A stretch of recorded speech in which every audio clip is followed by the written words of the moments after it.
Hello everyone, welcome to DPA Open Mic. Oh, I forgot to change the background. Welcome to DPA Open Mic episode 71. And yeah, a bit last minute. I'm very sleepy. So let's hope a lot of people want to come on so I can hide in the background. So tragedy struck over the past 48 hours with the terror attack in Moscow. A lot of people really shouldn't die because they are just there to watch a concert.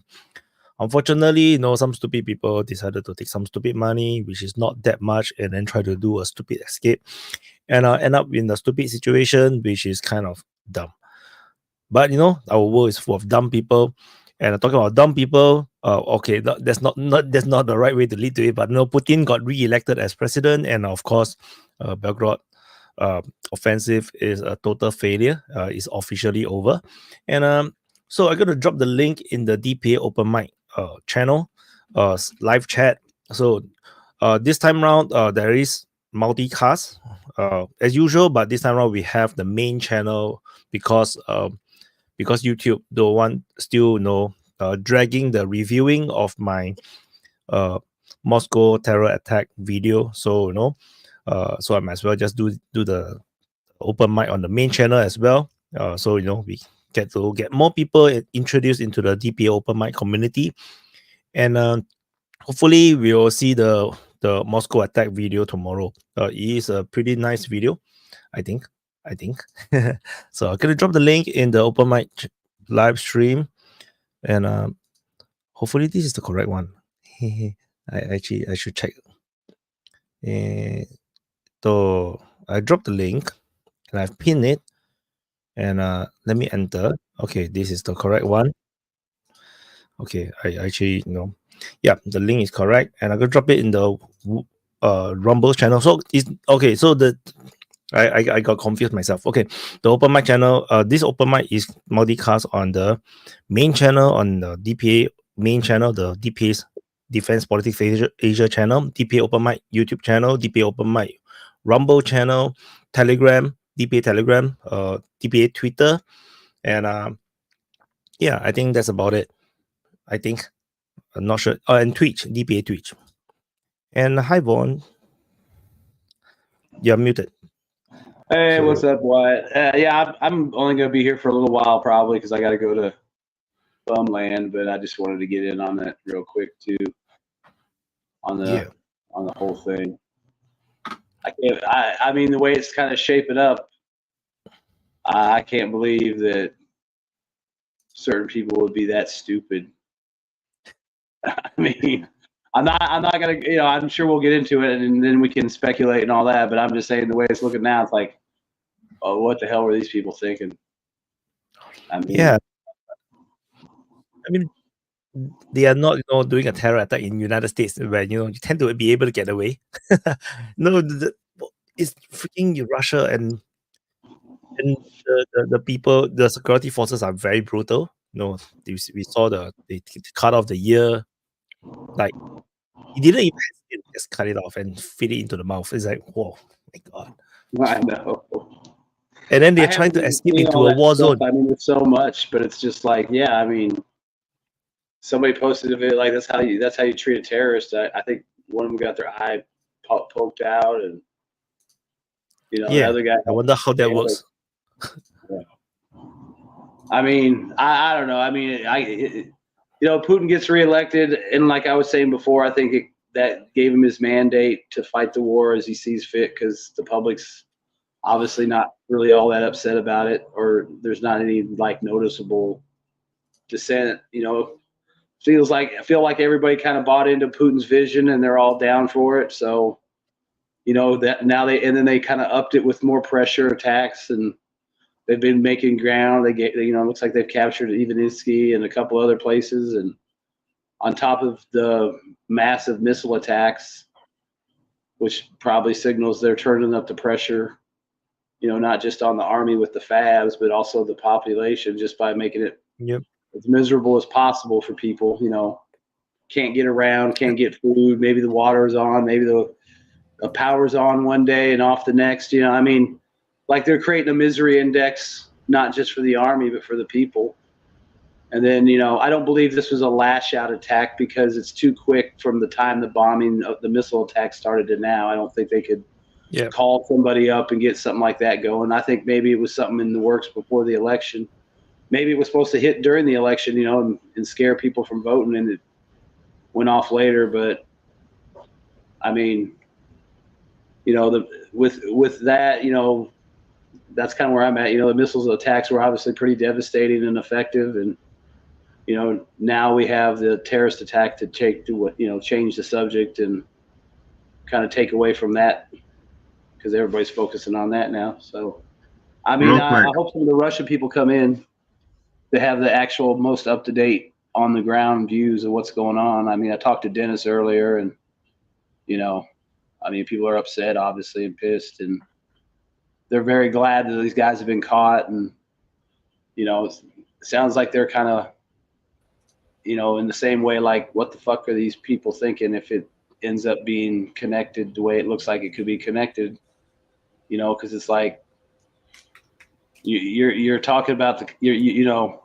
Russia's had the gloves on for a while. Now it's kind of like, you're just like green lighting further abuse and further justification to do more. Real quick, what's the official information we have on the whole incident up till now? Oh my God.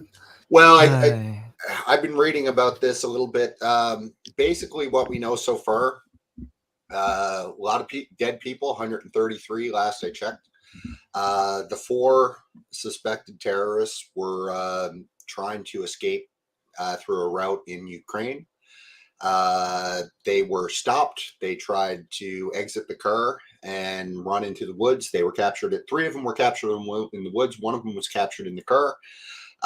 It looks like that they were paid somewhere around $5,000 a piece, thereabouts, to do this.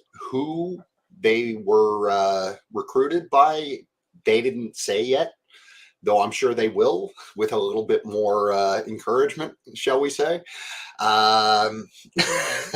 And other than that, you basically have got a bunch of real shitbags, and they killed a lot of people, and it looks like there's a Ukrainian link, which I don't think is surprising to anybody. But I think that if it is established that there's a Ukrainian link, gloves are coming off. Russia's just gonna, you know, turn it up to an 11. That's my thought on it. I don't know if anybody had heard anything else beyond that. That was a really quick synopsis. I agree. So I actually did a 40 minutes video, and I wanted to publish, and then it was like yellow marked. Yellow marked means restricted monetization by the automated AI. So I have to ask for manual review. If not, I will get very little income from it. So I haven't published it. No. It's funny. I tried to post some of those videos on Facebook. I was immediately banned. Wow. As soon as I posted it, it came up. Boom. Yes. So for Facebook, because from my experience is that they, for certain videos, they do have a very good video recognition. So if you post a certain video that they already marked for ban or no restriction, the moment you post it, you'll get banned. Because I tried it before, so I know. So that's like long time ago when I was still active, very, very active on Facebook. So now Facebook is just for friends and family, and for business. I was going to send my mom pictures of my kids. I mean, I remember like when the Hunter Biden stuff came out, I posted something that I got from like, I'm almost positive it was another Facebook source, but it was like I posted it and it posted and then it flashed and it was gone, and it was like, you know, it was flagged or something. So, you know, it's like I've got stuff I could post, but I know it's already flagged. So it's like, if you want to take a break from Facebook, you know, hit me up. I got some videos you could just try to post, and they'll give you a free vacation. Nunya, real quick. Yes, I don't sir. think if this is linked to Ukraine and it can be verified, it would cause any sort of escalation, because from what I understand, Russia has already flagged Ukraine as a terrorist state. So there would be no escalation there. It's just I think it's it'll another give terrorist act. What I mean but that was more kind of general stuff. I think this is like, you could say this is a different level of terrorism from a terrorist state. I mean, before it was like they hit Donetsk or something like that. You know, that's shitty, but it's not like uncommon. Whereas paying guys to go to a mall and shoot the fuck out of hundreds of people and try to burn it down is a whole other story. Yeah, like technically, we are already at the highest stage of escalation, which is the officials within Russia already declared a sort of war against Ukraine. They moved from SMO to war. Well, the way I kind of see this is whenever you see an attack like this happen, which is just a really large scale mess that we're seeing right now in Moscow, it'll give the Russian leadership, if there's any hesitation whatsoever, to use any sort of escalatory, munitions on Kiev, for example. That's all gone now. Like the Russian people, all this is going to do, if they weren't cemented behind the Russian leadership before, this will further cement them. Like think about 9/11 and how that cemented, the Americans. Back at 9/11, like at that point, from what I recall, US could have pretty much done anything in the world and people would have backed them. That I think you'll see the same thing with Russia now. That you can't do this stuff and get away with it. And when I say that there's a link between Ukraine, I'm just saying that preliminary reports suggest that they were trying to escape to Ukraine, and there was a predetermined route that they were taking that was authorized by the Ukrainians. So take that for what it's worth. Like I don't know if that's true, but that's kind of the latest coming out of it. And if that's the case, I think it was in the Putin speeches. If I read the Wired Post. So it is. So I just so ignoring my video that you guys haven't seen yet. So it's very easy to look at motivations. So for ISIS, when you have a separatist attacks, there is a purpose, there's a political aim. So a terrorist attack is always meant to capture attention, to vent your frustration, and then to send a message. But the fact that this attack have zero message, like there is no political aim. No, they just went in, killed some people, and run away, which then defeats the purpose of sending a message, because usually you want to stay there for as long as possible so that the airtime, like you have a chance to say what you want and demand what you want, is not there. So which means that this is actually a sanction or a mercenary attack. It's like someone paid them to do something stupid. Even ISIS, when they do something, there is a purpose. They're trying to spread the message of their Islamic State. They are building a caliphate. But when you do an attack that is zero, there's totally no message, then it's purely psychopathic. Then these people are just purely psychopathic. That makes no sense. Which means they take money, and then who paid that money? Who is there to benefit? So then we can talk about separatist states. But the separatist states again they need a political aim. Then it can't be separatist state, because then you attack, but there's no message. Then it's going to be someone that is trying to create disturbance. Then which country is going to benefit from it?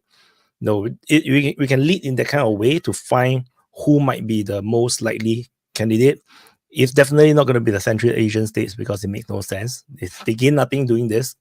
So and the fact that the Houthis, Hamas, and Taliban both in a very short time immediately sent their condolences.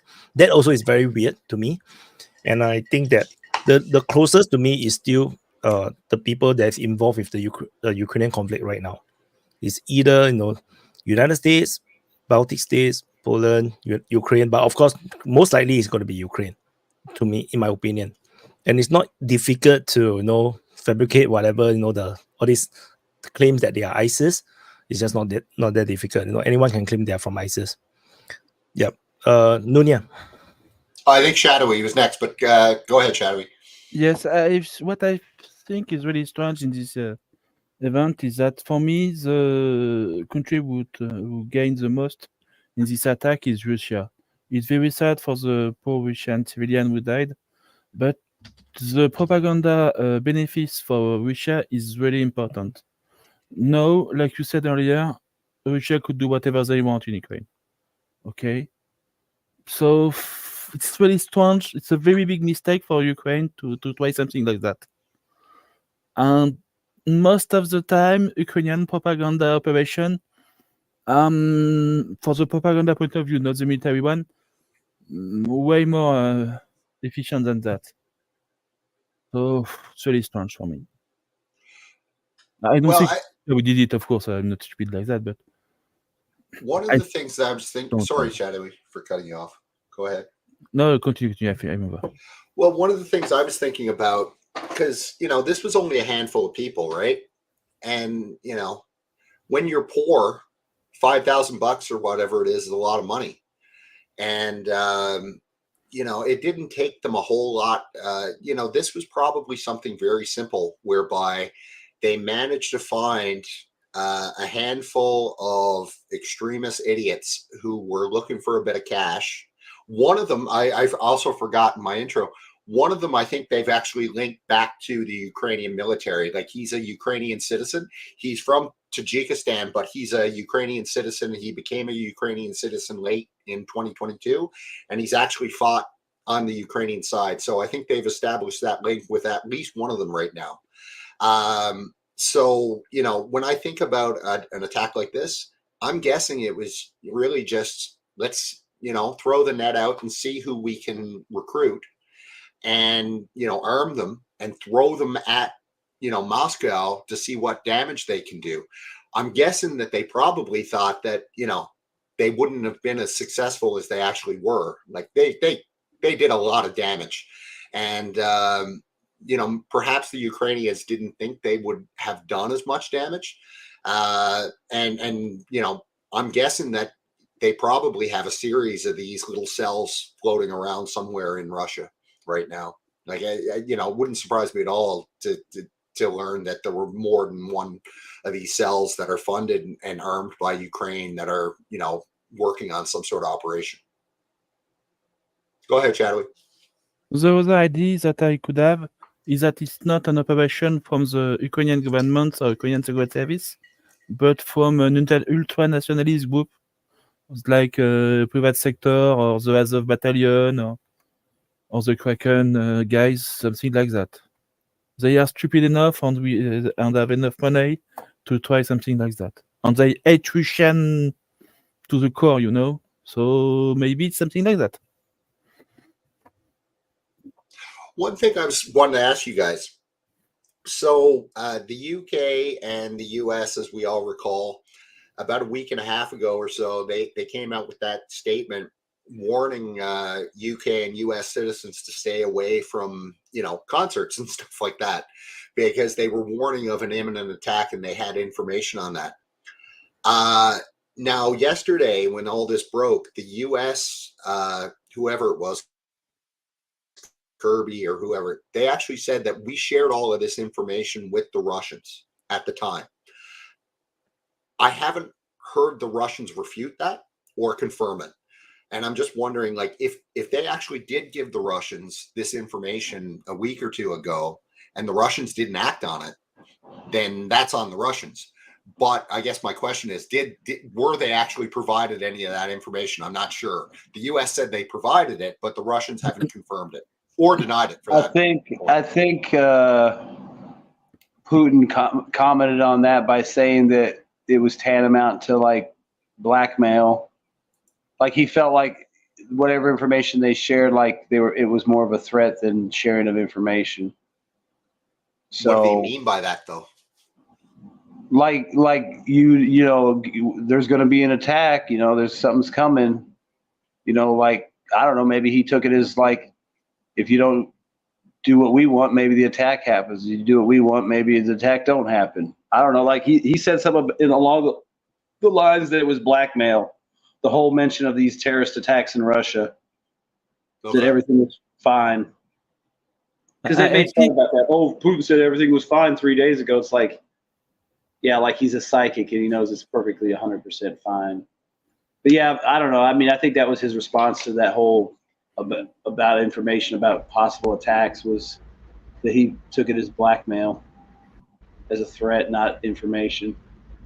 I guess it depends on how much detail they provided, right? Like if they just called him up and said, "Hey, we heard this general chatter going on that there might be something imminent," that's not really actionable, right? So I think in the coming days we're going to find out, hopefully, what was actually provided to them. And I guess if the Russians either confirm or deny it, that'll tell a lot too. Because so far they haven't denied anything or confirmed it, which tells me that they were probably given something.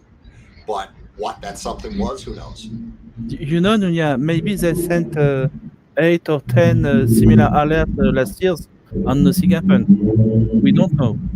Maybe some kind of routine things. When you have a certain level of activity on certain network, you warn everybody, be careful, it could be a problem. But most of the time there is nothing. Right. It could be some kind of routine alert, you know, and send. Yeah, no, I agree. Hey, Sirkin. How you doing, bud?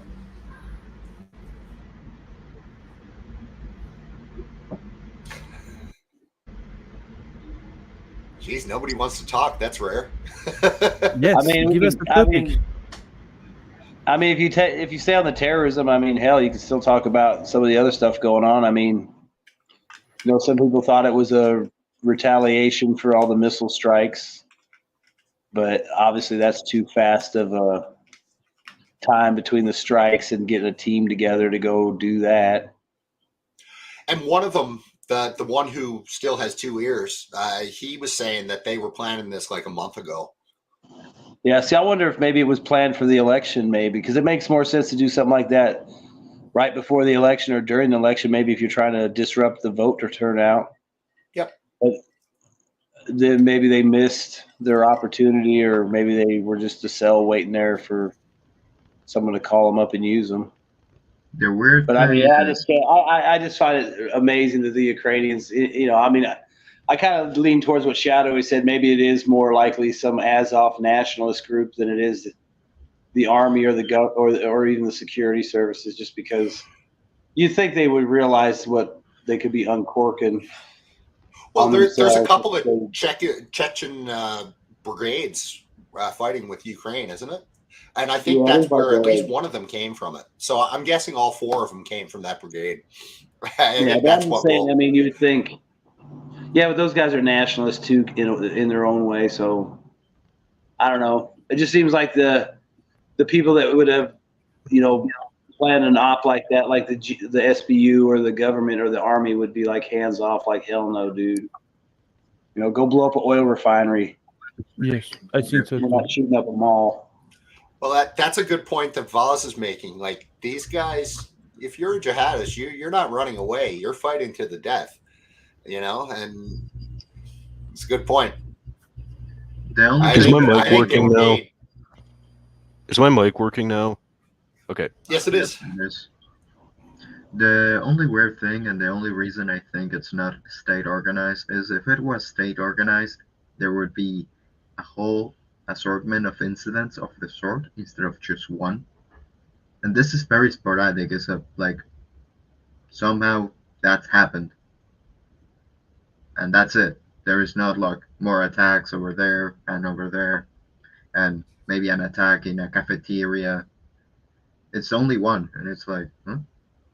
Well, it's only one for now. Right? Where's all the other ones? Well, if you think about it, if you go back a month, I mean, if you want to look at the nationalist battalions or something kind of going rogue and doing their own thing, you know, what was going on like a month ago? They were getting their fucking asses handed to them by the Russians when they lost to Divka, and they had to dump all those guys in there. So maybe that's when the plan was hatched to get some revenge or something, and they picked through the ranks and got some guys that wanted some payback or something for a few bucks. Well, we also need to. I kind of do agree. The state, to me, it just seems like if somebody in the state level made that call, that's insane. That's suicidal for the whole country. Well, we also need to consider too, this is not the first terrorist attack that Ukraine has been linked to. Like, they also killed, that girl, the journalist Dugina, Derry Dugina, and the other guy, the other journalist Tarkanov or whatever. Tatarsky. Tatarsky, Yes, but sorry. it was targeted assassination. For me, it's not the same thing at all. No, I agree. But what I'm saying is Ukraine, it's not like they haven't gone to this level before where they would target somebody who's, for all intents and purposes, innocent. That's my point, right? They've been behind this and linked to it before. So I think that Budanov's fingerprints are all over this. And it might not be something that, the Zelensky level, know about, but I'm guessing that he's doing all sorts of stuff on the side. I'm not sure about that. We have something to say about Bogdanov. He's a smart guy. He's a very bad guy, but a smart guy. And honestly, I don't think he's stupid enough to put something like that. That's what I think. But of course, I go back to maybe they just didn't think they'd be this successful. Maybe they just thought, a couple people dead and then they'll all get killed. Or maybe the target was something else, and the guy just screwed up. We don't know. Apparently, ISIS KP in one of their Telegram channels claimed responsibility for this, and ISIS KP was actually the same group that did that Kabul airport bombing where there was 13 U.S. troops were killed a couple of years ago. So and apparently the guys who did it were Tajiks, which is there's a lot of Tajiks in Afghanistan. Of course, Tajikistan's right on the border with Afghanistan, so I guess there could be some ties between that and previous terrorist activity carried out by ISIS KP, especially given that the U.S. warned Russia about terrorist attacks potentially happening. So it could have been the U.S. had some intelligence on that. I gotta bounce out for a minute, but along his point, Voz was talking about the CIA. So, I mean, if you think about it, it's plausible that if you want to go down that rabbit hole with the CIA, that they could find people that they've worked with previously in that area, that they could access manpower or pay people to do stuff. What I was thinking was that you might have back between when ISIS first got into power, 2012, 2013, up until 2017, you had the North Caucasus insurgency, which killed in Russia, where you had these areas of Russia which are predominantly, or the native group there are Muslims. They're and some of them feel like Russia basically just colonized their land, stole their land, or whatever it is, and so they feel they're justified in carrying out Islamic terrorist attacks. And so you had North Caucasus insurgency a while ago, where you had groups like ISIS and the Caucasus Caliphate, or different Islamic jihadist groups in Russia carrying out terrorist attacks, kill something like 1,000 people over 6 years or so. I forget what the exact number is, but I guess you might have had groups like this, sort of left over from that may or may not have been paid by Ukraine, or just ISIS fighters who came back to Russia after ISIS was defeated and formed groups like this to carry out attacks like this. So if I had to guess, I'd say the most likely scenario is that you had a small group like this of Tajiks who wanted to carry out attacks on Russia unrelated to the Ukraine conflict, and you had Ukraine basically coordinating with them to carry out attacks like this. But that's just a wild guess. That could be completely wrong. I was thinking, it may be, because my own thinking is that ISIS is very related to CIA. I always think that they are linked.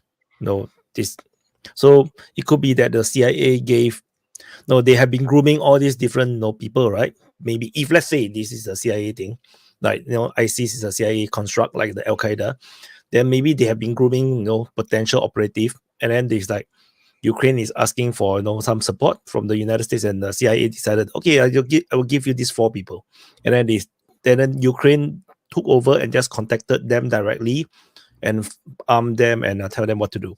It could be that kind of things, and then CIA is totally detached from them since, but then they still have the contact with ISIS, because ISIS then will claim responsibility because it's still from the same organization, and then they just take one photo and whatnot. They could have all this covering thing, I think. Shadowy.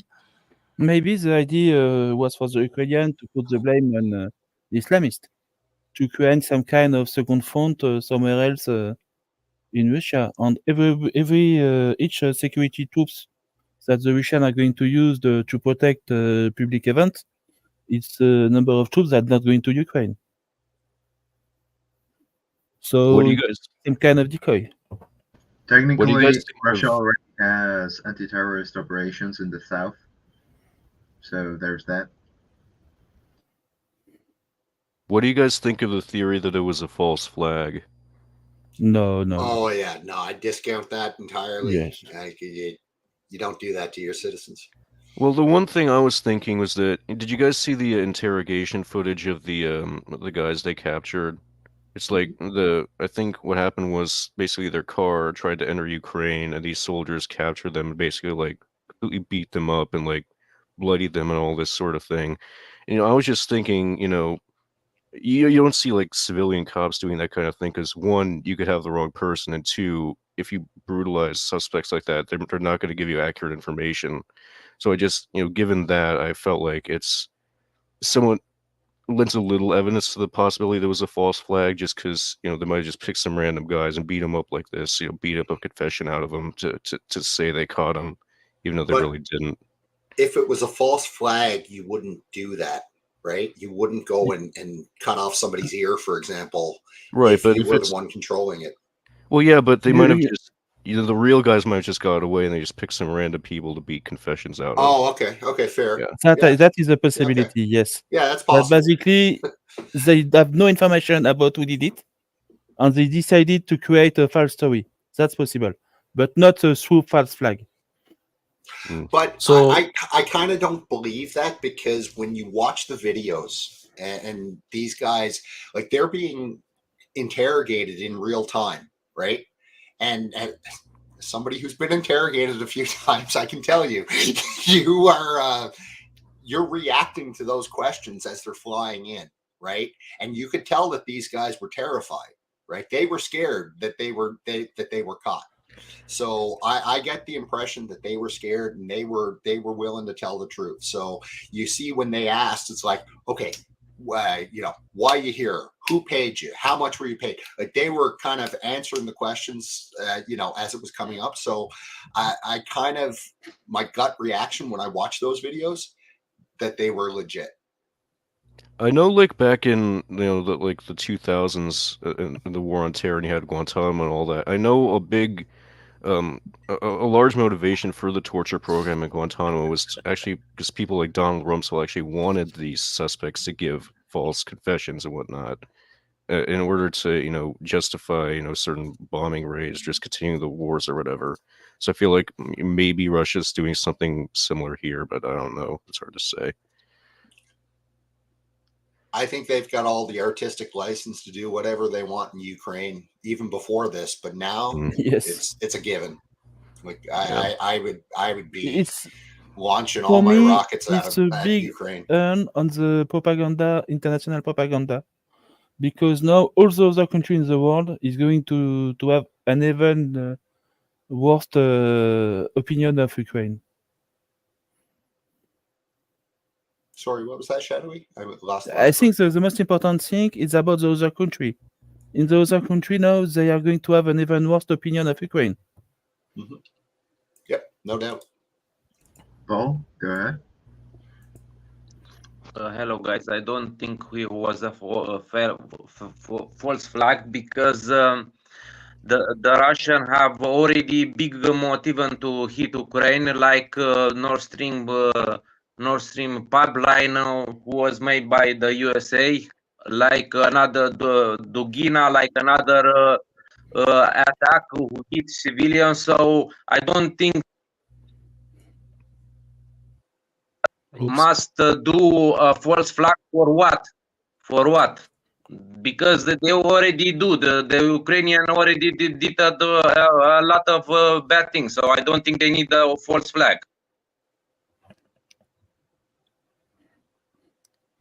That's fair, but I mean, it's never gonna,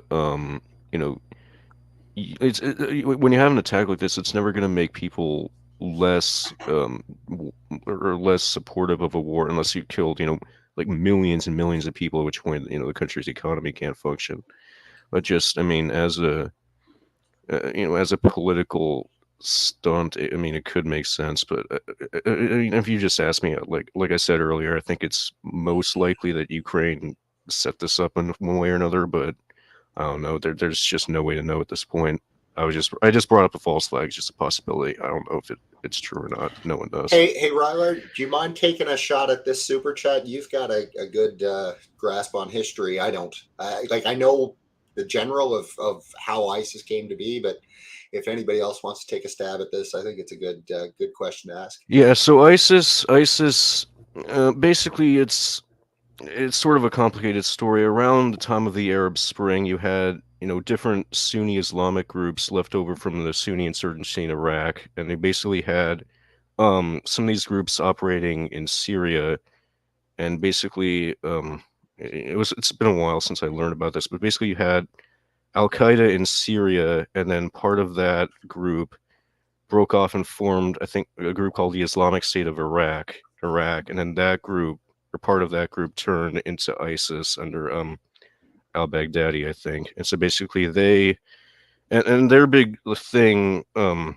as opposed to al-Qaeda, was that basically al-Qaeda's approach to the war on terror was that, okay, we'll bait the US into attacking us, and we'll just fight them and bleed them out like we did to the Soviets in Afghanistan. And then once the US leaves the Middle East, we'll have this whole Islamic State, and everything will be good for them. And ISIS, their idea was that, okay, we'll just overthrow these governments now and get our Islamic State right here and now. And that was their difference as opposed to Al Qaeda, and that's how they started getting popular around the time of the Arab Spring, like 2011, 2012. And then around that time, you basically had a bunch of Iraqi soldiers and Syrian soldiers, like unmotivated people, motivated Sunnis, in Western Iraq and Eastern Syria, who basically left out a bunch of military equipment, or otherwise just weren't, were either sympathetic to ISIS or didn't really care. And basically all of that equipment started falling into their hands, like around, I think, like late 2012, early 2013. And so that's how ISIS originally came to power, and sort of swayed the Sunnis in Iraq and Syria to fight for their cause and get more powerful up until 2013, 2014. I know a big part of how ISIS came to power was the U.S. was actually backing Sunni insurgents in Syria when the Syrian civil war started, like al-Nusra. And al-Nusra, well, they backed the Free Syrian Army, and some Free Syrian Army members had ties to al-Nusra. And so al-Nusra, used the U.S. aid, and were and members of al-Nusra who were sympathetic to ISIS used the U.S. weapons to help them come to power, as well as the Iraqi weapons they managed to capture. But I mean, that's just what I know about it. Anyone else have anything Pretty else much to throw in? Yeah, Joel. Yeah. So it's actually very similar. From my understanding, is that it is all started with US destabilizing Iraq, and then so eventually people start to form up and whatnot. Of course, there is a lot of terror groups, and the problem with ISIS is that there is no reason for them to be able to succeed capturing this much ground. The during Obama's time, ISIS is funding its war with the sales of the oil that they captured from the Syrians, and I think some of the Iraqi maybe. And they have and it was very well known that they have a whole train of all these oil trucks sending oil all the way towards Turkey, which is ridiculous because US have full air superiority in the region. That wouldn't be able to happen, and it's only the entire thing stopped because Russia entered the Syrian war. When Syria officially asked Russia to enter the war to help them, Russia obliged, came in, they sent the Air Force in, and the Russian immediately bombed all this ISIS stuff, and then the entire oil convoys just stopped. And United States, because now they are being monitored by the Russian Air Force, they they kind of like, they cannot act like, they are conducting all this, very effective bombing mission that never stops anything. So they really started to bomb for real as well. And it really started to get very, very serious on hitting ISIS when Trump came into power, because of Trump is like he demanded results, and they don't want to let Russia looks like they are the rescuer or the liberators. So then the ISIS entirely just died out very quickly. It's because Russia entered the war in Syria and they can't hide shit. So Paul? All I wanted to say that because the US, because the ISIS took the blame for the attack, that show us that the US, that the ISIS is the puppet of the US. This was what I wanted to say. Because I don't think the ISIS did it, but they took the blame, and US say was not Ukraine, was ISIS. So I think that you show that ISIS is the puppet of the US. Sure, Khan. Yeah, I would like to comment on something else. We're talking about ISIS, but there is a different, very similar organization in the Middle East, which is sort of my personal favorite, and this very much reminds me of them. It's called MEK, Mujahedin al-Khalq. This is the Iranian dissident group, which was formed back during the Shah's day back in the early 1970s. And they started out, bizarrely enough, they started out as Marxist group. Then they sort of transformed into radical Islamists, and they essentially, after the revolution in Iran, they escaped to Iraq, of all places, and they essentially served as external terrorist organization aiming to overthrow the regime in Iran during the 1980s, in favor working for Iraqi secret services. Now, what happened afterwards, in 2000s, when Americans took over Iraq, is that CIA took them over directly. And because it was too hot to keep them in Iraq, they, at some point, I think in 2008 or 9, they actually transplanted the whole group into the Albania, of all places. And there are camps in Albania right now with several hundred strong members of MEK, which are still working on overthrowing Iran. And it's most probably that last year's attacks on during the funeral, terrorist attacks, what they are doing. I mean, we cannot know for sure, but it's most likely they were involved, or some of them are offshoots. And during the time, they sort of transformed into this very weird, very bizarre personality cult. But that's a whole other issue. Anyhow, CIA loves to use organizations such as these dissident, very closely knit groups. And this is something very reminiscent of the way in which Russian dissidents operating in Ukraine are. Essentially, they're Russian version of MEK right now.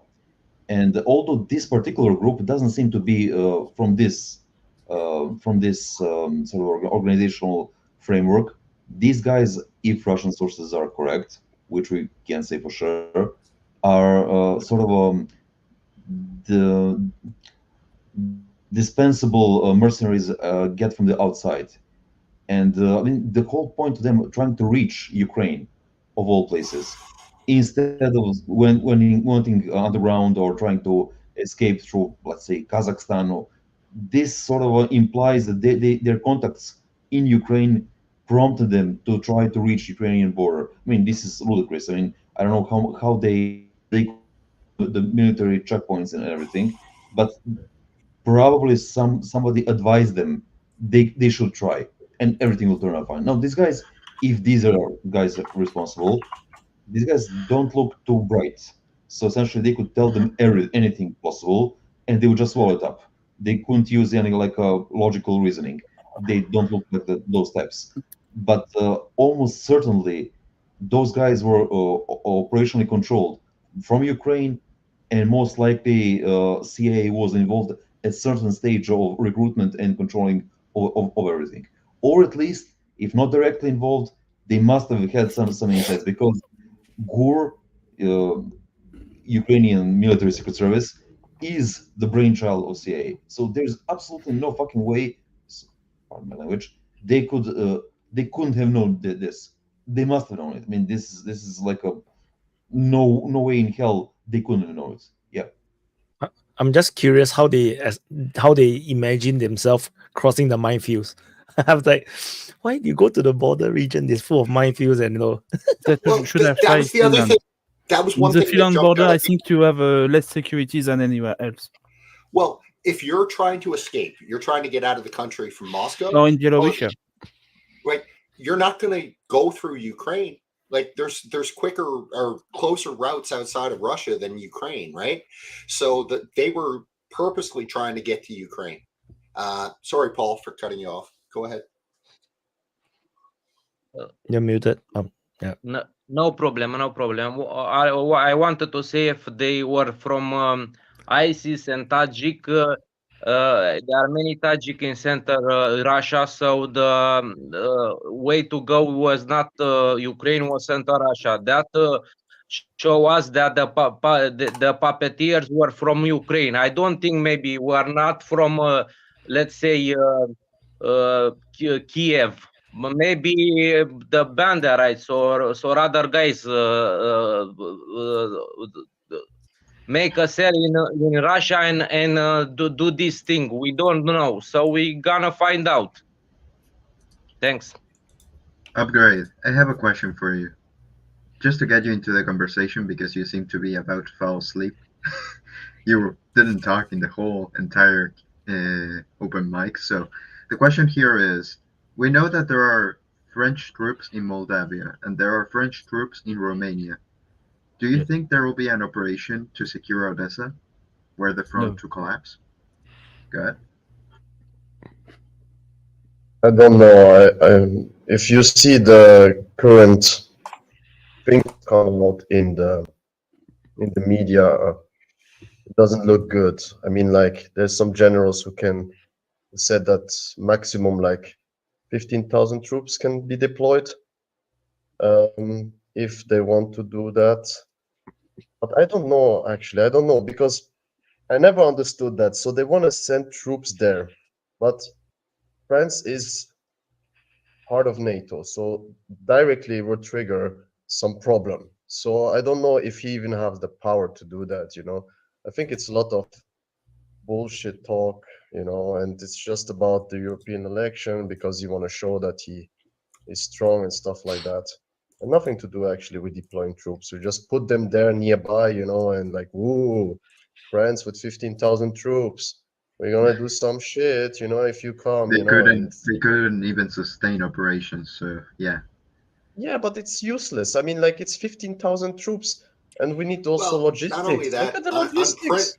On principle, I would never surrender to the French. Sorry, Shadowy. It just wouldn't happen because it's the French.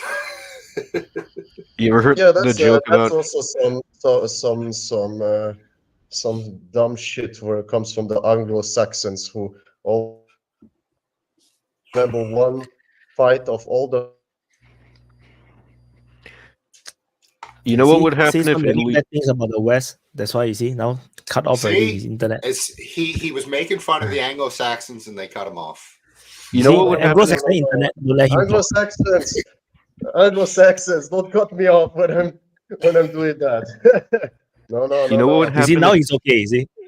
Now you know what would happen? Now it's okay.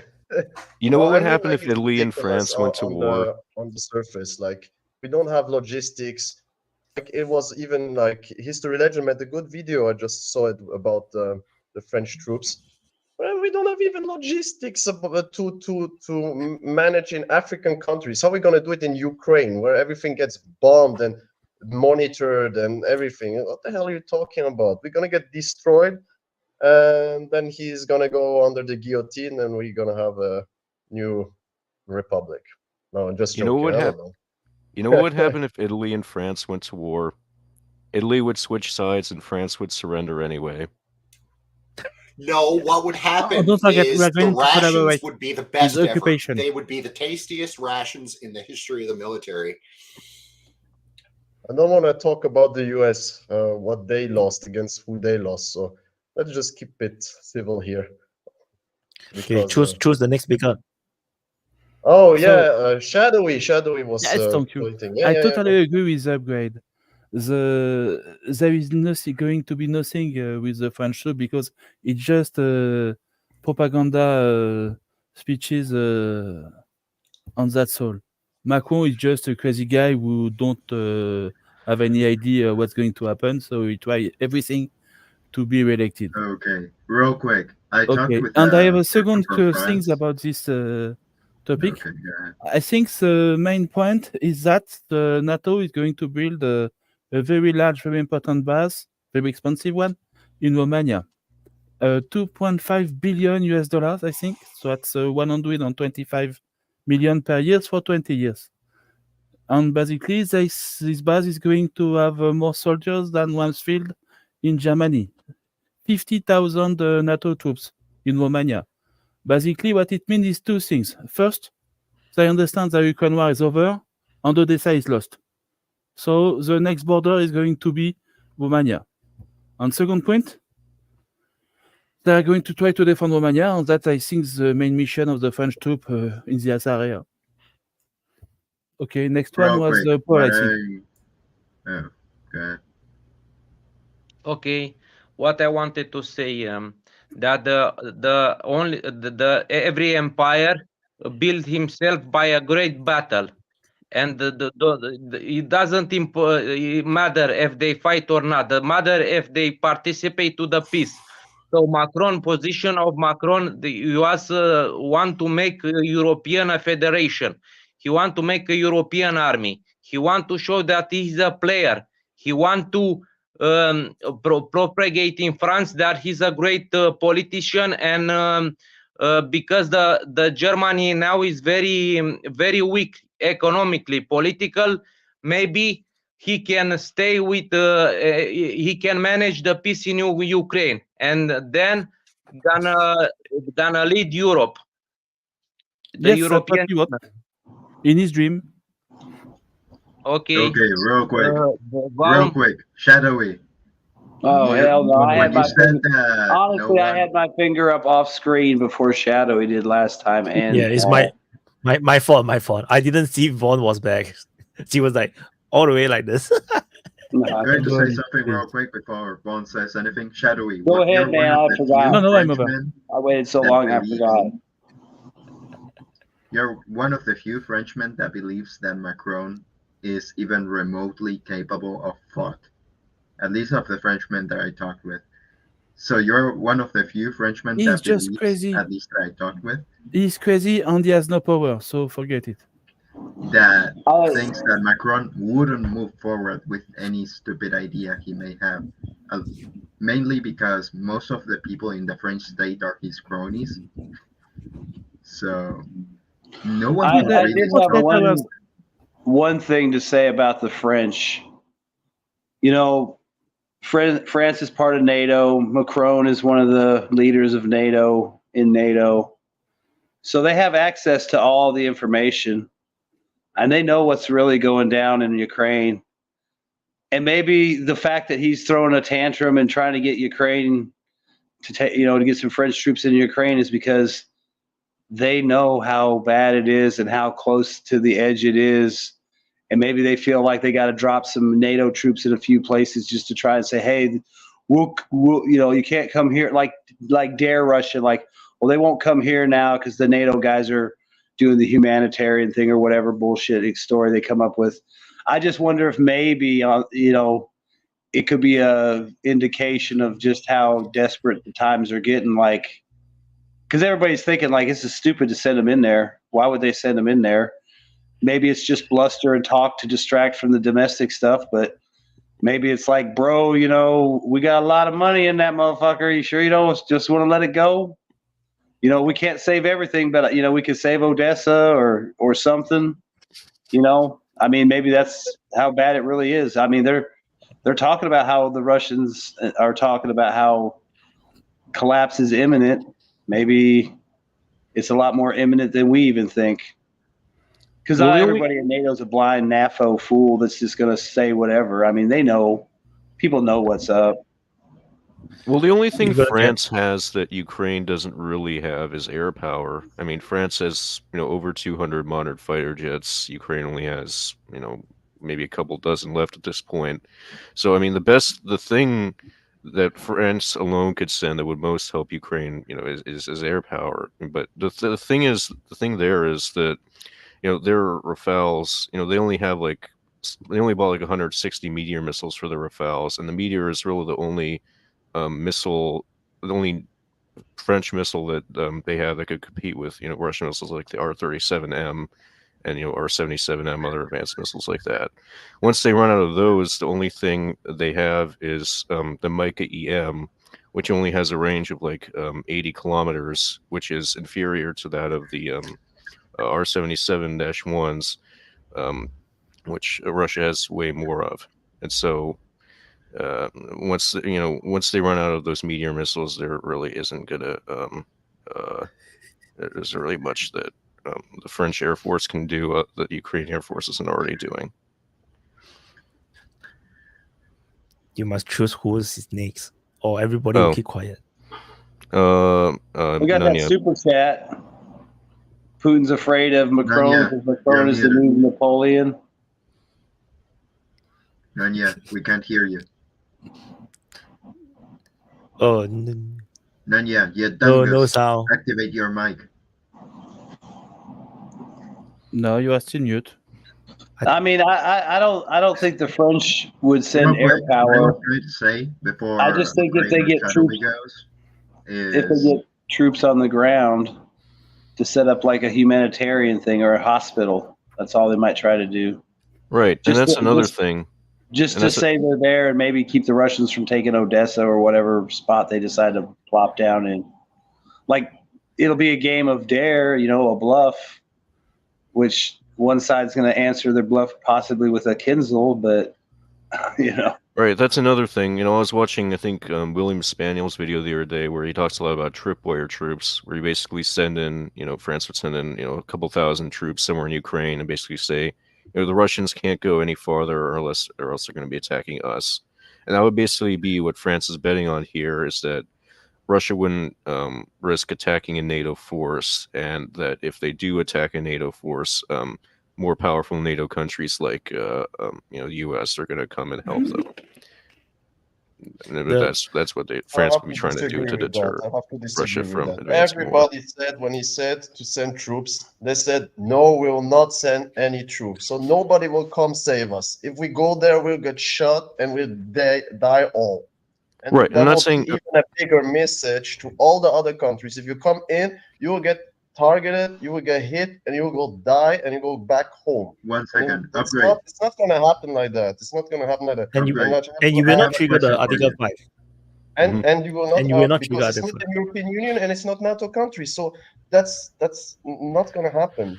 And according to some generals, one of our generals, highest general we have, we already sent 40% of our artillery to Ukraine. 40%.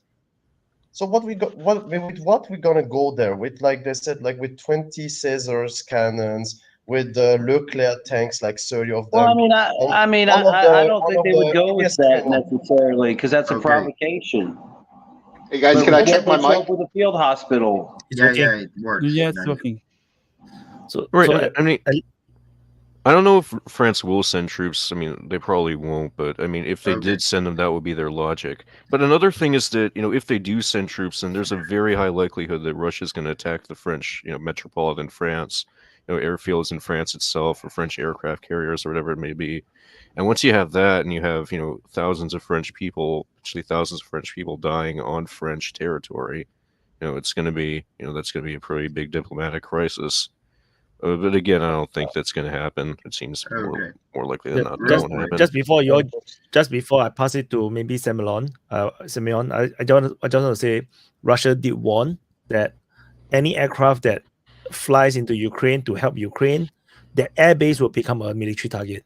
So Russia already won. So the French fighters can't really take off from within Ukraine because it will be targeted. But if they take off from Moldova or Romania, then Romania will be struck by Russian missiles. Simeon? Okay, what I was going to say, and which is food for thought, is that BlackRock has investments in Macron's campaign, for electoral campaign, and BlackRock has also purchased real estate in Ukraine. So maybe Macron is the only imbecile they can get to take action to defend their interests. So that's the only thing I wanted to say. My turn. Yep. Okay. Well, I think we're overanalyzing this, guys. Going back to the super chat question about the second coming of Napoleon. That's not fair to Napoleon. He was at least an artillery officer. Macron doesn't know anything about anything. So here's what happened. Macron is stupid, and he put his foot in his mouth, and he started talking tough one day. And for the last month, he's been spinning himself in circles, trying to get out of that. But the one thing that Shadowy said that I think we need to, put more attention to is, I think Shadowy's right. I think they realize that Project Ukraine is dying quicker than they probably thought. So the next phase of this is going to be building something around Ukraine, because keep in mind, the NATO money still has to keep flowing. So they'll start setting up troops and bases in places like Romania, as Shadowy was saying, Romania, Poland, like the Baltics. That's what we're going to see. We're going to see more investment from NATO in those places moving forward, because the Russian threat is still there. So that's what I think we're going to see. We're going to see a lot more funding announcements to build up that barrier around Ukraine. But no, we're not going to see a NATO troop going to Ukraine. If they do, they'll die. This was just Macron being Macron. That's it. I say we move on. Upgrade. Yeah. You may be right, but somehow he got reelected, so he's not so dumb. He's actually quite smart. He divides and conquer, very good, and he's doing it on the perfection of the perfection. And yeah, maybe we should move on to another topic if nobody has to. Wait. I came on to comment on the topic. Yes, you can go. Oh hell! Can I go? I think one was first. You have your finger up first. Yeah. No, I'm just getting my only thing on the French thing is I do agree. I think Macron talked himself into circles, but I think the only way he could really pull something off would be to try and pull a stunt with some kind of humanitarian unit that goes there and feeds people or sets up a hospital. But I even that's going to get hit, so I don't know if they would even do that. But I don't think they would escalate with like military power. I think he would try to play some game of humanitarian bullshit. Shadowy, then Drew. I wanted to add two things at the topics. First, the French military don't want to go there. 48 hours after the Macron speech, there is a major leak from high-ranking French officers to the main opposition newspapers about the poor state of the French army. So that's a very important thing. You have to understand that in France, the army is really on the right side of the political spectrum. And these newspapers is on the strict opposite, very, very on the left side. Marianne, for those who know the French newspapers. And it's very strong for a military guy to send the leaks to these newspapers.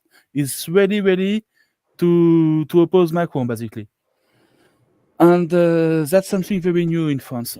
Second point about the Odessa situation.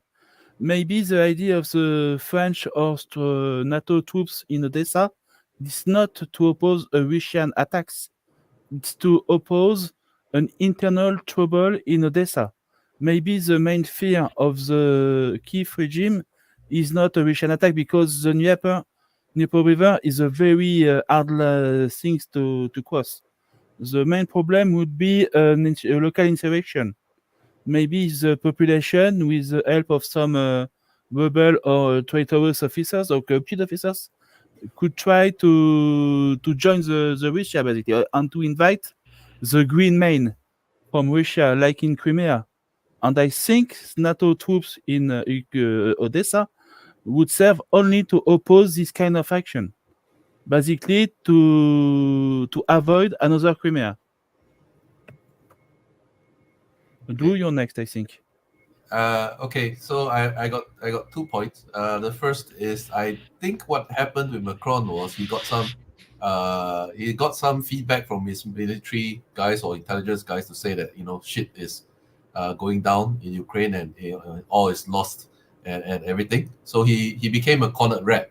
So he basically for a few hours he basically tried to bite whatever he could. So but the problem with that is that he's still working on the assumption that this is like a proxy war. So if you see how the Western powers behave in proxy wars, is that, you know, like in Syria, they would go right up to the Russian forces, but they wouldn't attack the Russian forces. They'll attack all the other guys. So they assume the Russians, when they see a French force, they will come. They will go right up to them, but they wouldn't attack them. So that was his conception of what was going on. But then Putin called his bluff and said that if French are in Ukraine, we're going to kill them. So then that kind of blew up his whole plan. So then he ran around like a headless chicken for a while, trying to walk back what is. So that's what I think happened with Macron. But I just watched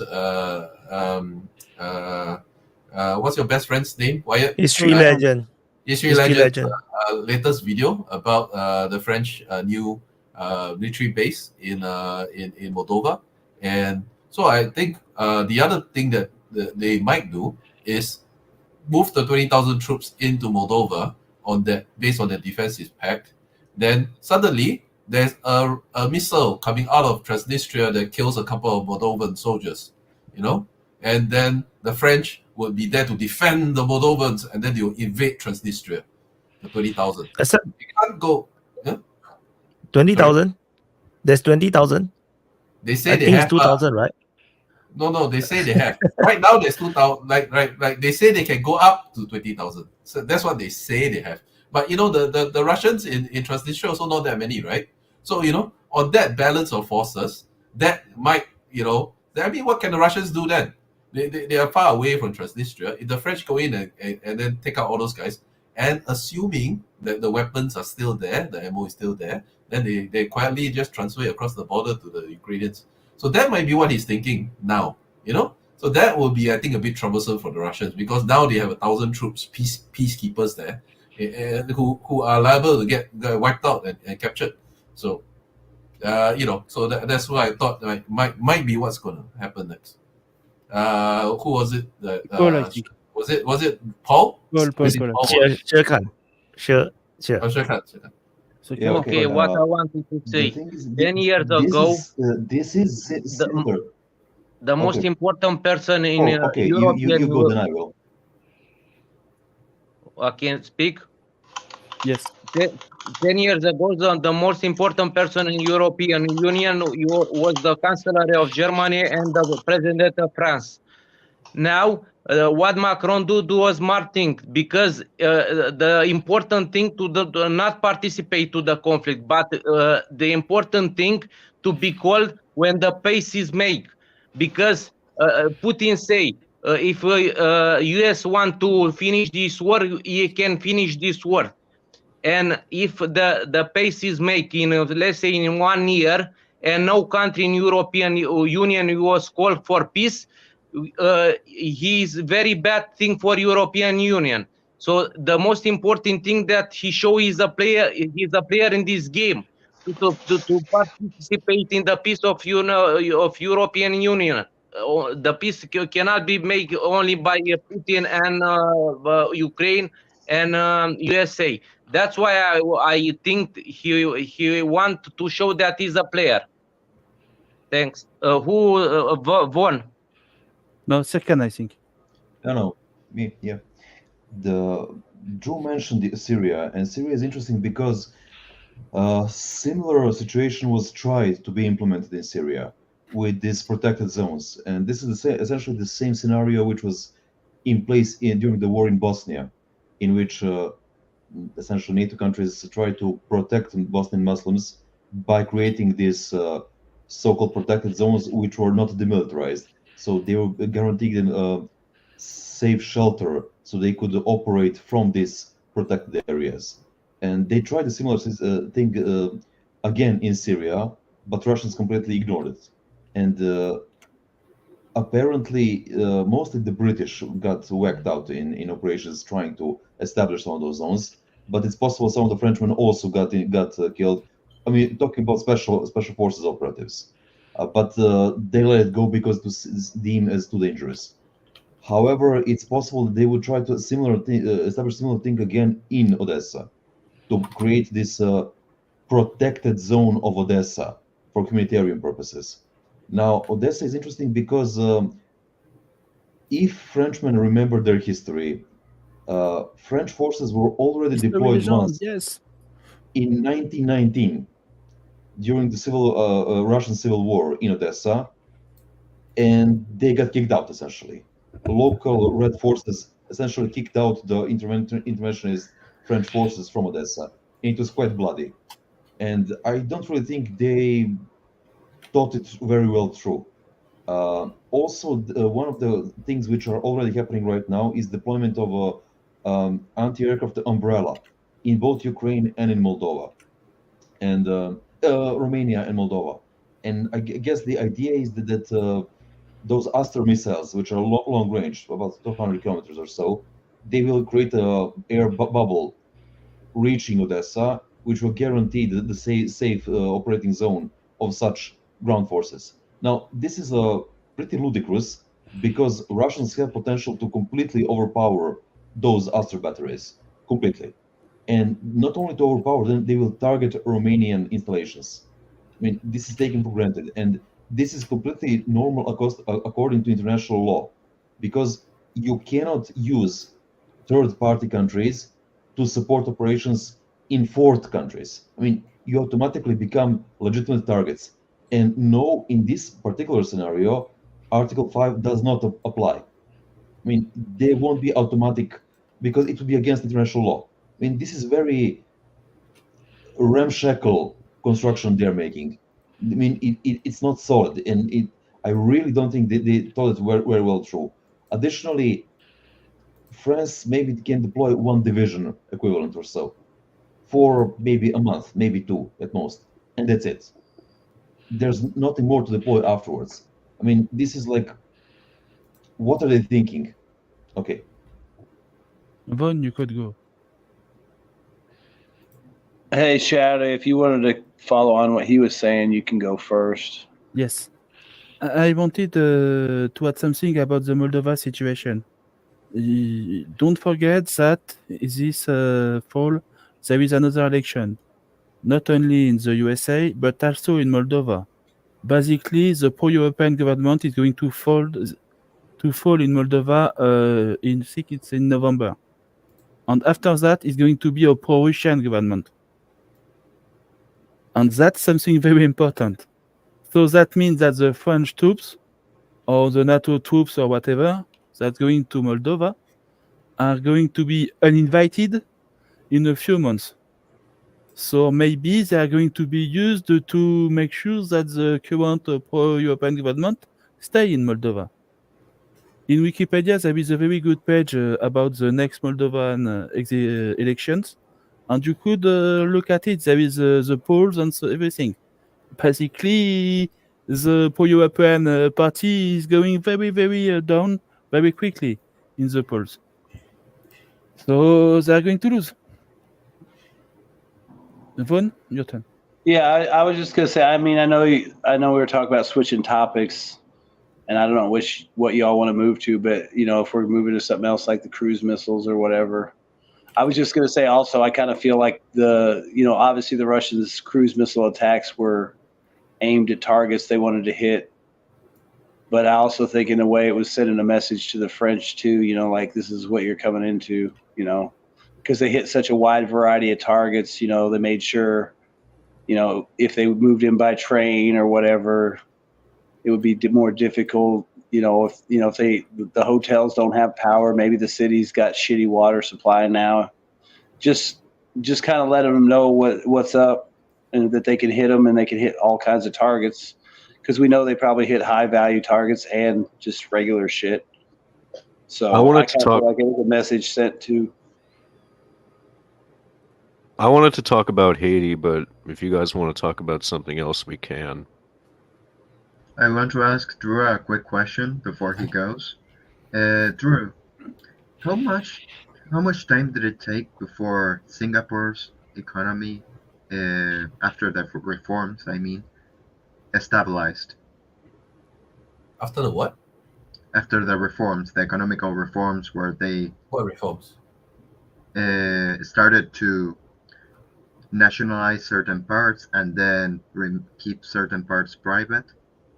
No, it's always been like that. There wasn't Yeah. really a. It was basically our independence, and then from then on, it has always been like that. There's never been like these huge reforms. But in that period, as soon as they gained independence, how much did it take for them to stabilize their economy? Pretty quickly, 1960s to 70s, there was some like race riots and whatnot, and then but in the 80s, so I was born in 1980, and my memory of Singapore back then was very peaceful. It was very like it was a safe country with good opportunities even back then. And then everybody, had jobs, and there wasn't much poverty or anything like that. Yeah. So I can add on to that. Singapore was never really a backward country. Like Singapore, even at the point of independence, had always been one of the more advanced society in Asia. So like we have the first trams, in Asia and whatnot. So it's Singapore. The government like to propagandize like, oh, we are from the fishing village and whatnot, but it's not exactly true. We have a pretty good standard of GDP in comparison to the rest of Asia as well. So it's just that when we go independent, we immediately is in a geopolitical danger because we are so small, and Malaysia is planning to make us a Palestine where they are the Israel. They are planning to do that. So No, Singapore was Indonesia very invaded us. Indonesia invaded us. yeah And there just was like a lot of but nonsense going on. Indonesia invaded while we are still in Malaysia, so that was before that. Yeah, they So count us as part of Malaysia. They were bombing that was- our buildings and whatnot. But other than But that, that was before independence. Yeah. That was before independence. So No, that after was also. The so McDonald's ultimately, bombing was whatever in it is, 67 or something. so whatever it is, Singapore immediately embarked on a more like a communist country way of managing the country. Immediately, we nationalized everything. So all the land we took back by law, by force. So we buy back all the land at the super cheap price and then redistribute, rezone everything. So there is no other countries can do what Singapore do unless you want to go communist. It's very difficult. Singapore is not communist. It's a socialist. Yeah, we are not communist. It's just We are not whatever communist. you call it. Like They it's hate the same communist. thing. It's the same policy, very similar, just that we Okay, I have got it. we have elections. So that's why so from then on, because we took back all the land, there's no more landlords. No, because there was oligarchs and everything, right? And then they bought a lot of lands. But because we use this like communist we buy back everything by force. Because it's like you don't sell us back, we will just take by force. So they have to sell us back. So we overnight all the oligarchs is gone, and then that's how we managed to build the super big harbor and rebuild the air base, airports, and everything. So no country can do that if you are a democracy. It's not possible because your people will revolt. But during those days, our people wanted there's a good portion of the people wanted communism because it's a China thing, right? There's communism and people are poor. So it kind of worked out, and then through that we evolved into a more modern day, more free democracy. But we were authoritarian for a very long time because we needed to, because it was a dangerous time during those days. So it is kind of different. Yeah, so there's a very long sidetrack, away from whatever we are talking about. So I think Upgrade was having there fingers was up, someone right? that wanted to change topic, which I think was Nunya. Rila Yeah, I wanted to talk I wanted to talk Haiti, right? about Haiti, right? So we can talk about that if you guys want. Sure. Yeah, you can Yeah. start. So basically, what's going on in Haiti right now is a couple of years ago, I think it was 2022, the president of Haiti was assassinated. And basically what happened was they replaced him with a guy named Ariel Henry.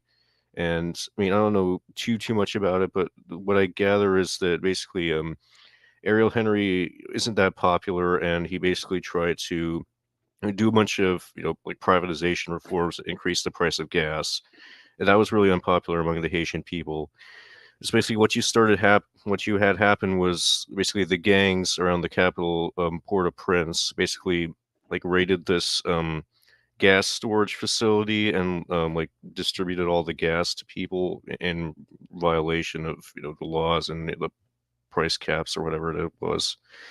And so basically, and one of the like the big leader of all these gangs was this guy named Jimmy Charizier, which his nickname is Barbecue. And basically, ever since then, he's gotten more and more powerful, and his gangs control like something like 80% of Port-au-Prince right now. And basically, they've like blockaded the airport and kept the Ariel Henry from returning to the country. And Ariel Henry, I think, actually resigned recently.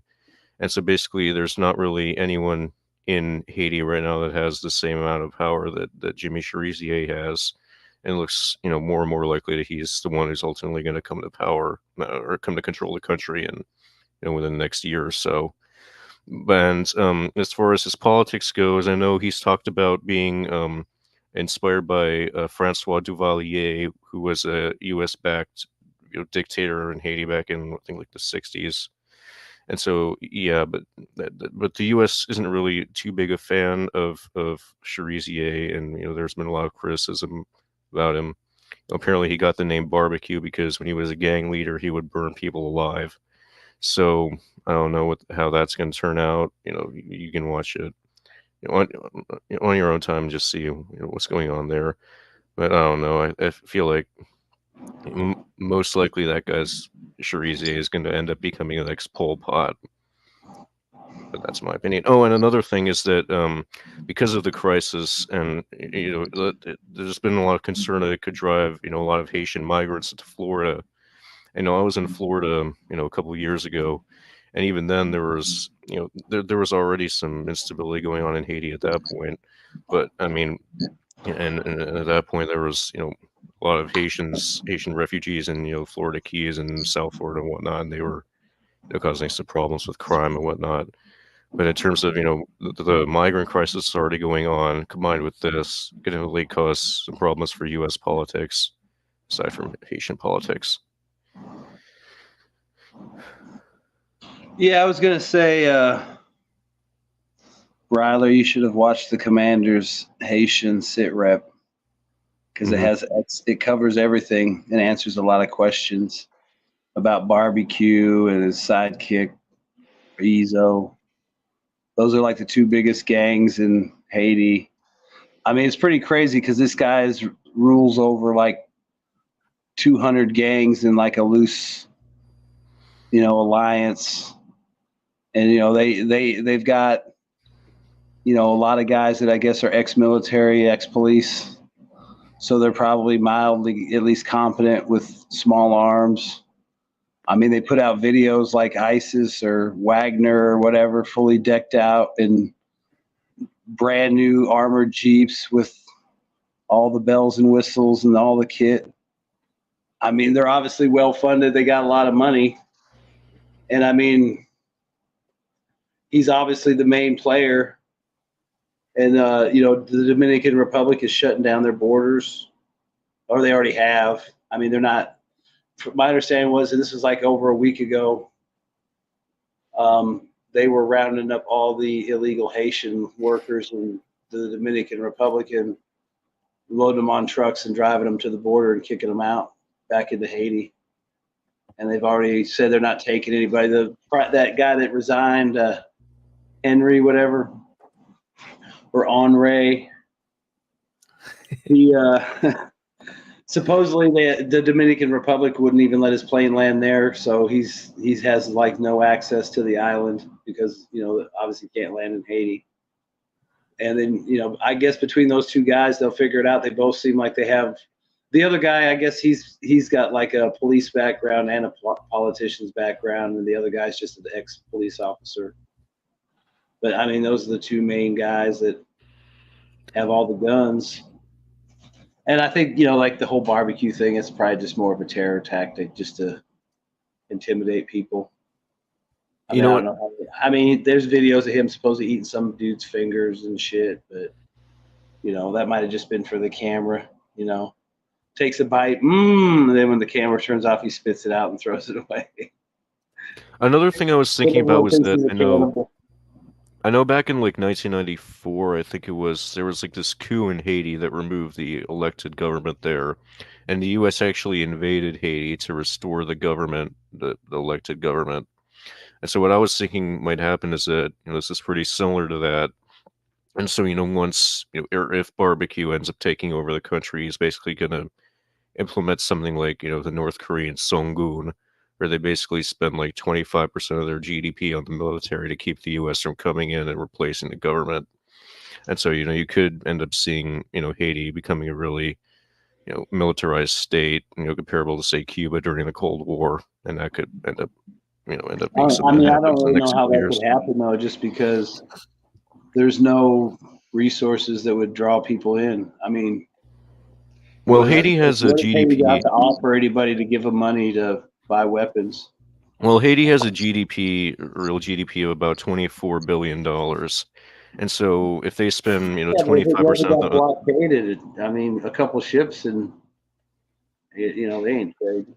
Well, hey, yeah, Riler, I want you to step back and go back a little further in history, because I'm completely ignorant to Haiti. Sorry, Haiti, I'm ignorant to you. And the reason is, as long as I've been alive, Haiti has been a problem. Mm-hmm. And I'm just trying to, and I've never known why. You know, I've been to pretty much all the Caribbean islands at this point in my life. Haiti's one of the few that I haven't been to because it's always in chaos, right? Now you go to the other islands, and I don't want to paint them all with the same brush, but the rest of the islands are all pretty much the same. You know, like there's impoverished people there, sure, but you know, the government seemed to function, and you know, it seems like they seem like countries that are somewhat put together, although they're banana republics, right? Or so we call them. Haiti, unlike the rest of the Caribbean, has always been this just complete chaotic basket case, and I've never understood why. So, like, do we have any idea of why Haiti is the way it is compared to the rest of the Caribbean, I guess is my question. So the way Haiti got its independence was that basically before independence, it was just this, you know, plantation slave colony where you had, you know, the French settlers came in and brought in, you know, hundreds of thousands of slaves from Africa to, you know, do, you know, work producing sugar or whatever. Sure. And basically they revolted starting in, you know, the 1790s, and ultimately the country got independence in 1804. And when they got independence, they actually massacred a lot of the French slave owners just because of how badly they were treated.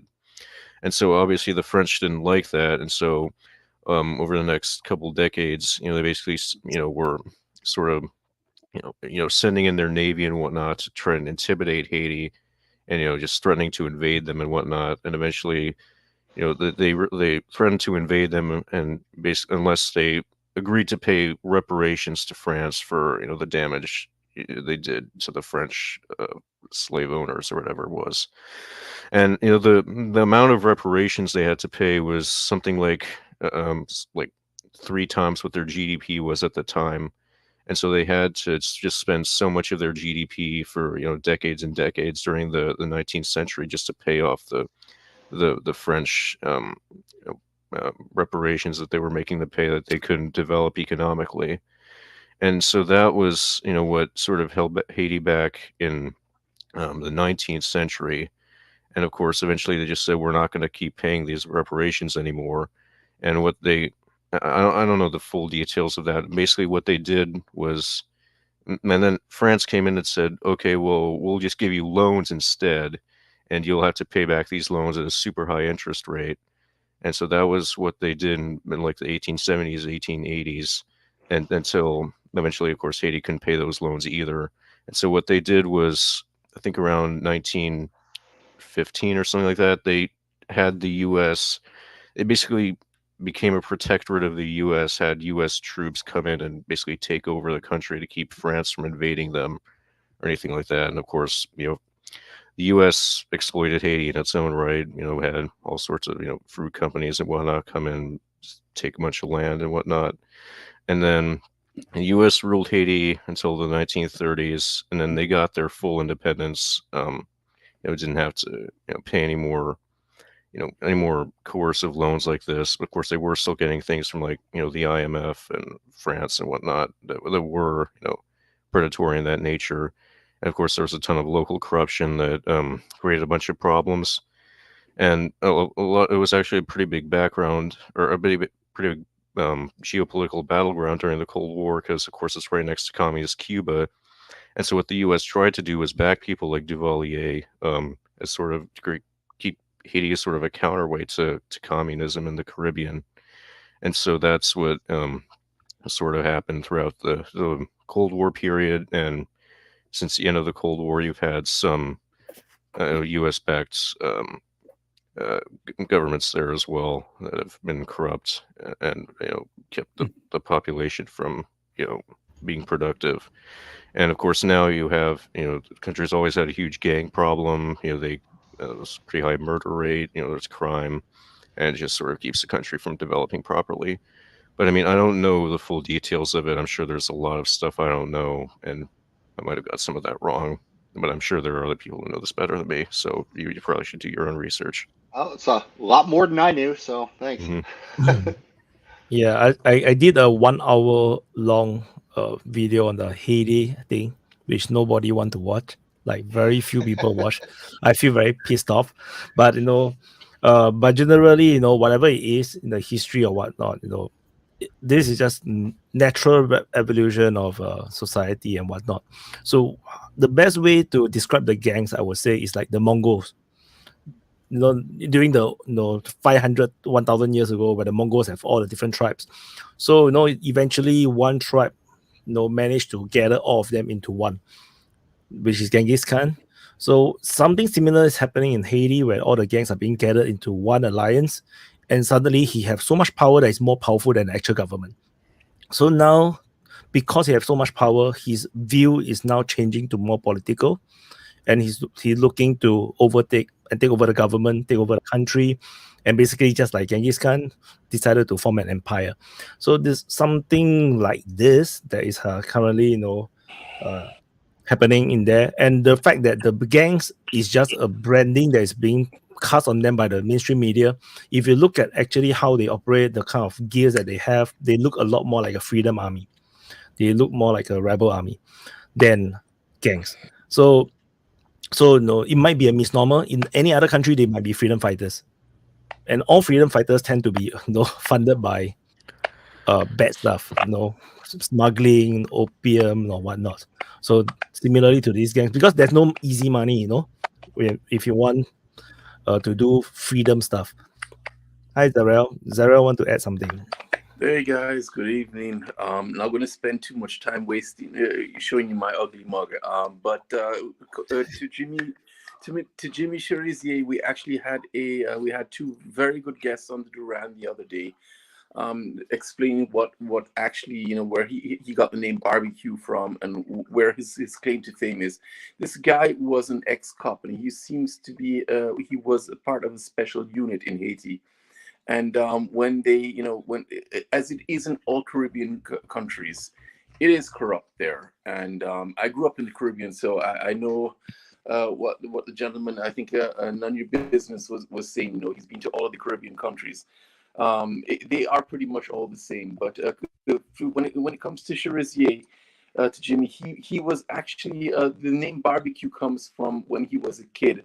His mom used to sell barbecue meat, or charred meat on the market, and that's where the name came from. It has nothing to do with cannibalism or him eating people. I mean, that's just utter BS. But it's been used by the CIA. It's been used by the powers that be to to create a narrative which is absolutely crap. Just wanted to let you guys in on that. It's just a little, real life, not CIA merchandise being spread around there. So yeah.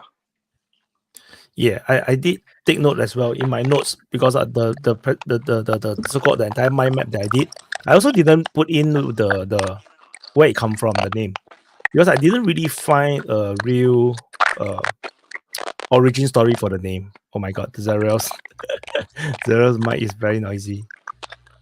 Let me see what I can do. As I said, it really is his nickname from childhood. And if you guys if you want to really find out a little bit more about Haiti or Haiti, or many people pronounce it differently, I really watched this interview with these two gentlemen that Alex and Alexander recently had. They are very, very well versed with the whole situation. They have been involved with it. But I picked it up. It was live just recently. I think it was on Thursday, and I wasn't even part of the live because I was working. But I did pick up on it, and I grew up, as I said, I grew up in the Caribbean, so I know what Haiti, the Dominican Republic, is just right beside it. And it really is. It's U.S. backyard. We know that what goes on there is controlled by, as we all know, it's called the not Monroe. I think it's Monroe Doctrine. That that it's their sphere of influence, and they don't want anyone there apart from, unless it's Cuba. And so all of this stuff that is happening, when Jimmy saw the corruption that was being produced in his country, he actually he wanted to fight against it, as probably any normal human being would want to do. And they blacklisted him, and they did everything to get him give him a bad name. But as said, this guy used to be a police officer, pretty high ranking constable in the police force. And then they do what they do to good cops who are trying to make a difference. And so what he did is he actually got all these gangs together. He tried to get them together, and form them to do something good for the nation. But when you have American politics mixing into stuff like that, and I don't even need to get into Clinton's, etc., we all knew what happened there. Yeah, this is what happens. And sad that it's happening again, but yeah, so be it. Well, I wanted to go back to what I was talking about with Haiti potentially building up its military. Haiti has a GDP of about $24 billion US, real GDP, and North Korea spends about 25% of their GDP on the military. So if Haiti wanted to do something like what North Korea does, and have Songun or whatever it is, they could spend about $6 billion on their military per year. And that's about the same as, I think, like what Hungary spends on their military. So if they wanted to have, do that, they could have, military roughly comparable to, minor, or like basically, minor power European states like that. Now, that's probably not going to be enough to keep the U.S. or another country like that from going in and occupying Haiti. If they just go full on, invasion mode, that's not going to stop them. What it could do is, give a country like the U.S. enough pause to say, okay, we could lose a few thousand troops, we do this, and so that could potentially serve as somewhat of a deterrent to, another regime change operation.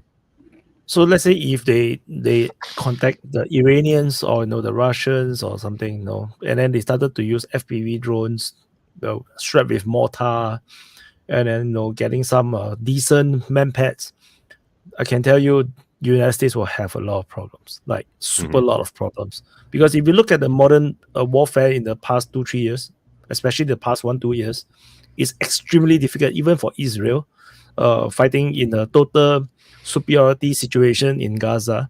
They still lose a lot of troops. So if you have and they have a lot of rifles already, so clearly they just need some RPGs type weapons. And they have the drones, like how the the Houthis are operating. And then if they gotten some manpads, they can shoot down helicopters and whatnot. They will be so difficult to kill. Like it will be so difficult to take them out. So I wouldn't underestimate. Yeah, that's another I would thing. add to that Haiti's is I wouldn't import so much military equipment as much as I would import food, so they can last, because they can just be besieged and that's it. They are just eroded away by being killed from hunger. And another thing is that Haiti isn't too distant from the U.S., so if they even just wanted to import, Shahed drones or something like that, they could reach, quite a bit of the U.S. with those. But I mean, obviously, this is all, military spending is ultimately sort of a, zero-sum game, so treat that as you will.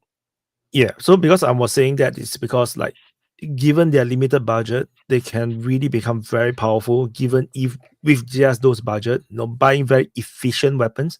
Not like not like our Western military. We like to buy very expensive weapons. If they buy cheap, effective weapons, like all these drones, they can create drone battalions, and that would be so hard to kill. Unless you have very good and electronic countermeasures. And what about just create some kind of embargo like for Cuba? Yeah, it will be difficult, right? Because if let's say Russia fleet they contacted Russia and Russia decided to support them, does the United States dare to stop the Russian ships? That will be a big problem, like for right? Cuba. Yeah, so they can't can't really just stop it. So and they're going to be like a lot like Cuba, so sure. Yeah, I think you're overthinking this too much. I mean, Haiti is not really a coherent nation state, and to create any kind of a effective military or paramilitary organization, you really have to have either nation state infrastructure in place to organize it, or you have to have ideology to organize it, and there is none of this present in Haiti. Also, what happened, what is very beneficial in this kind of low tech but advanced technologically scenario, such as using drones en masse, you actually have to have decently educated people to use it, to modify it, to use it properly. And I mean, Iran can do it. I mean, even Yemen can do it up to a point, but I don't think Haiti can do it. I mean, they are like in a perpetual state of social collapse for decades. They don't have human potential to effectively pull it off. Possibly Venezuela could do it, because Venezuela is a nation state. It does have ideology to organize something like this. They also have access to technology which they are familiar with already, and they have probably decent enough level of basic education to facilitate this kind of integration of technology. But Haiti, I really don't think so. Any more people want to talk about Haiti, or shall we change topic? Oh, Maddie, You're muted. Unmute yourself. Just on the end is like I wanted to respond because what you said, Wyatt, was very true. I think that if America got involved in Haiti and it became a long drawn out, we would have a long logistics line to support. And the Haitians, whoever controls it at this time, if they just go to ground and wait till help comes to them and they keep extending it out further and further, the United States just got to keep on sending logistics there, and they can outweight them really. With all the events going around, I mean, how much military is there to actually do this and also maintain homeland protection or any presence in NATO in Europe? So I thought that was a great point. The world is learning how to fight the West. It's just to make them burn time, because the more time that the West burns, because they're so big and clumsy, the more logistics they burn up. And we just don't have that all built up to support operations going everywhere for extended periods of time. So kudos to you. That was a great statement I thought you made, Wyatt. Yep. Hi, Siba. How do I pronounce your name? I'll just say CBA. CBA. CBA. Oh, that's a mouthful. Can you introduce yourself? Yeah, I'm CBA. I was just listening to the guy talking about Haiti and about a barbecue, and I just wanted to ask him, but he's gone now. Maybe anyone else knew. Isn't the guy responsible for a lot of massacres in the area as part of his gang? Because the other Yeah. guy made it seem like he was I knew why as well, said like a freedom fighter type of thing. You know, I'm not sure about his politics. It just seems he's against the government, but it seems Yeah. like he's a bad guy. I don't know. Well, one of the things they did was actually captured these jails in Port-au-Prince and let out over 4,000 inmates. Just let them out randomly, no matter what their crime was. And yeah, they definitely committed at least some massacres. How many people they killed depends on who you ask, but that's just how things are there right now. Because Haiti is more like like the Wild West during the cowboy era. There is no law. Like the law is malleable. So in the end, it's a matter of who have the firepower. If you look at the history of in the Wild West, there's a lot of people dying, like all the time. People just keep dying from all sorts of shooting, loot, plundering. Maddie? I brought this up in chat, and because we have some great knowledgeable people here, they responded to me and gave me the right name. Wasn't it during the Clinton administration? Stride was the one that was in charge, who basically held a good portion of the gang. So he held the most power. So the Clintons latched onto him and started funding him and such like that. And where did he end up? Yeah. So the entire gang situation, based on my research, is that is largely related to the US fundings. So that's how the gangs got more and more powerful. And also at the first place, why the gangs got into power also is because the politicians themselves are using the gangs to gain power and protect themselves. So over the years, as everyone is funding the gangs and using the gangs get more and more powerful, more and more autonomy, and to the point where they are now more powerful than the government. In fact, this corruption in politics is so bad is that they used to have an army. Haiti used to have an army, but because the army did a military coup once or twice, and then they decided to disband the entire military. And the moment they dismantled the military, the soldiers got no jobs, so they also joined the gangs. So now they have the gangs with all the well-trained people, and there is no military to fight all these gangs. They only have the police force, which is totally outgunned. So Haiti is a very bizarre, very weird place, which we cannot use our conventional wisdom to understand. You have to use a fantasy world kind of, use some fan fiction kind of a story or world to try to understand, because it's a Wild West. You have a lot of tribes, and all the different tribes are fighting, and then and finally united under this one ruler. They are against this foreign imperial force that is controlling this puppet master. It kind of weird world. Which is why if you look at the statement coming out from these gang leaders, they don't sound like gang leaders. They sound like freedom fighters. They talk about they need to get their own independence, make their own decisions for themselves, and no longer have foreign intervention, no foreign people deciding for them what they should do, who should be their leaders. So it's totally different. It's very, very weird. So if you remove the word gang from them and try to understand them as a freedom fighter, it will make so much more sense than just gangs. Because even gangs can't survive for long if there's no economy. So, Similion? What I was going to say is CBA made a point there regarding barbecue, right? Just a moment ago.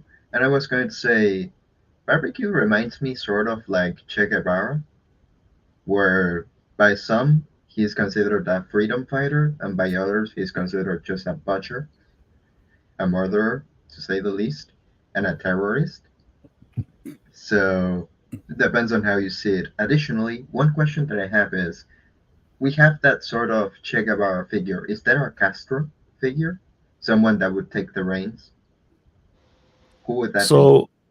So in my video that I covered, there's basically two people who most likely will inherit power. One is barbecue, who have the firepower There's another guy who have the legitimacy in terms of political.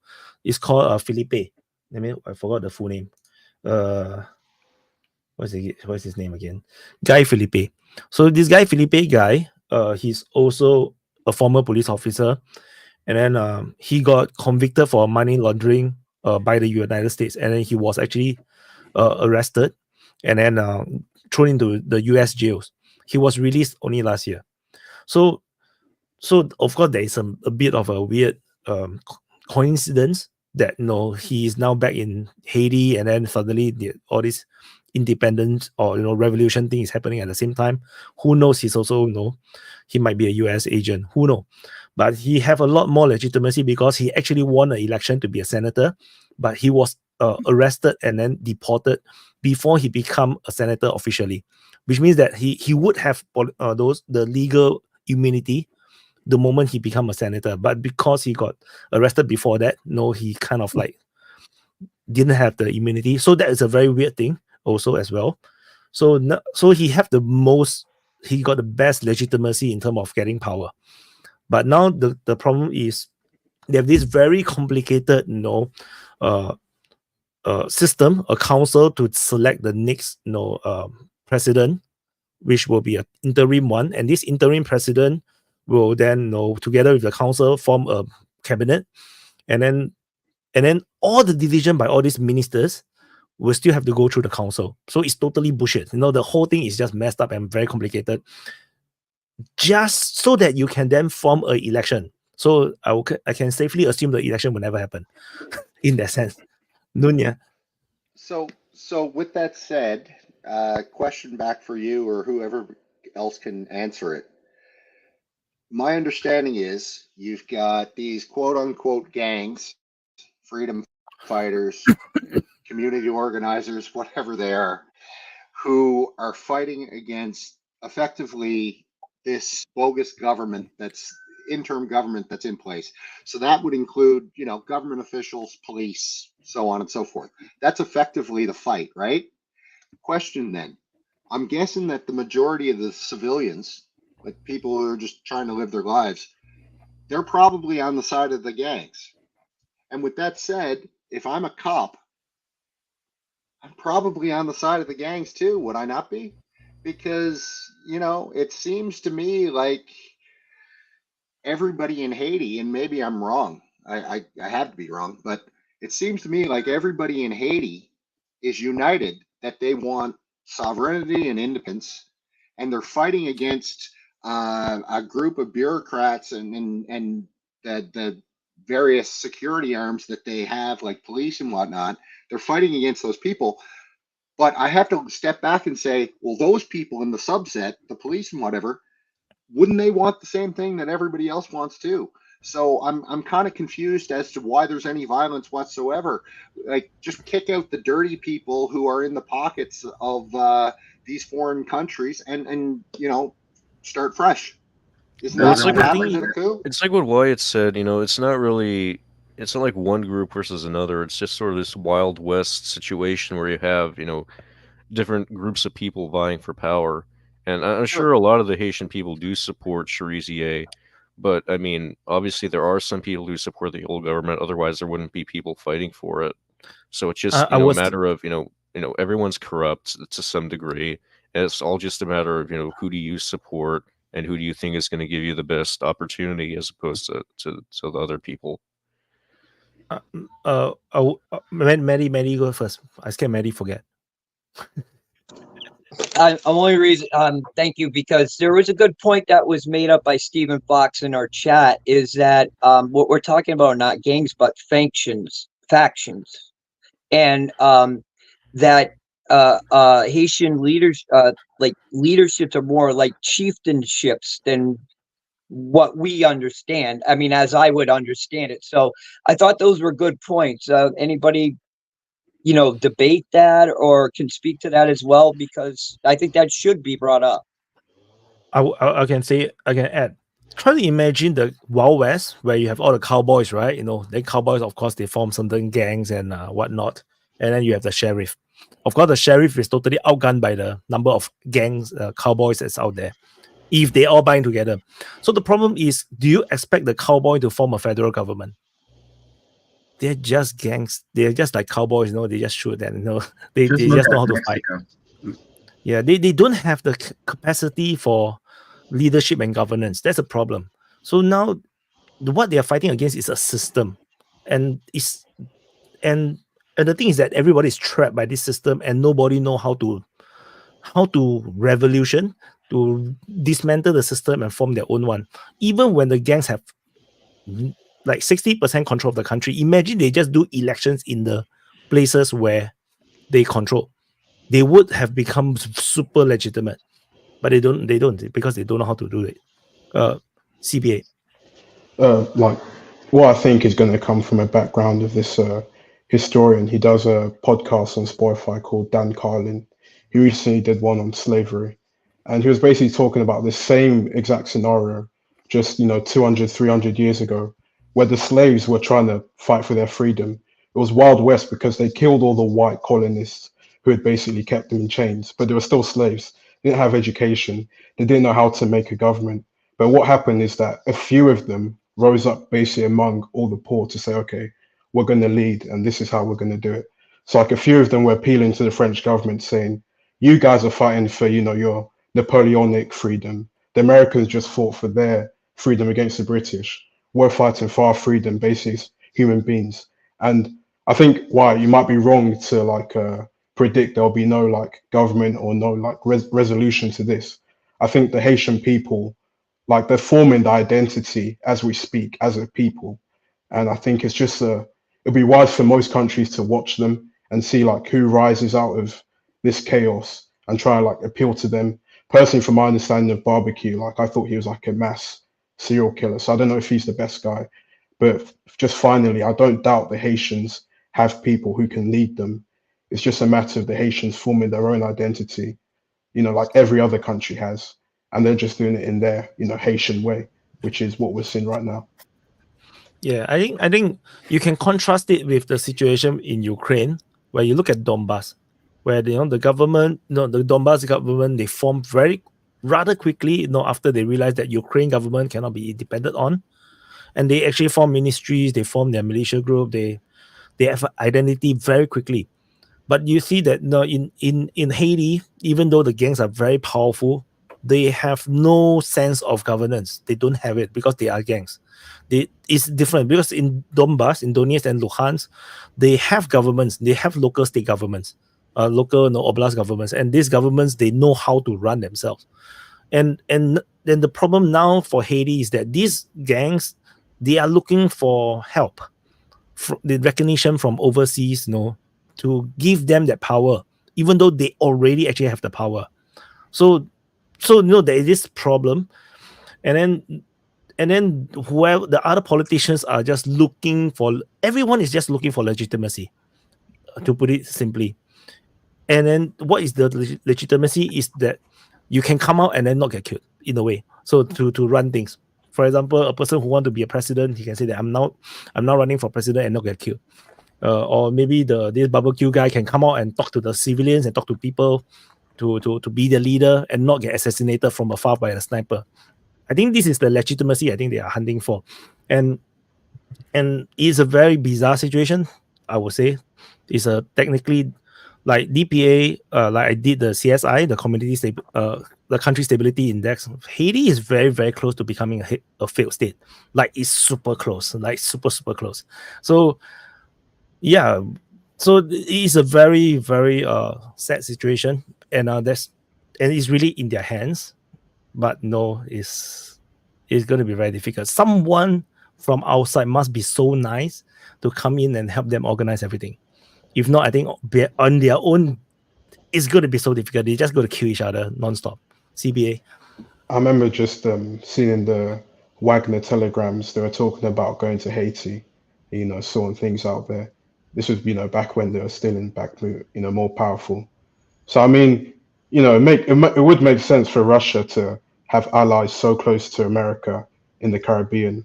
And, if Wagner is their, arm of doing things without directly doing things, why not just send 1,000 guys that's been in Ukraine to prop up whoever they want in Haiti and so they have an ally in the Caribbean. But I think that's a I massive don't even escalation. Yeah, that's I escalation. don't They could even think already do Russia that needs. They could already do that with Yeah, Cuba, though, and the reason they don't is because they don't want to piss off the U.S. And plus but Cuba doesn't really want to be, sort of in the crosshairs of U.S. the way they were in the Cold War. And the I'd same say thing it's with an Haiti. escalation. It's not probably what's going to happen. because Right. if you look at the situation for today's Russia, don't talk about the Cuba during the communist days and early days, but in today's Russia, if Russia come in, Putin say that no, we will come in with 1,000 peacekeepers. We will help you organize the elections. Everybody stand down, and nobody will be incriminated for all their crimes. Everything will be wiped off. We start anew. And ask for all the gangs and all the political parties to buy in. I can tell you, everybody will buy in because nobody trusts the West, and then they want the Russians to be here. And then, but the they're thing already is, in Africa. So. Yeah, this is legitimacy. You have a great power coming in to legitimize everything. But of course, there will be trade and deals. Like maybe the Russian government will say that okay, all the gangs must give up their weapons and whatnot. That kind of thing. But if they can make a deal and then Russia maybe is more trusted, then things may happen. But of course, then everybody else will be pissed off. Like the French will be pissed off. The Americans will be pissed off. The Canadians is going to be pissed off because everybody lose their control to the Russians. So, and then of course they will say no. And then you have the geopolitical battle over Haiti. So it's not easy. What's the likelihood then of number one, that happening, where another, larger power comes in to help stabilize the country? And then I was just thinking in my head, what if that power was somewhere closer to home, like in Brazil or even Venezuela? Well, yeah, I think it is pretty likely you're going to see some sort of foreign intervention. I know that El Salvador and Kenya have talked about sending in troops to try and sort things out in Haiti. But Kenya is the main one. Yeah. Kenya is the main one. They volunteered. Yes, I want the UN money, And then all the Haitians were like, no, we don't want your cholera or something. Weren't they? They were going to send the 5,000 troops over, but wasn't it deemed unconstitutional by the Kenyan government? So now it's kind of in limbo. Yeah, it's in limbo at this moment. But the current Kenya leadership is like very determined. I think they can make a lot of money. I think through it. Sure. This is my guess. Because to deploy there, they will get money fundings from UN, and someone have to fund it. I think United States will be funding most of it. But one of the opposition politician in Kenya say that he will challenge this in court because this is unconstitutional. And then the Haitians themselves hates it because the last time the African peacekeeper came, they caught a lot of disease, a lot of people died. So I don't think the gangs this time round will be friendly to any peacekeepers. I think any peacekeepers come in, it will be a civil war. It will be an outright war. So that's what I think. And I don't think Kenya have the military equipment to deal with the gangs because they will be outnumbered by the gangs. Oh, yeah, that's another thing I forgot to say. I know back, I forget when it was. I think it was like 10 years ago. The UN did send a bunch of peacekeepers into Haiti, and basically the peacekeepers used up all the water, and everyone got a lot of people in Haiti got cholera and whatnot from that. So yeah, I definitely think that's another reason why the Haitian people are really going to be resistant to some sort of foreign intervention there. Yeah, this time round is going to be different. The first time round is that because it was a natural disaster and whatnot, right? So is that I think I'm not sure which is the country that sent a peacekeeper the previous time, but the story was that because they have the disease, so when they shit, the disease go into the water, and then it goes into the entire water supply, and everybody caught cholera. So so they really hates the Africans. So this is slightly racist, but they have good reasons because they have really bad experience with them. So so Haiti then now the Haiti today really don't trust foreign interventions. Like they are the next level don't trust. So it's not like Ukraine is like please come. Haiti is like please don't come. It's a very, very weird situation. Now, Anybody want to add any more things? And we can actually talk about something else. Yeah, let's move on. I know you guys wanted to talk about the missile strike on Ukraine earlier. I don't know if you guys want to move back to that. One thing I wouldn't mind talking a little bit about is what's going on in Niger, kicking out the U.S. Or that's kind of what they said. They said that it was an illegal occupation. The U.S. is still there, but for how long remains to be seen. I think that was a real big story last week that didn't get a whole lot of attention. Yeah, sorry, I was too busy. I didn't do anything on it. Oh. I did saw. So I think the I'm not sure what is it, if it is true. From something that I saw on Twitter or whatnot, is that the American military, after like the French has gone, they feel like they are the colonial master now. So they are like traveling around without permit, and then the Niger authority got pissed off.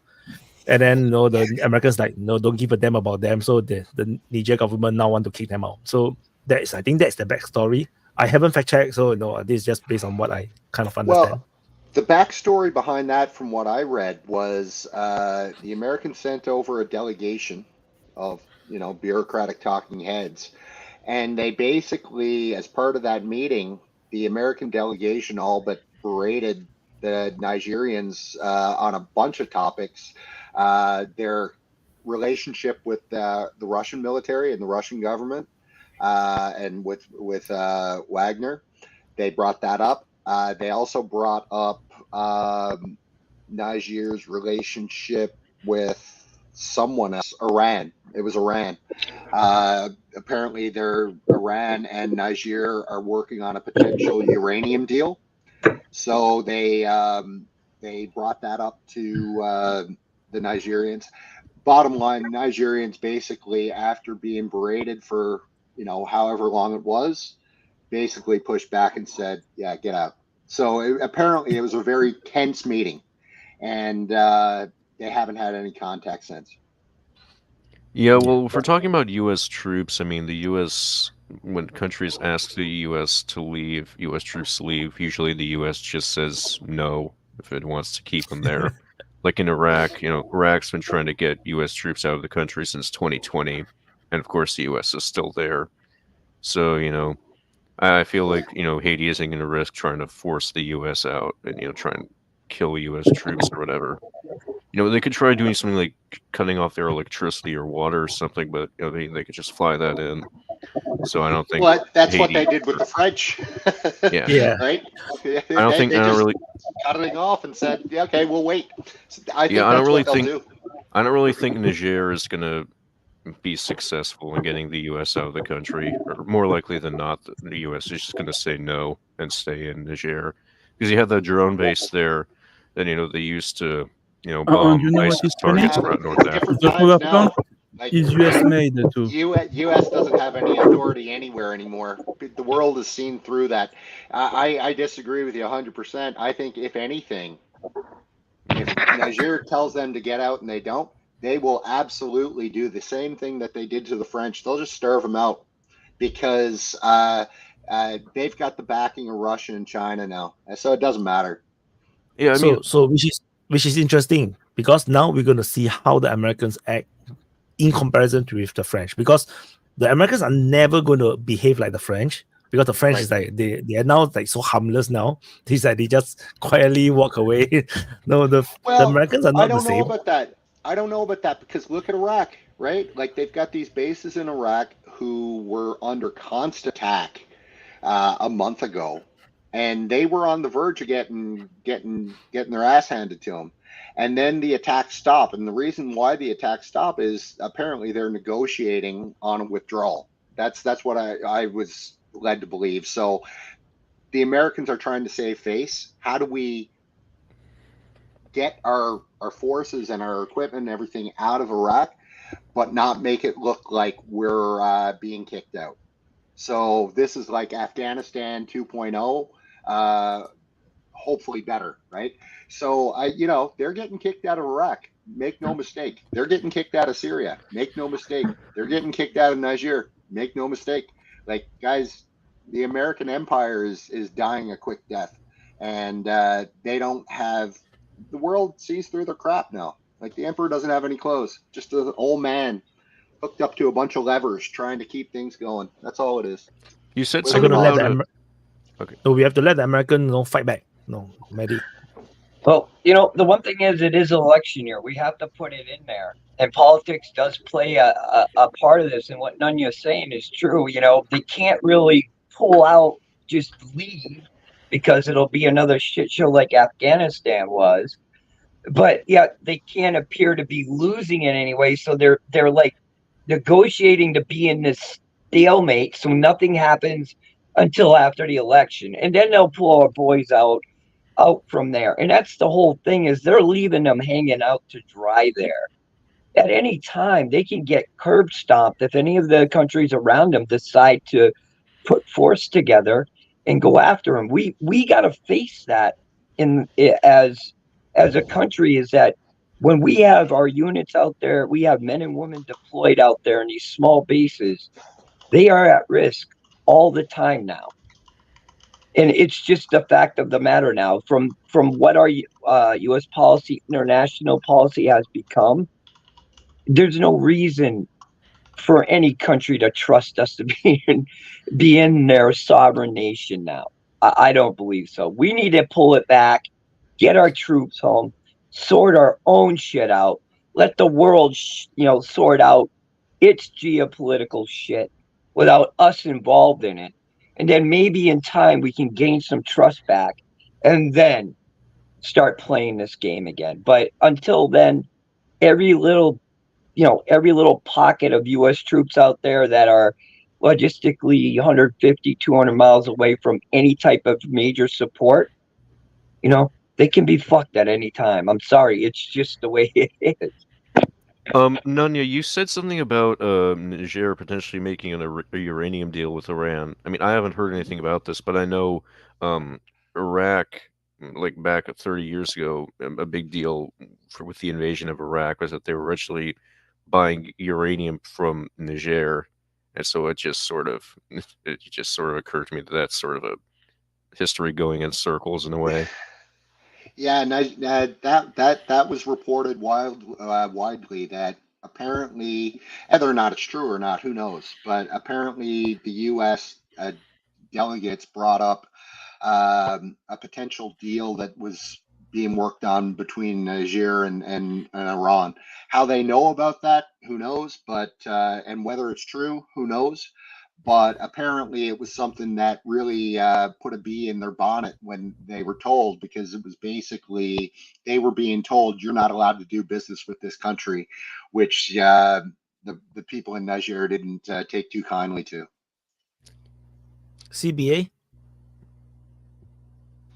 I was just saying that maybe like last year there was like a threat of invasion from the other countries surrounding Niger, or maybe it was Mali, or one of those countries to invade and take over the government. And I think in those countries you have a Wagner operating as well. And I think those governments are more allied with what Wagner are doing compared to what the US or the French were doing, which is basically the same thing, which was keeping the Islamic extremists out and making the government more powerful. At the end of the day, it doesn't matter who's in government. It's just like the government wants to have the power to do whatever they want in the country, and the Americans and French want to have the same power as well. And as long as the Americans and French are killing the terrorists, then the government's okay and there's some type of stability. But if the Russians or if the Russians are doing it better, it's kind of like just capitalism. They're favoring the Russians over the Americans. So things like this are probably going to be more common in Africa, more common in Syria, Iraq, because those countries are going to go more to Russia than America. So yeah. Yeah, ECOWAS was discussing about potentially invading ECOWAS was talking about potentially invading Niger last year to put the old government back in power. And I wanted to go back to ECOWAS is more of a more Western ally than anything else. I've heard it pretty much described as Nigeria's NATO. But I mean, they generally do ally more with the West than Russia or China and these sorts of things. And I just wanted to go back to the uranium deal for a second. I know Iran. I'm pretty sure Iran has its own natural uranium deposits whereas Iraq, doesn't really. So that could be one difference between this and what they were talking about 30 years ago with Iraq potentially buying uranium from Niger. I don't think Iran, if Iran has uranium deposits, I don't think it's very much. I haven't heard that they're a big player in that space. You might be thinking of litithium. They just discovered a boatload of lithium like last year. Could be that, but I don't think they're a big uranium player. Well, I pretty much always just assume that because they're so big and that they've been able to have this, civilian nuclear program, I just sort of assume they had, some natural uranium deposits, but I could be wrong about that, or at least enough to make, at least enough to do the things they do with nuclear power and whatnot. Yep. Yeah, I'm sure they have some. I just don't know how much. So I just want to say something. I just want to stretch the reality a bit. Maybe the French purposely create the situation so that they can withdraw the troops, so that they can send them to Ukraine. No, from Niger, and they send them to Ukraine. Is this French thing to Ukraine actually serious? Because isn't that just going to kick off World War III? Nah. We were talking about that earlier. Yeah. I mean, it could happen, but I think it's more likely than not that it won't. According to history legend, he was talking to me in private. He's like, the situation seems rather serious because it is now widely discussed within the French society. Like, all the people from the who and who's are all now really talking about it and discussing and debating it. So this suggestion, although we are dismissing it, we know that it's very unlikely to happen. But the debates are real. In France, the debates are very real. Maddie?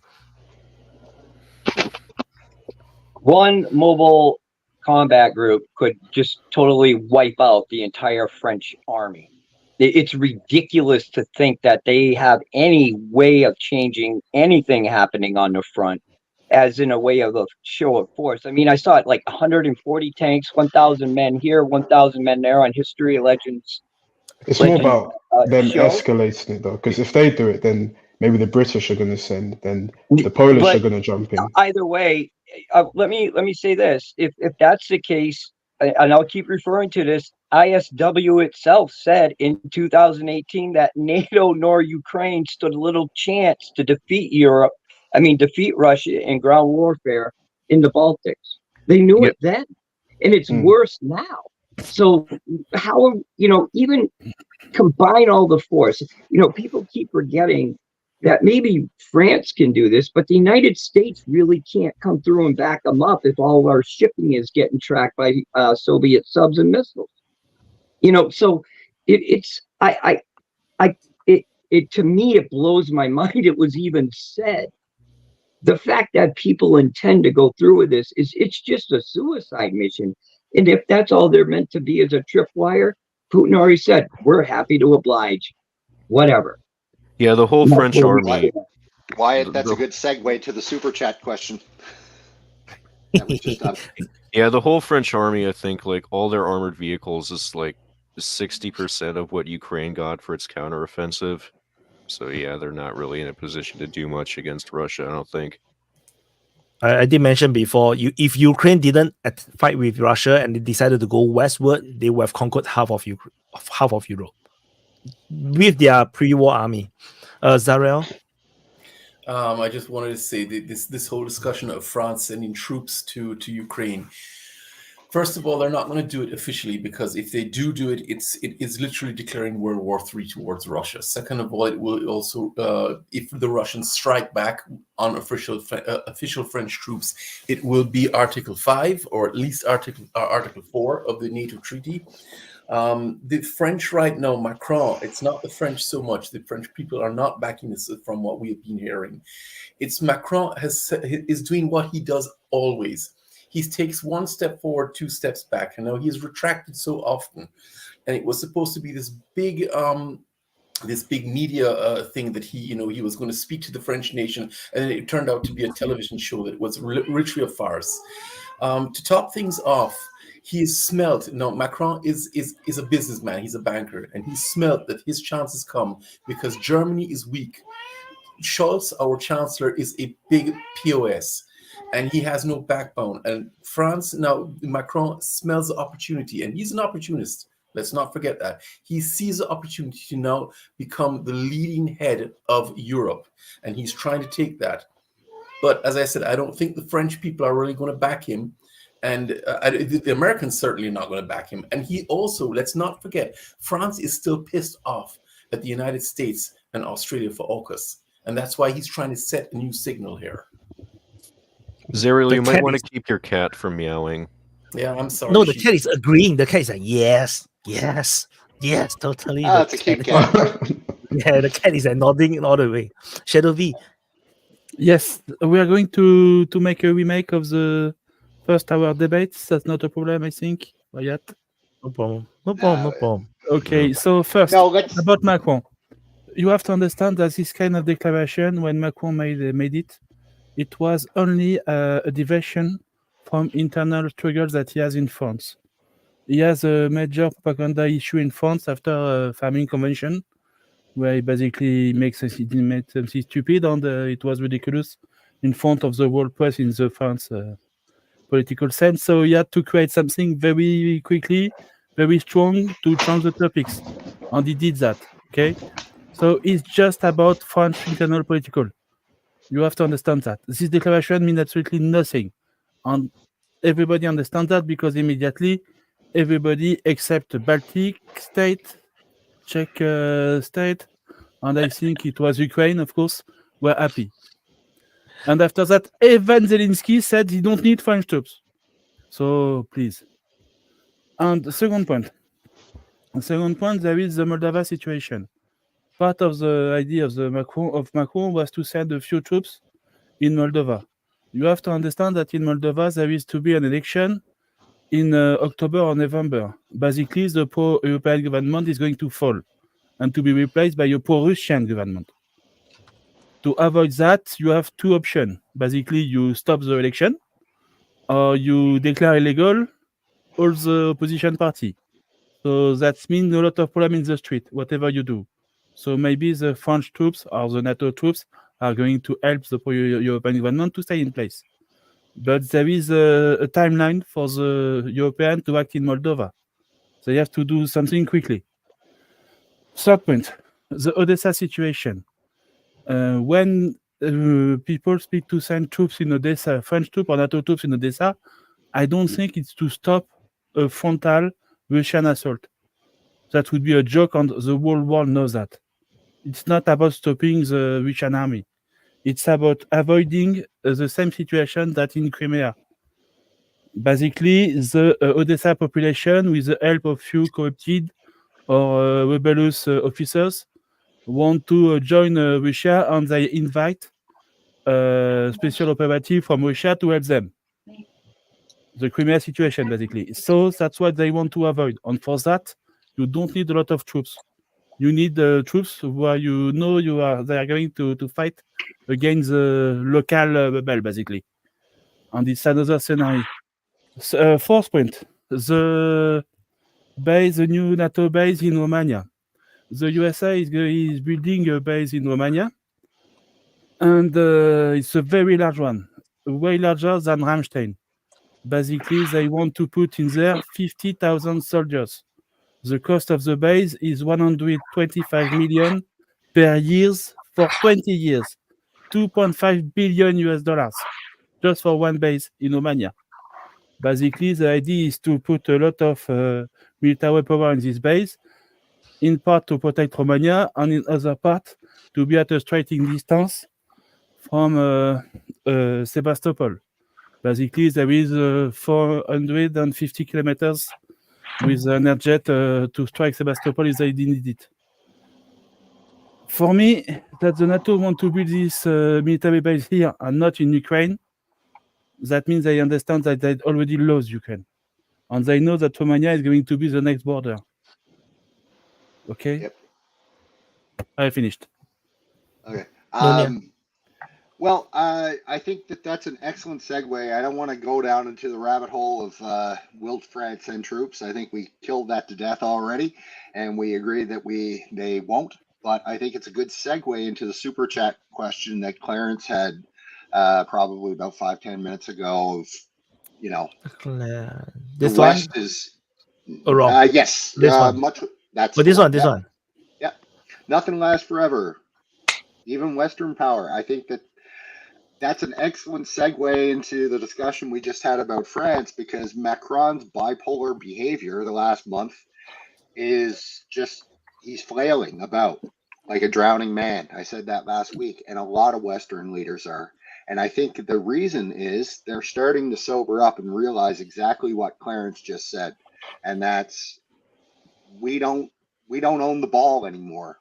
And the people who do own the ball, they can take their ball and go home anytime, and we won't have anybody to play with. And I think that the West is starting to realize that now, and I think that it's going to become more and more prevalent as this year goes on. So I don't know. I'll throw it out to Zircon. Okay, I will just go a little bit off this train of topic, but it's important, I promise. In about an hour on our local time scale will be 24th of March, which will be anniversary, 25th anniversary of the bombing of Yugoslavia. And for us, it's a huge topic, obviously. And there will be demonstrations against NATO tomorrow. Actually, not one, but several different demonstrations against NATO in Belgrade, conducted by different, it's not by political parties, strange enough, but by the various groups of citizens and unofficial political organizations. Some of them are far left, some of them are far right, and everything in between. So there will be essentially all day long, there will be different demonstrations against NATO happening all over the place. This is interesting enough because, especially at this moment, now, I don't know if any of you have been in Belgrade in recent years, but whomever has been, he couldn't fail to notice the ruins in downtown of Belgrade. Now, this is the ruins of the general staff of the Yugoslav army. Now, what happened was that at the very first night, no, not first, but maybe the second or third night of the bombings, the general staff, which is downtown, has been bombed and essentially mostly destroyed. Now, it was previously evacuated in anticipation of the air campaign. So essentially, they bombed the empty building, just empty offices, and nobody got killed in the process. But the ruins still stand. And essentially, popular opinion is that those ruins should be allowed to stand downtown as sort of a historical monument to what happened. But it's common knowledge that U.S. Embassy has been for years making sort of suggestions that something should be done to cover these things up, to sort of rebuild those ruins in some place or another, in order to facilitate like a better development of a relationship because of it. So what is currently happening, and this is sort of pouring the salt on top of the open wound, is that our government has negotiating this huge development project, which is going to happen in place of those ruined buildings. With whom? With Kushner, the Trump's son-in-law, with his firm. He is one of the investors in all of this project. And this is interesting because Alexander Vučić, the president of Serbia, he in 2016 he backed the wrong horse. He was betting on Hillary, and he lost. And he actually found. I mean, this is like playing the big politics game from the periphery, global periphery.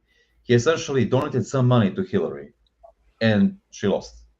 So no, Trump didn't really hold him accountable for all this, but it's still a bad move he made. So he's currently betting on Trump to win the next elections, and he's been giving this investment project to his son-in-law to sort of establish a good relationship in advance. Now, this is his personal political position, but for us, it's still insulting. And tomorrow, there's going to be huge demonstrations happening. I mean, it's probably not going to be violent, but still, you never know what's going to happen. So this is what is happening in Belgrade right now, and we are celebrating this anniversary.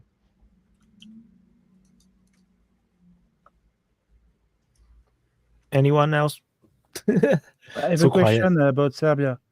When are the next parliamentary election? Basically, when your government could change or not? What is the date of the next election? For several years. It's in 2026, I think. Are there people in Serbia who want to like really build up the Serbian military for like 5-6 years and then try and Oh take my like, God. the Republika Srpska back or something like that? Sorry, I didn't hear you. Are there people in Serbia who like are like irredentists and want to like take back, you know, like Republika Srpska or whatever it is? Well, some do, but the thing is that for us, Republika Srpska has a essentially decent deal out of all of it, because they are state within a state in Bosnia, and I mean, this is something which was their initial goal from the very beginning in 1992 when the war started. They just didn't want Muslims to sort of dictate their way of life, and essentially they achieved this goal in 1995. So for them, I mean, they would prefer if they were independent and joined Serbia, of course, but and from Serbia side of the border also. But this is something we can live with. I mean, this is a decent deal for us. Much more important is the Kosovo issue. Also, our military is in a state of major investment. I mean, all of Europe is essentially, but it's complex issue because we are surrounded by NATO countries, and this procurement program is handicapped because of this. So, for example, some of the hardware which was actually bought and paid from Russia couldn't be delivered because Romania and Bulgaria handicap. They prohibit transition of those hardware on the pretext that it's Russian. No, it's not Russian. It's ours. It's bought and paid, but still there are ways to inhibit this. Some of the new hardware was delivered from China, Yes. curiously enough, and this went on through intermediary. This went on through Egypt, and I guess this kind of deals can be still pulled off. But what is essentially mostly done currently is heavy investment in the local arms industry, which there are remnants from the old Yugoslavia times, and there are development lines for the new armored vehicles, anti-aircraft systems, all manner of things. So it's going slowly because we're a small country and like we don't have huge industrial complexes in place. But this is seen as more dependable solution than importing things, and it's good for the economy and industrial base also. At a point, I think it was a few years ago, there has been literally a bridge, an air bridge between China and Serbia with military air transport, and a lot of people thought it was about to bring there the Chinese version of the S-300. Yes. And it was really a big surprise because it showed the ability of Chinese to maintain a very important logistic travel by air. And it was an ability that nobody knows that China has at this point. Yeah, they brought Serbia HQ-22 missiles. Yes.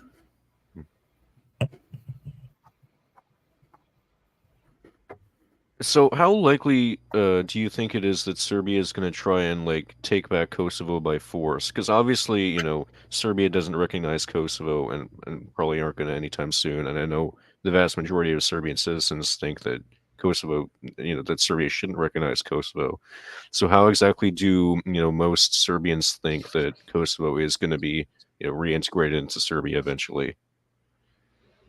Well, first things first, there is no way to currently take it back militarily because there is a huge American base over there called Bondsteel. And as long as Americans are present there, you can't do anything, you know. It's we cannot go to war with the US over it, you know. This is like ludicrous. But what will happen? I mean, this is my personal opinion. I mean, I can't speak for everybody, but my personal opinion is that Americans won't be there forever. Americans will be there for another 10, 20, 30 years. Eventually, something else will pop up. They will go home or some other place, and this will open our possibilities. Yeah.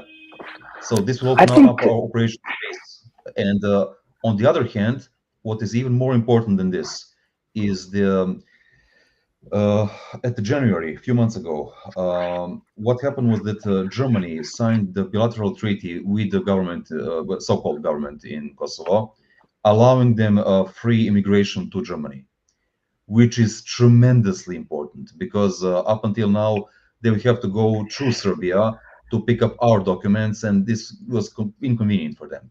So right now they can bypass us, which is great. Because if you follow unconfirmed sources, but more or less correct, probably as many as 70,000 Albanians from Kosovo already left Kosovo and went to Germany in just 3 months.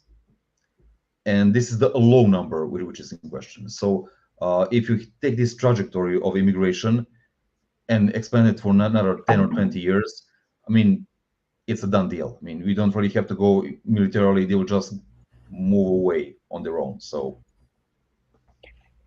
when we talk about things, go on then.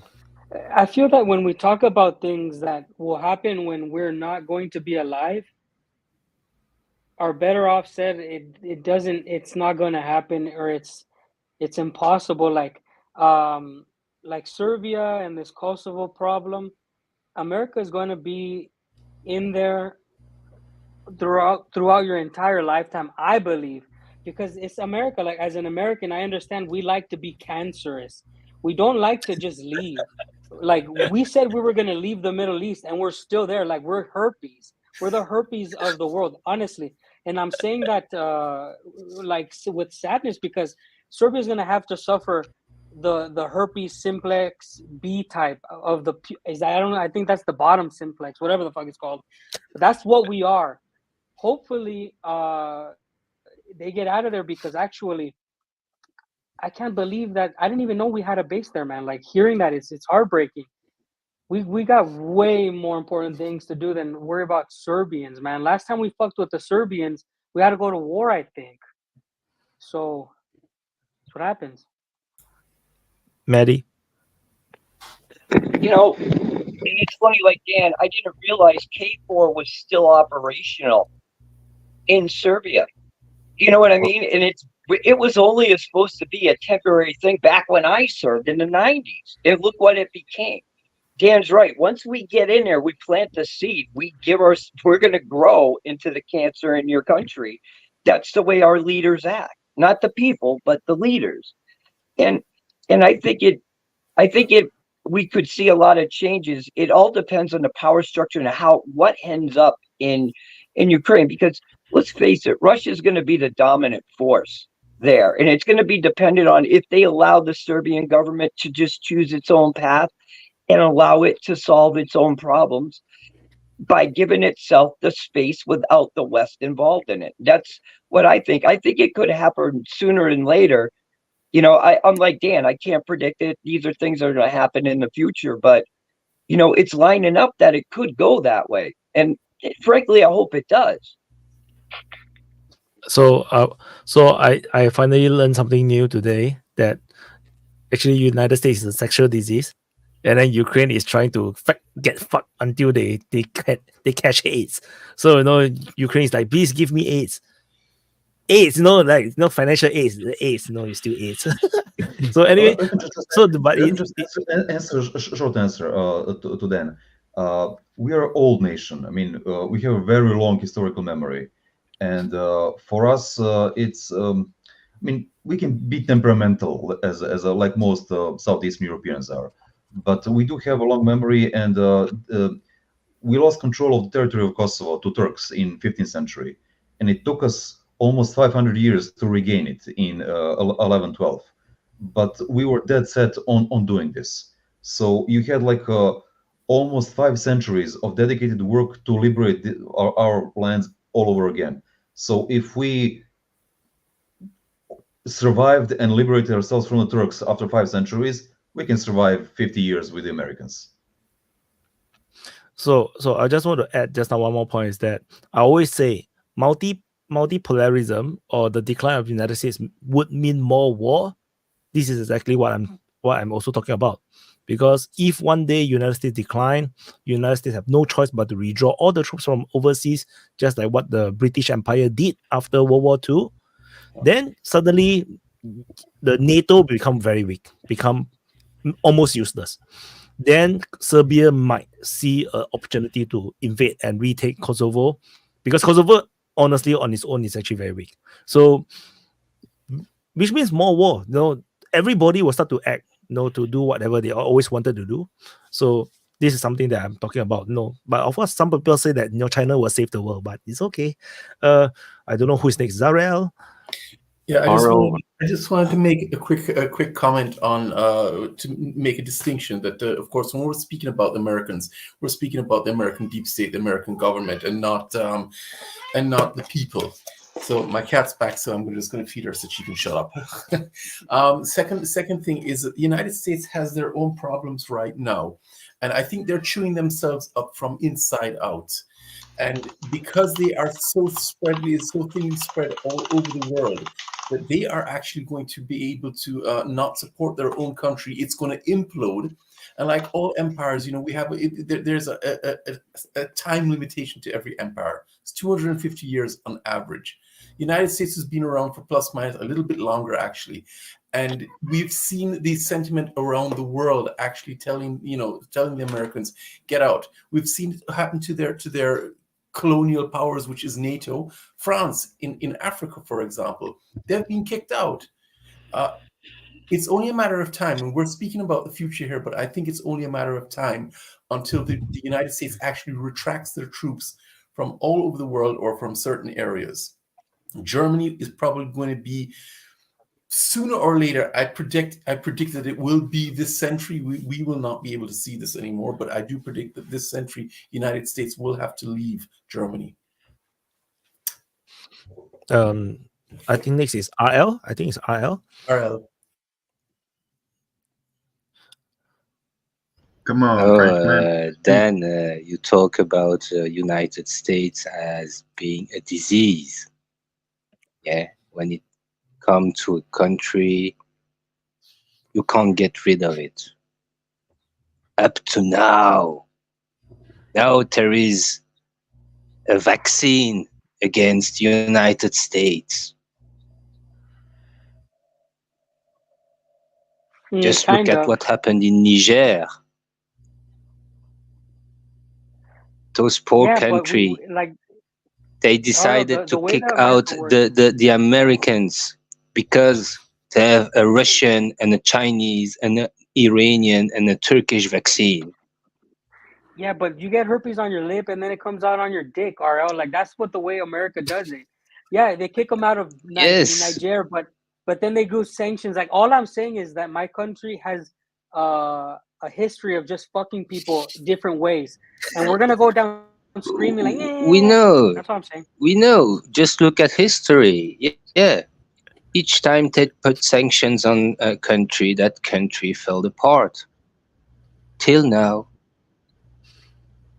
Now things are changing. Now you see more and more countries rising up. More and more countries, even tiny little countries, even weak countries saying, fuck you, United States. Doesn't matter if there are good people in United States like you, like Mehdi, like Von. We don't care. What matters is your decision makers. And those decision makers have less and less grip, have less and less, cleverness to hide their lack of morality. No, they are showing to the entire world, without trying to hide it, their immorality. Just look at Lindsey Graham in Kiev.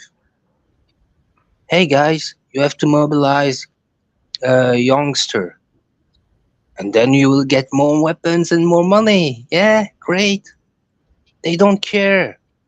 Just look at what the Nigerian officials from Nigerian officials said about their entrevue, their meeting with U.S. officials. They were explaining that the female bitches of the United States, of the State Department, decided to impose them rules on U.S. Department of Defense contractors and military personnel, and how they have to pay the taxes for the airplanes going to Niger and stuff like that. They are not even hiding it anymore. They are not even putting a mask on their ugly face. That's all that just show that it's the end. At the end you will disappear. No, but it's the end of that unipolar hegemonic position of United States, which, and I repeat it, the decision maker in United States are not cabled mentally to understand that. And now I give the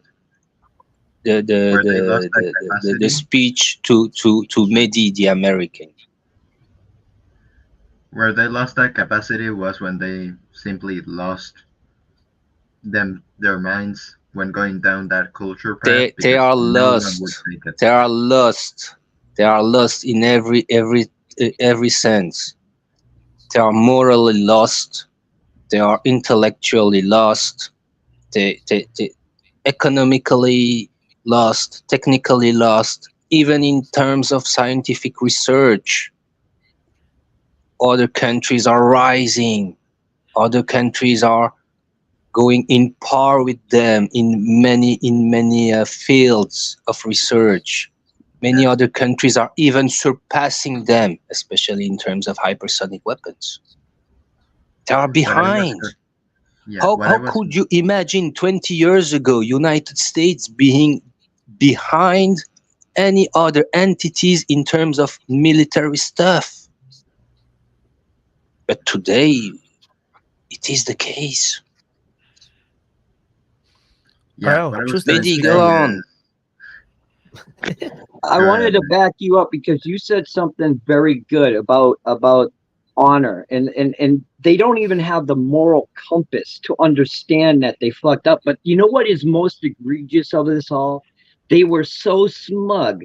They never considered what would happen if they ever failed and lost. They had no other plan. And once their initial plans blew up and Russia killed the first army, well, all they had was just keep feeding it in. Hopefully we can beat Russia on the economic front, because we're definitely not going to do it on the military front. And here we are right now. And, you know, people with morals have in a compass, you know, warriors have a point where they know what they're doing is harming their own country. It leads to, you know, destruction of humanity itself. And it puts them in a place where they have an honor about it, is that you don't bring it upon your own families. It's decided on the battlefield.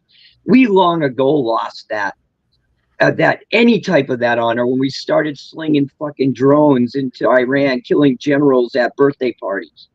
You know, there's nothing to say that shit can't come back to us. You know, they never consider it. They just so smugly think that they were in control of all they had all the boxes checked and squared, and Russia was just that gas station, they said, that they never considered anything else. So one of the worst things about it, because they propagandized the American people, they had no clue, for one. And second of all, is that now that they're trying to back out of it, we're at World War III, and none of the branches of our government have went through the proper freaking formal paths that the Constitution allows us to even be in a war. And yet we have a proxy war that's putting everybody on the edge of World War III, and yet the Congress never voted on it. You know, it was just done. And like he said, they don't care anymore. I mean, look at the graph they're doing. They don't care that Russia's making 155 millimeter shells for $200 a round. And we are buying them basically from ourselves through our MRC up to $8,000 per shell. Folks, that is where trillions of dollars go. It's not to make more shit effective. It's just to stack up contract after contract after contract till shit costs thousands more than it should. And that's about honor too, because when you do that, you start to take away the safety of your soldiers by not providing them with the right equipment or enough equipment when you could have done far better by making the shell for $400 and not fucking over the soldiers in the field by not providing them with the amounts of ammunition they would need to win a war. That's how fucked up they are. I'm sorry. I'll stop there. Maddie, choose a person. Who's next? Maddie, who's next? Maddie, who's next? Oh no, Maddie, who's next? Semyon is next. Okay. Semyon. So I have a question for both Maddie, Dan, and Nunya. And it's, where did it all go wrong? Because we remember still the times where everyone looked at US like, oh, it's so cool. We want everything of this. We want Hollywood, those old classics, you know. We want the culture. We want the food. We want those radios that we're importing now. We want the cell phones. I got we it. want the banking system. Where did it start to go wrong? Can I go first, Nunya? Because I've been Sure. thinking Yeah, about this. go ahead. I'm actually working on a video right now, which is the answer. It's called "Why the West Hates Russia," and this video will tell you where it went wrong. It went wrong for the United States when they failed to realize that the USSR fell, and if they would have gotten in the right mental state after the USSR fell and became friends with Russia, they could have predicted that it would have became what it is now. But instead, they kept looking at the Russia as if it was the USSR. This was their biggest mistake. As soon as the USSR fell, the United States failed to realize it is Russia now, and they kind of committed to World War III since then. So they kind of tied themselves to the next big problem. And you could tell that this was going to happen if you went back in time and you told the president, hey, by the way, Russia's going to be good, okay? So in 20 years, let's not fuck with them. They would have been like, no, hell no, let's commit. We hate these guys. So we went wrong when the USSR fell. We didn't recognize that it was the end of something. We continued to think that Russia was the boogeyman. And now we're here thinking that they're still the enemy when we could have made good allies. And so that was my answer. We went wrong thinking that Russia's the USSR and that they're our enemies. And I want to back that point up with a simple answer. The day that it ended, when Putin said maybe we could join NATO, NATO should have embraced that man right there. But they didn't do it. They laughed about it because they knew they had the upper hand for the time being. They never counted on the Russian people because they don't understand the Russian history. When it became its own nation and their leadership got out all the oligarchs that were American or Western and started to rule its own country, it started to rebuild and become better. And that's the whole thing. We talk about Soviet Union falling stuff, but you got to remember, from basically the entire time Soviet Union was a country, it was under sanctions. Who knows how it could have actually performed if it would have allowed to have been just able out in the open market. Why we prevented that from happening. There's so much swirly shit that we've done that I don't know how we ever get it back, but I think it was the time. Like Dan said, it's then, and it's the continuous thinking. It even goes towards their military. What they understand about the military is complete bullshit and nonsense. And that also leads us to where we are now, with a bloodbath in Ukraine that they never knew how to fight because they left that long ago when they could have shook the hand with Mr. Putin. Chose not, but they said our nuclear weapons, they thought I should say, our nuclear weapons will just keep them at bay. They'll never invade. We'll never have to fight in the fields of Europe again. They were wrong. Simple as that. I don't know if you guys saw, but like an hour ago, Ukraine hit Sevastopol with missiles, and I don't know. It doesn't say what they hit yet, but that's just what happened. Well, I would like to answer to Semilian his question. If someone else also want to answer Yeah, his I Real question, quick, I want to jump make in as a well. clarification to the question because you raise your finger, so go on, and then I would like to answer also Semilian's question. Before Nunya Yeah. responds, I'm going to make a clarification on the question. It doesn't only involve the political spectrum, it involves the cultural as well, because they also lost that battle. Like, Sure. not a Yeah. battle, it's not even a battle, they just completely derailed, and no one wants to follow what they are putting out now. Before they wanted to follow, like I said, look at those Hollywood movies. They are classics. They are great. We want to have that stuff. Now they pull out stuff that's like, what the fuck is this? What's Well, what? let me take a stab at both the Go ahead. cultural and the political, and it might take me a couple minutes, so bear with me. So everything Dan said, I agree with. 30 years ago or 35 years ago, whatever it was, the U.S. was this sole unipower, sole superpower in the world, and that's kind of a rarity for world history, right? So I think the last 30, 40 years, the United States have developed a healthy amount of arrogance and hubris with respect to the rest of the world. So what we've seen evolve is a world player who's just been consuming and looking. It's basically a parasite on the rest of the world when you think about it. Now, the rest of the world is looking at all this for the last 30 years, and they're saying, well, we're getting exploited. We're not getting any richer, some of the smaller countries. And then you have larger countries like, we need to keep in mind that it's not so much that, America is declining, but a lot of other countries are coming up too, right? So, China has been, growing leaps and bounds, Russia, Brazil, you name them, India, I forgot about that. So it's not so much that the West is declining, the other countries are coming up.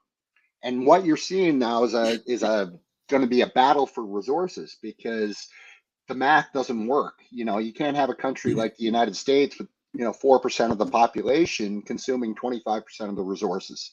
So we're seeing that dynamic happen. Now back to your cultural thing, I think what the United States, deep state, elitist, WEF, whoever runs this place globally, they need to create these kind of cultural tensions to keep everybody distracted from the fact that they're ripping off the rest of the world. So I think a lot of countries have never been on board with any of this stuff. Like if you look at Africa and go to Africa, they believe in traditional relationships, traditional marriage for the most part, right? So a lot of the stuff that the West has been pushing down the rest of the world's throats, they've never been on board with ever. And they've kind of gone along to get along. But now what we've seen since the beginning of the Ukraine, complete dynamic shift, paradigm shift, because what's happened, forget about the military side of things. Like, yeah, Russia's destroying Ukraine, no doubt about it. But that wasn't the plan. The plan was to destroy Russia economically, remove them from SWIFT, and we would wipe them out. Like, we didn't think that we'd have to really do anything in Ukraine militarily, because Ukraine or Russia would fall like a house of cards as soon as we remove them from SWIFT. That was the plan. What the rest of the world is now seeing is you've got this hegemon who's not very powerful anymore. If you have resources within your country, if you're resource rich in something, you can easily sell that to somewhere outside the West. That's been proven now. So Russia's proven that. So the rest of the world is kind of coalescing around this new multipolar world, and they're kind of supporting each other. That's what I'm seeing now. So I think that folks in the West, they're right to panic, because the entire structure that they've built is collapsing rapidly. So I think that to answer your cultural thing, they've never been on board, and the rest of the world is now seeing that, quite frankly, The West is not that powerful economically or militarily, for that matter. So what's to be afraid of? Particularly if you've got China's and the Russias saying, "Don't worry, we got your back. We can prop you up. We can buy your stuff. We can send Wagner to help you out military," whatever that situation may be. Basically, what Putin and Xi said back when they met famously in Moscow that time, we're going to change the world for the next 100 years. They meant it. And what they meant by that was, no, the United States, all this coup nonsense, all these misadventures, we're not putting up with it anymore. And they're not. And that's why you're seeing Africa go the way it is, because I think that China and Russia are helping them out quite a bit. So I don't know who wants to go next. Toby, how are you, bud? Yeah. I would like to answer Emilian's question. Yeah, I want to answer to stay in line with the flow of discussion. Yeah, For me, the sex appeal of United States began to diminish. That attraction of United States began to diminish for me. That's my point of view. When they decided to remodel the Middle East, they turned against them the opinion of about 1 billion people around the world, especially the Muslim community. There are more than 1 billion. It begins there. That's what I think. And then there were a second step, which is closer in time, with the wokeism, woke ideology, LGBT ideology. And with that ideology, all countries, all nations, all people, all culture, which are kind of traditional, as kind of, how to say, understand that United States, no thank you. And that's pretty recent. But you can see that in Africa. You can see that in many Asian countries. So yeah, and culturally, even in United States, you have so much tensions with a part of the population and those who are pushing for, I don't know how to label it, the LGBTQ agenda or the transhumanist agenda, or I don't know what. Yeah, with Disney, with, I don't know, the brand of who sell clothes, with I know the Bush, with, you see also that issue of friction, cultural friction inside United States. And the elites in United States want to impose that around the world. They're even sanctioning African countries because of that. Not anymore because they are dictators.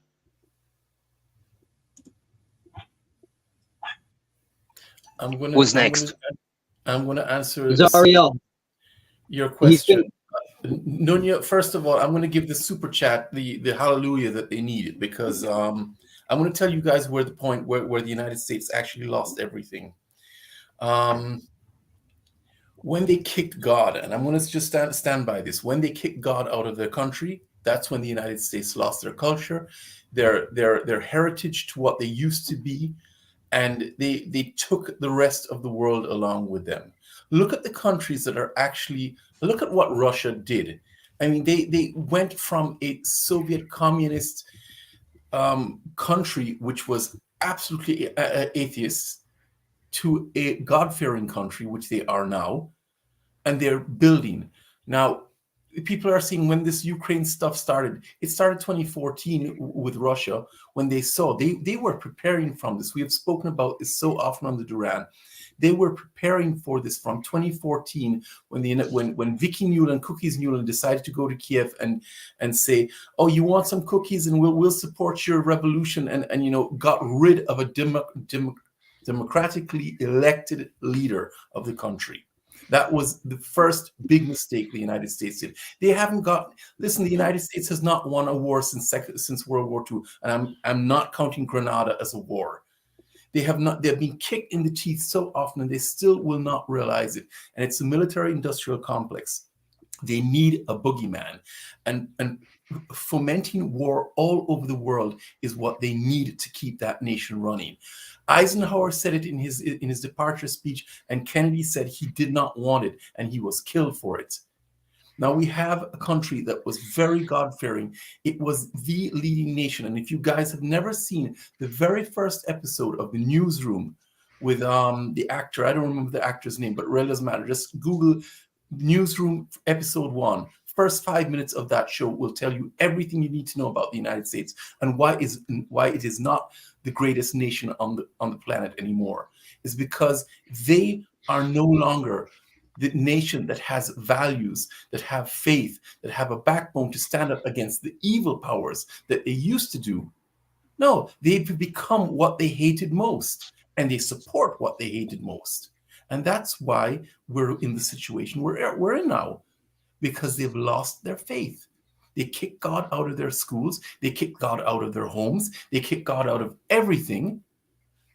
And what do you get when you kick God out of your life? Evil.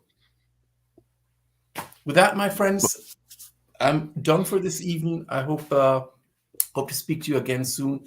Whoever is next. Thank you very much. Take care. Have a good one. Well, if I wanted to chime in here and say, I don't really think that. I mean, you still have a ton of countries in the world who really are supportive of the U.S. and really believe that American society and culture is something to be desired. Obviously you have places like the Baltic states, Poland, all these Eastern European countries that are super pro NATO, and you have countries like, of course, like Taiwan and Japan who really embrace American culture and think that they should integrate it with their own traditions, own culture. And so I think that if anything, really that hasn't changed, and you have some countries being supportive of the U.S. and being envious of American culture, and others aren't, and others lean more towards Russia and China. I think if anything, if there's something to that idea that U.S. culture is sort of somehow less popular than it was in the past, I think it might.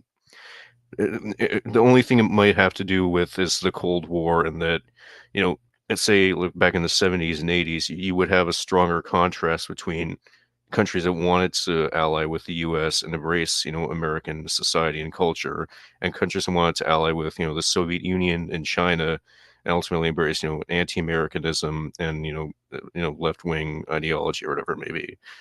And so that's, in that sense, I don't really think anything's really changed other than, the ideological contrast between siding with the U.S. and countries like Russia and China. The only thing that might have happened is you had, a 30-year period between the end of the first Cold War and the start of, the Cold War we have now, where, the U.S. really was, the only power, the only major power in the world. And so you sort of either sided with the U.S. or you went on your own way and did your own thing as far as, politics and culture goes. But now it's sort of gone back to that where, the sort of societal leaning, it really is, geopolitically polarizing, and you really have to sort of pick a side, whereas you wouldn't have to do that before, or wouldn't have to do that, say in, the 90s or the 2000s.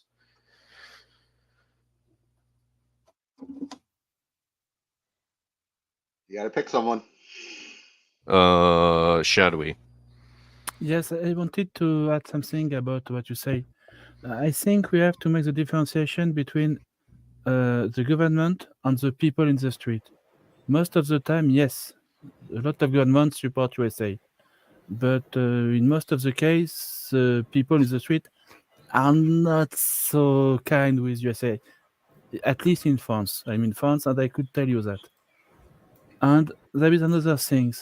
Most of the values that you identify as American value and that the people want to identify themselves, they are basically what we could call Western values. They come from most of the part from the British, the Germany, and all this part of Europe. I'm not going to count France in that, but it's more about free market, freedom of speech, to work hard for your family and things like that. The freedom to create your own company, and that's a lot of values that come from even before US become a major power. Yeah. And one more thing I wanted to add is that, if we're talking about just American culture and American, media and art, like even that, like even in, anti-Western countries, like back during the Cold War, like, you had people listening to American music or watching American movies in places like the Soviet Union and China. So it's not just like, oh, everyone who hates the US politically just hates American culture. No, I mean, it's like, you might have people who dislike the U.S. government and want to be more nationalistic, more independent, politically, whatever it may be. But at the same time, it's sort of the distinction between the government and the people. People might appreciate the culture of one country, if they dislike the government and what they're trying to do geopolitically. That's true, but that also could dislike what the country of this country, what the culture of this country is become.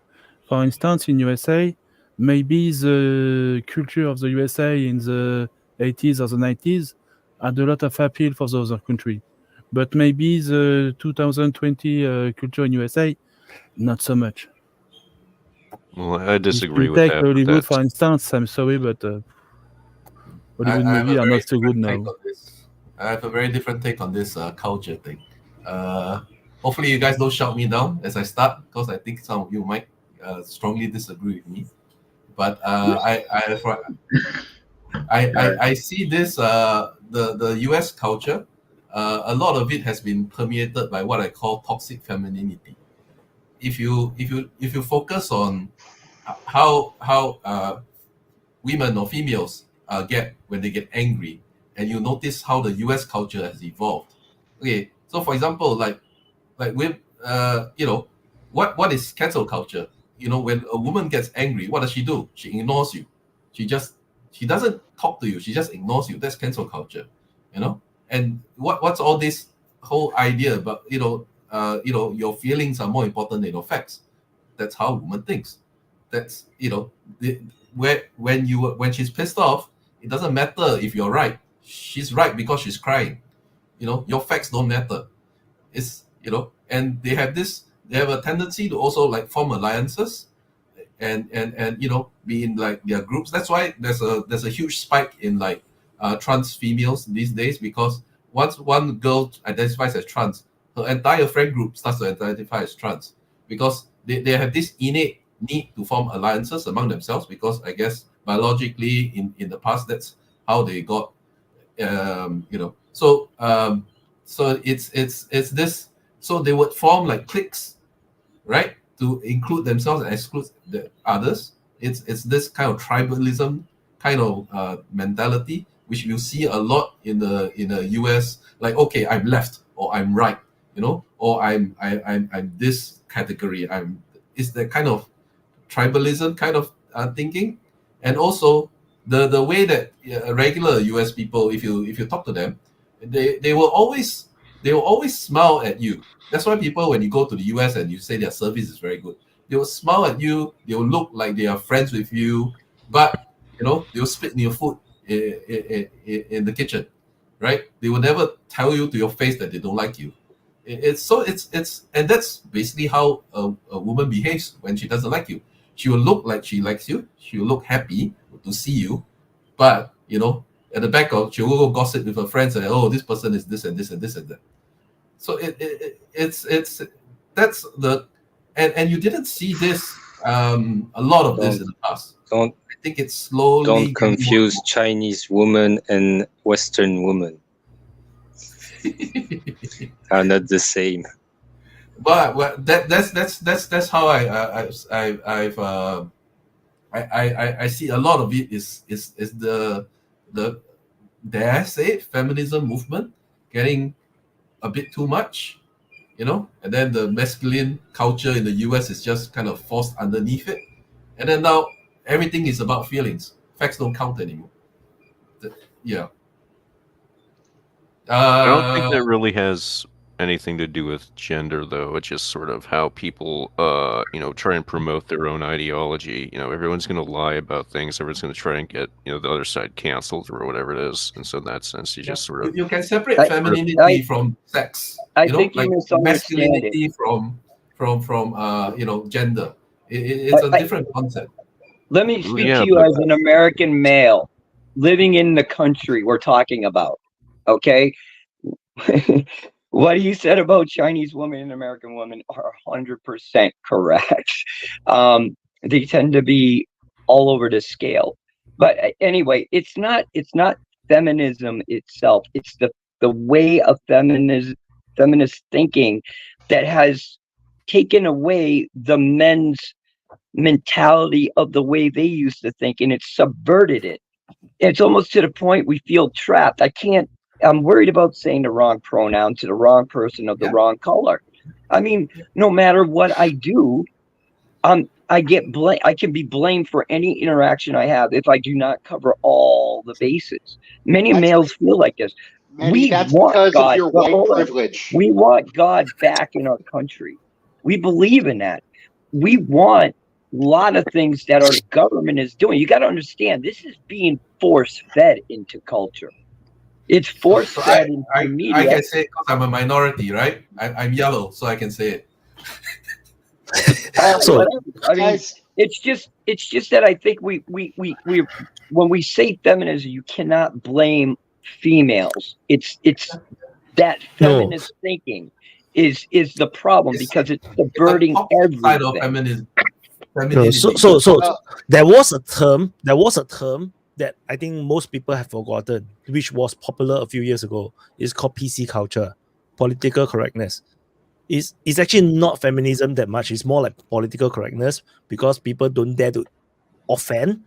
So it feels like that, but no, because it has been overtaken by the new hot word called woke culture or wokeism and Black Lives Matter and all the bullshit. Before all this, but before that, it was actually just political correctness. Like but even I will South Park argue makes fun of it. political correctness is actually from toxic femininity. The toxic side. Definitely. Yeah. But the main gist is actually but the main gist is not to be wrong. You see, it's to be politically correct. Nunya. Like the fact that we're even having this conversation about pronouns and all this, like guys, when we sit back and we look at American culture, and we're all outside the U.S. except for Mehdi, right? And you look at American I'm in the culture, U.S. Oh, sorry, Riler. Yes, okay, too. So when you're looking from the outside looking in, and you look at American culture, what is it that we want to emulate? Is it the poverty? Is it the no health care? Is it the violence? Like, there's nothing there anymore, right? And people are starting to look at that, and they're saying, we're no longer afraid of you, and we don't want to emulate your culture. End of story. So that's what we're seeing now. We're seeing the rest of the world pushing back on all this nonsense. Well, I feel like it's we're gonna mostly win. just the quality of life and the political system that some countries might be envious of or whatever.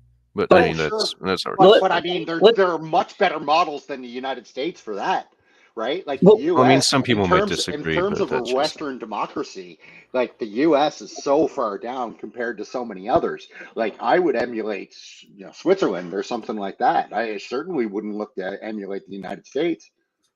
Why would you? It's a shithole. One thing is, I think is discounted in this discussion is this shit is mandated in all companies and schools. So they are basically reinforcing this into our children. You have to deal with it at work. So they make you go all of these stupid classes about this, that, and everything, when everybody knows, don't act like an asshole. Okay, but no, we have to drag it way out of proportion. All the time, money invested in pounding this into the culture is what's happening. And they're using the politicians are using their power to mandate this shit by regulatory type of deals, by all sorts of stuff. You can't get away from it. It's on TV. It's everywhere. It's insane. And I think that you're seeing people with common sense who tried to play along have finally said, you know what? I've had enough of this shit. And I think we're about to see a big rebound happening because we're starting to understand, you know, what our country has become on the outside of what we're shown. And now that's coming into play. I think there's going to be a lot of changes within the U.S. during this election period and after. I don't know how chaotic it's going to be, but I'm telling you, things are changing. People are sick of it, period. Yes, sir. You And know, we're going to I win think just too. when you're talking about Mike F. Let me just say this. Get a bit closer to the mic, Mike. Mike, get closer to the mic. Because we It's can okay. It's barely okay. hear you. I adjust his volume. You can continue. Continue. Okay. Hello, is it better now? Yep, there we go. Yes. Okay, thank you guys. It's good to see you guys again. Let me start by saying one thing about America is that I will start by too much of everything is bad. And that is one of the bigger problems America is facing right now, overdo everything. Because the way when I look at it as a black person living in America, right, to understand United States, how they run things. I said something earlier, maybe a couple of months ago, say that America is not controlled by America. America is, it might sound stupid, it might sound crazy, right? But American is not controlled by Americans. Fact is there. That's the totally fact. Because America believe whatever they told them, they believe that. I don't want to be dragging it too long anymore, but I want people to start thinking about it.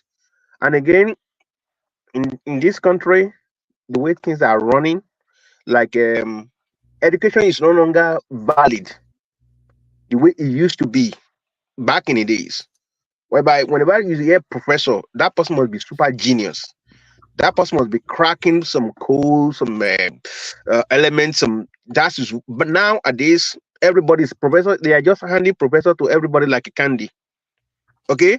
Everybody will just say, what professor professors in professor in political science. Then you're like, what do you do? Everybody try to create something. They want to try to make name for themselves, especially in the political science. Those people that are not supposed to be having professor in that level, because when you go to TV, when they say they are professor, everybody think they are like Einstein. Whenever they hear professor on TV, everybody's mind already locked to something like Einstein.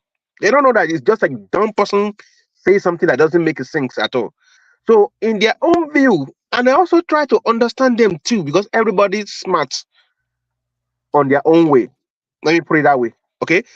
But in this country, are there people that always try to add to things, make things like they want to make things easier for others. The way they try to do it, like maybe it's, but human characteristics is a little bit different to what they're trying to do to make things simpler, because they think maybe if they introduce this, it makes things easier for those people that are suffering through that. And the worst part is this is what I'm about to say. People in this country, right, they are taking advantages of each other. Everybody, that I say something like auto domination. Everybody like to dominate others. It doesn't matter what you are, what race, what tribe, what color, or whatever you are. You want to be the top. You want to be the top dog. Okay. And like I said earlier, that education is nonsense. Education don't value except you are in a science, you are in mathematics and physics, or in a in the science aspect, computer engineering. But anything after that, you don't. You are not. Computer has take over. Somebody with high school can do everything with anything with computer.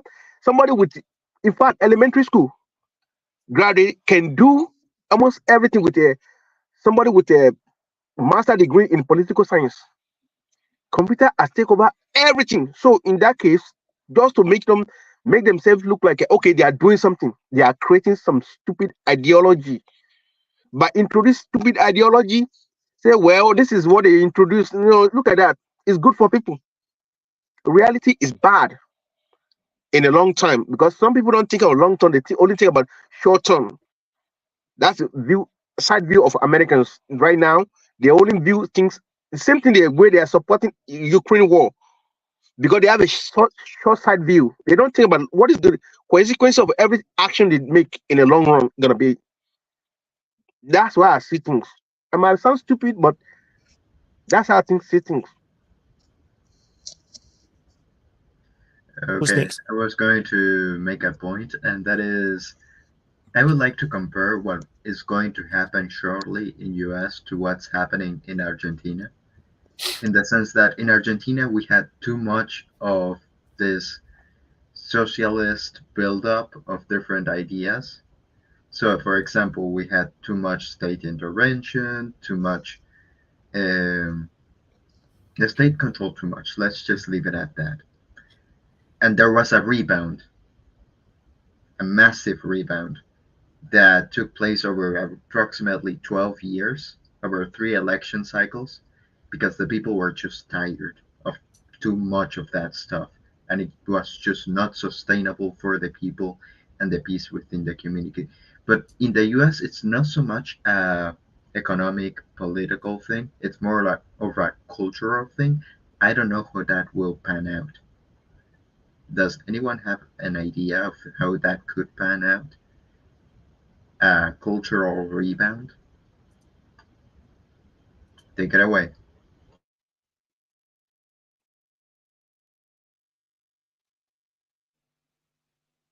I'm going next. Well, I can give it a shot. No. Okay, go, Ariel. See, similar, it's your fault. You never call a name.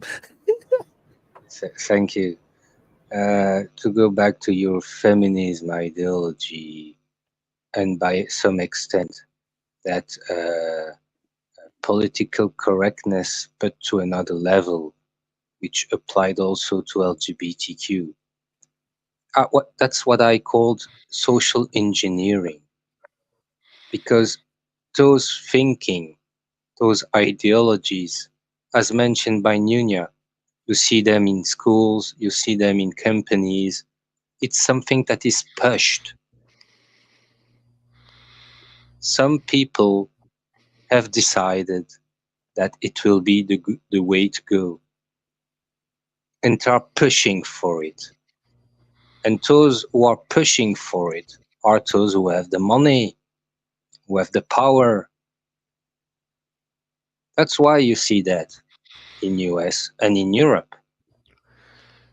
Because many people are against those things. Yes, they want women to be respected. Yes, they want LGBT to be what they want to be. But that's not the issue. The issue is to push something on your children, is to push a way to change your behavior. That even try to control what you say by implementing laws, maybe not in US, but that's what happened in Europe, in some European countries, where there are now pushing laws. If you say something, even in a private sphere, you got caught. You have to pay a fees and maybe go to jail. So it's social engineering. Instead of focusing on poverty, on inequality, on how in a democracy most of the wealth is going to a fewer and fewer number of people, while all the rest are just living like poor guys, being more and more poor, being more and more how to say less independent, less free. That was the main goal of pushing feminism to the level it was pushed, even toxic feminism. That's why, because you have group of interest behind that, like LGBTQ. You have group of interest behind it. All they want is to not to make sure the vast majority of the people in the bottom don't think about the guys who are in the top. You know, if I could just talk for a minute about like, just raise your finger for God's sake. Oh, I give the speech to Mike F. Okay. Oh, thank you, Ariel. I just want to say something. I mean, additional to what I was saying is that it seems like feminism is dying slowly.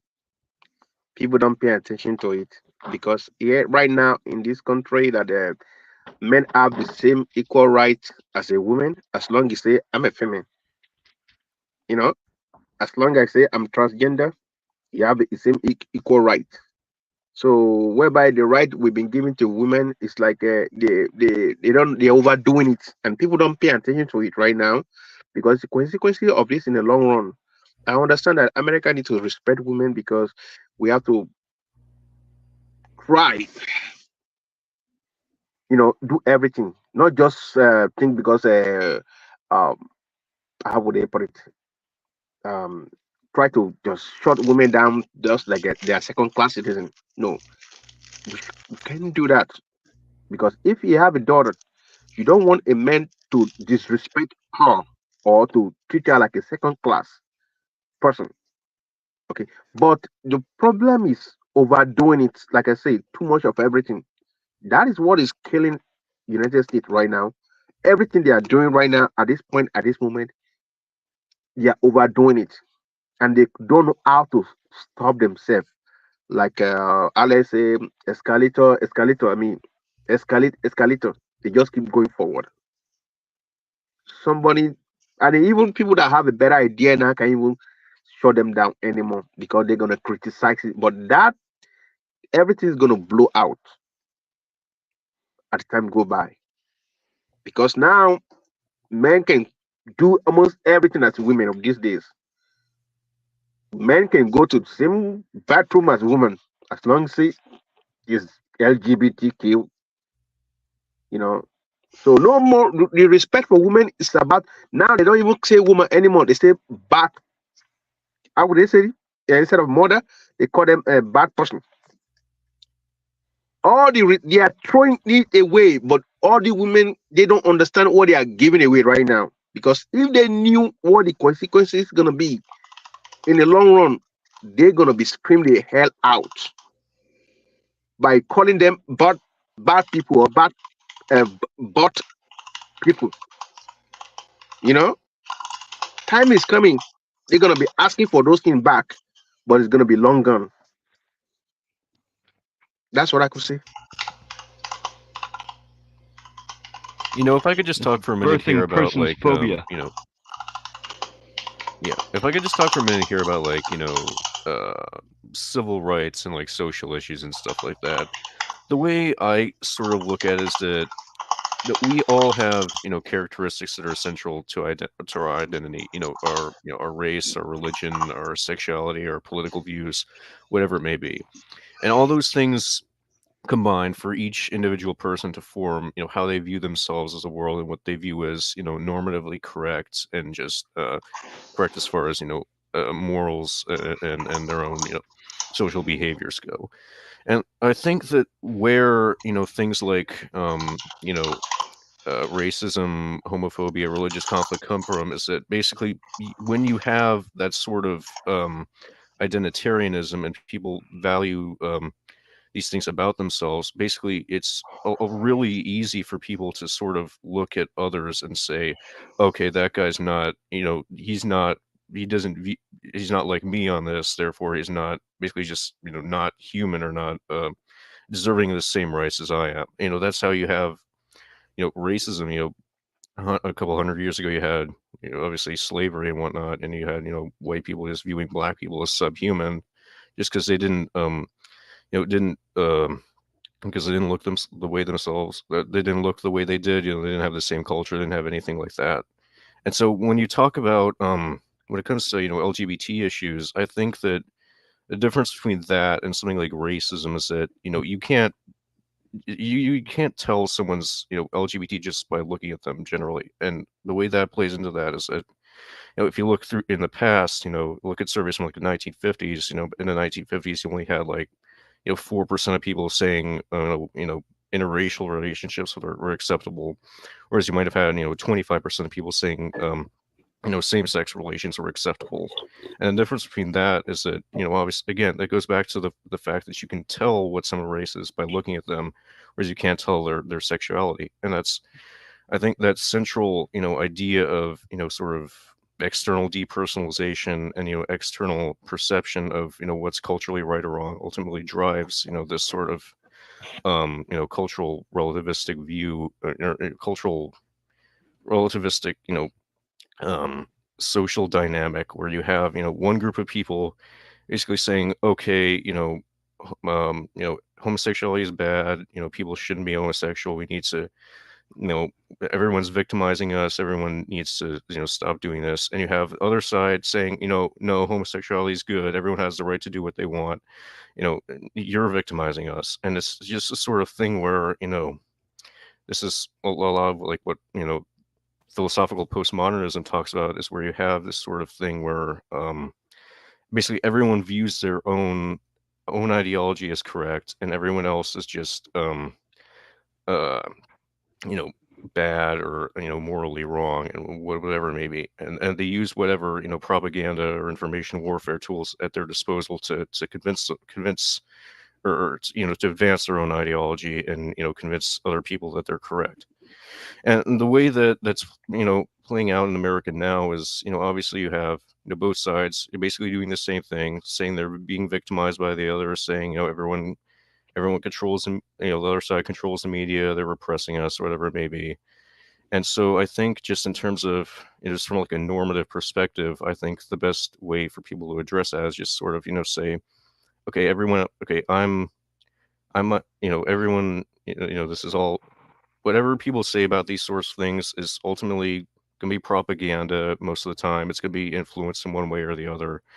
And, you sort of just need to, look out for yourself first and foremost, and, approach life and politics through that means. And through that, you can sort of make, these sorts of differences like, more of an asset than a liability, and keep them from, spiraling into a social conflict or anything like that.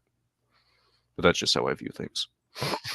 Can I go? Ariel, I understand what you say. Just let me make myself clear.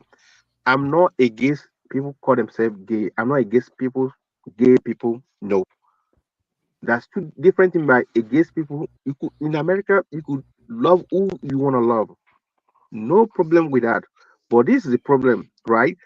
When a person born as a man go say he is a woman, that is different thing entirely. They are taking the opportunity away from the woman. Okay, that is the thing. I'm not against, everybody could love who they want to love. That is their own will. Everybody have, like me coming here and say I'm a white person. Look at you, Riler, and I say, oh, Riley, you are white. I'm white too. What you guys gonna say? You're gonna say, oh wow, Michael, you white? Oh, from Yes, where? yes, you look white. Right? Right. That is the thing. For me to claim what I'm not, that's two different things. Say, oh, this person is a gay. Fine, no problem. I have a lot of gay friends. Not a big deal. It's not a discrimination against for somebody to love who want to love. That's people's nature. Okay, but for them to say what they are not, that's two different things entirely. Because they feel like it, so they have to be. Because I feel like I'm white, so I have to say I'm white. That's two different things entirely. Okay, I'm not gonna come here and say, oh, listen, because you see me, I'm Chinese. I'm not. Yeah, everybody are gonna be like, are you a Chinese from where? So that is the thing. I'm not against gay people or people, lesbian people, or who want to love whatever they want to love. But don't say what they are not. They're not taking the opportunity away from those people. If I come here and I say I'm white, so now I have to take all the benefit that belong to white. or you come here and say you are black, you want to take all the benefit belong to black. That means you are taking the opportunity away for Michael those who Jackson. really need it. Michael Jackson was born black, died white. You know that. That's right. I'm a fighter jet. Okay. I just want to say one thing. You know, I think I said that before here in open mic. Talking about racism on open mic is a fucking waste of time. And Yeah, I got no problem at all with gay people. Not at all. My problem is when they starting taking that bullshit to the schools, you know, kids under 5 starting learning that a boy can be a girl. That's fucking wrong. Apart from that, I don't care if they are microwave. Let them be. It's their problem, you know. Don't mix it. Okay, that's all I want to say. Yeah, Can I I identify respond to the myself super as a chat? fighter jet, so I'm a fighter jet. So Can I respond to the super chat? Yes, please. That sort of plays into what I was saying earlier, in that everyone thinks they're right, and everyone thinks that the other side's just relying on propaganda and trying to brainwash people into thinking that they're right. You know, if you talk to people, you know, on the left who are, you know, more supportive of LGBT, they'll say the exact same thing you're saying about that. They're saying that, oh, these, you know, Christian rightists are brainwashing kids to hate gay people, to, you know, not, you know, think being gay is wrong, whatever it may be. And they think that, you know, these people control the companies, they control the schools, they control the media, and they're the ones that have, you know, the social advantage. And again, it just plays into the same idea that everyone thinks they're right. Everyone thinks the other side is brainwashed. You know, the best propaganda makes people think everyone's brainwashed except for them. And it's just the sort of thing where, you know, ultimately you only know what's best for yourself, and you only know what's, you know, what's going to make you know, the best progress, or the best, generate the most utility for yourself as far as your own life choices. And that's just how I view things. Okay, yes, Riley, I thank you for what you say there, but you still say this, you still back to the same thing we say earlier, that saying people against gay. No, most people in America don't against gay. They don't care who the person dates or who is married to. That is that person's business. Everybody, you know, you live in America, everybody in this country deal their own life to deal with their own business.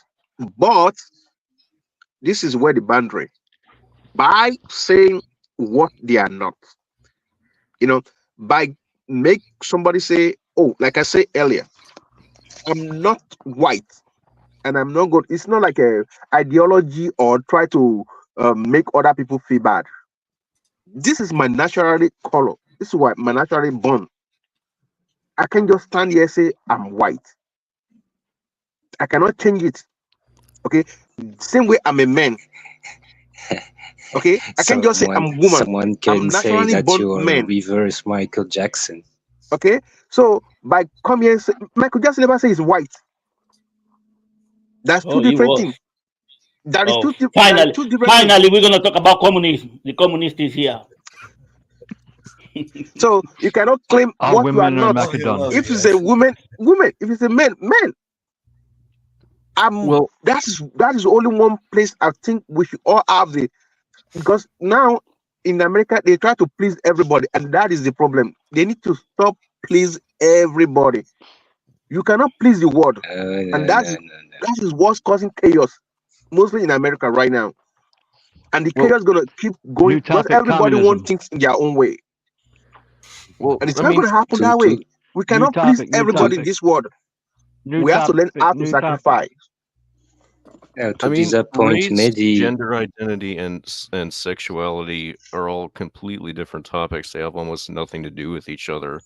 And I mean, just like when you're talking about race, like, you know, the difference between, say, like, you know, like race and, you know, I definitely think like a lot of where racism It's the comes same from is thing. cultural rather than it's the same thing, Riler. It's Can I about just social explain? engineering. with the main goal to divide society, to impeach people to come up together. Okay, well, and no to matter what face you their think, real enemy, which is their elite. Okay, guys, hi. It has Nice nothing to to see you do all. with black, yellow, homosexual, pedophile, LGBTQ, trans bitch.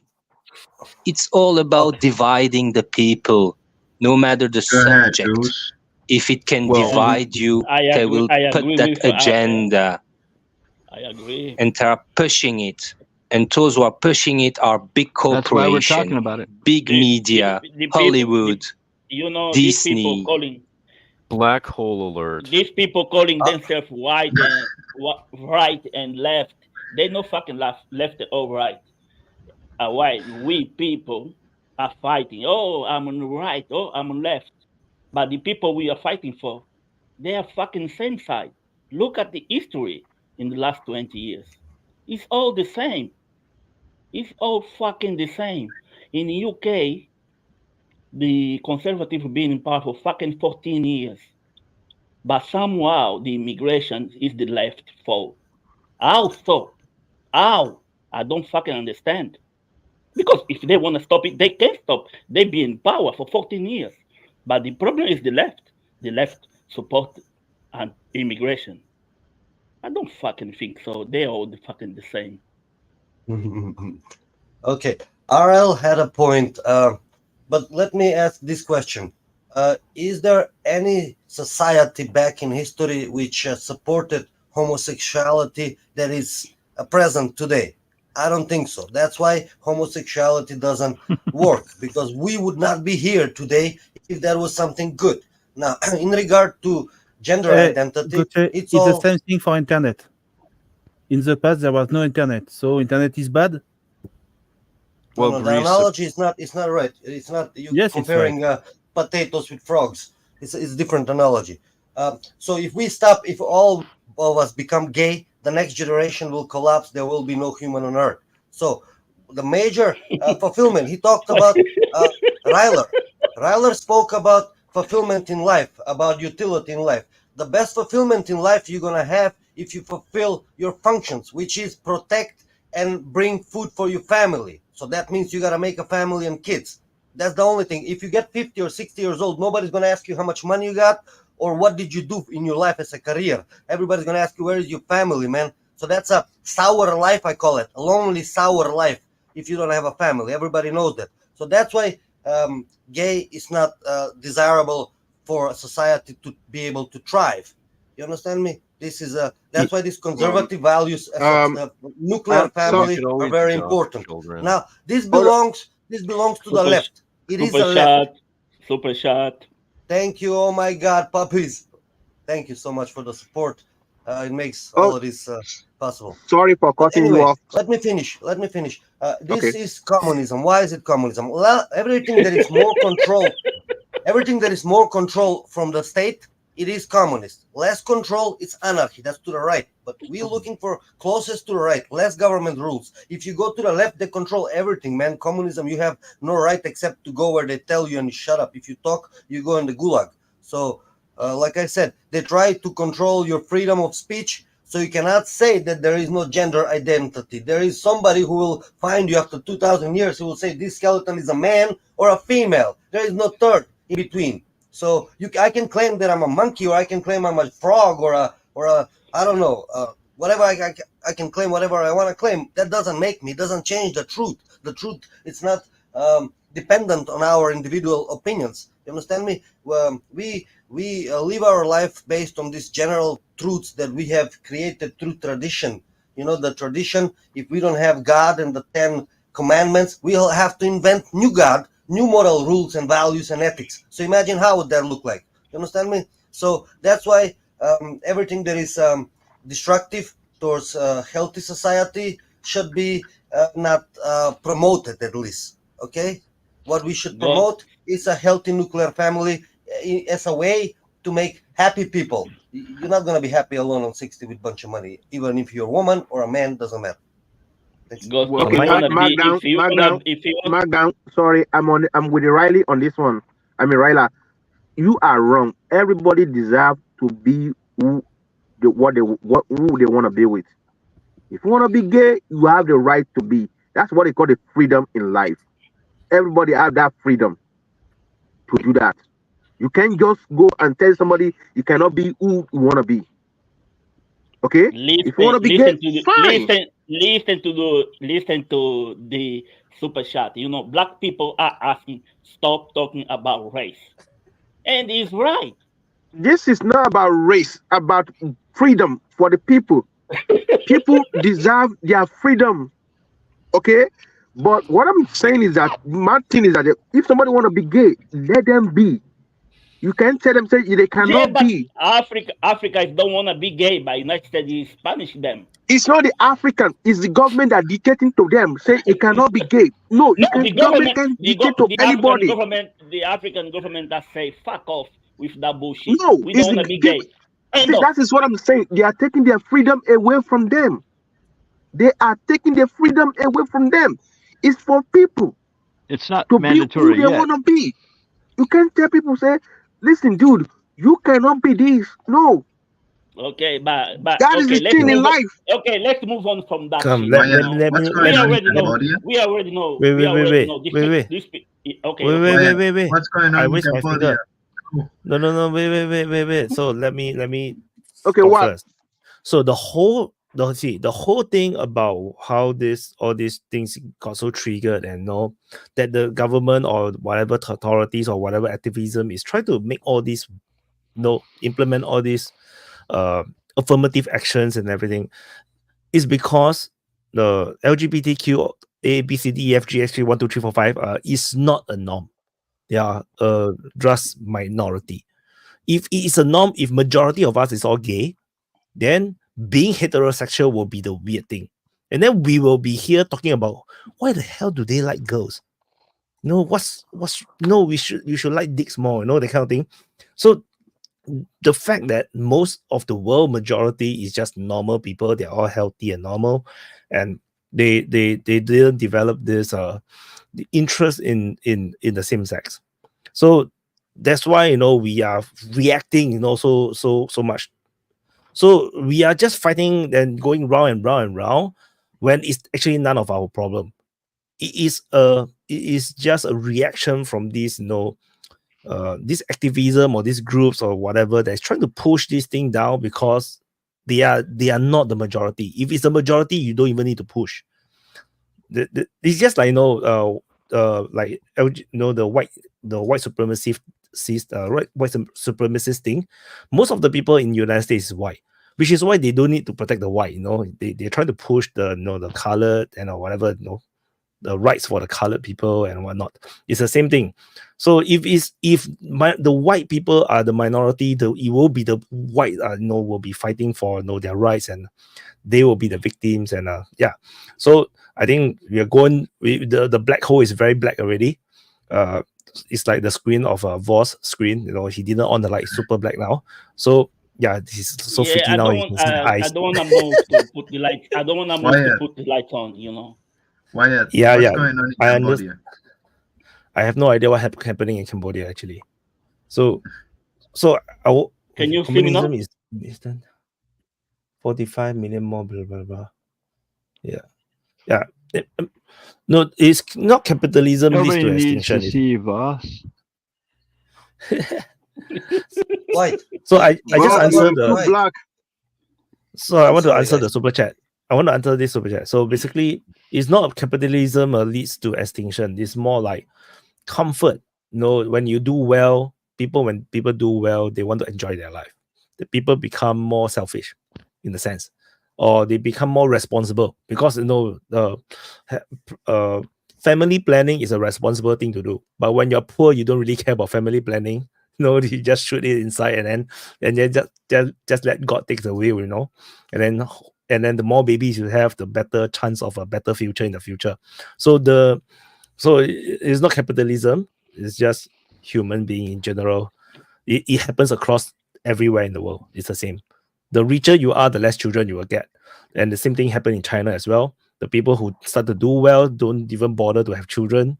then you have the rural, farmers have too much children. It messed up the entire one-child policy. So yeah, that's what happened.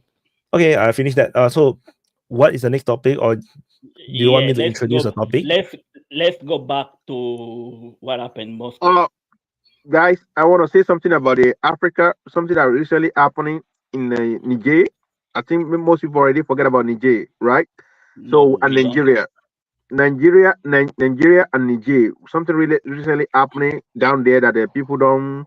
I know it's not become a past history right now, but the thing is that the reason why the war did not happen, according to what I've heard, right? Nigeria was willing to go into Niger and take according to what I might be wrong, but to one of my guys, what he told me that when the French try to supply the war equipment to the Nigeria, but this is tricky. The French want Nigeria to get a loan, right? This is the Nigeria going to fight the Niger war and the French war for them, but Nigeria has to borrow money from French to fight the war for them.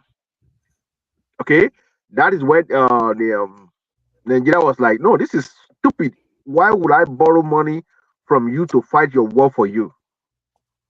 So since then, things have changed. They're like, no, we're not gonna do that. So the same go with the Niger. The reason why you see the Niger because their former president don't ask questions.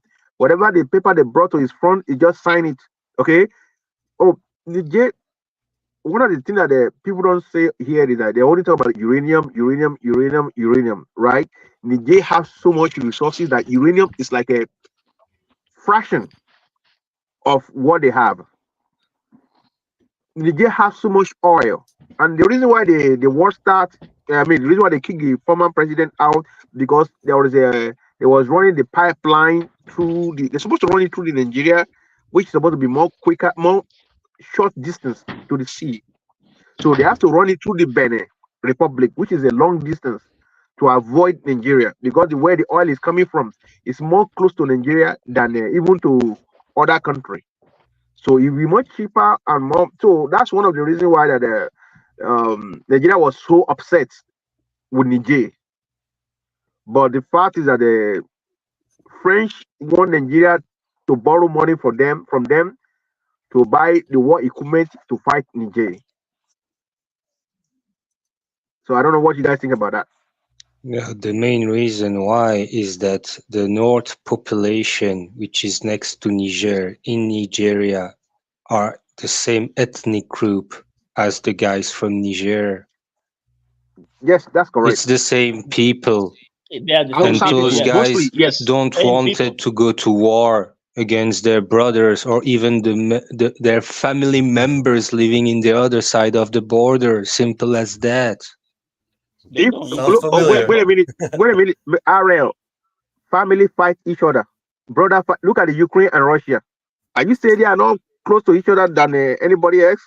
Yeah, but I'm talking about same families. Yeah, I'm not talking about with Russia and ethnic Ukraine. groups. No, I'm talking about same families.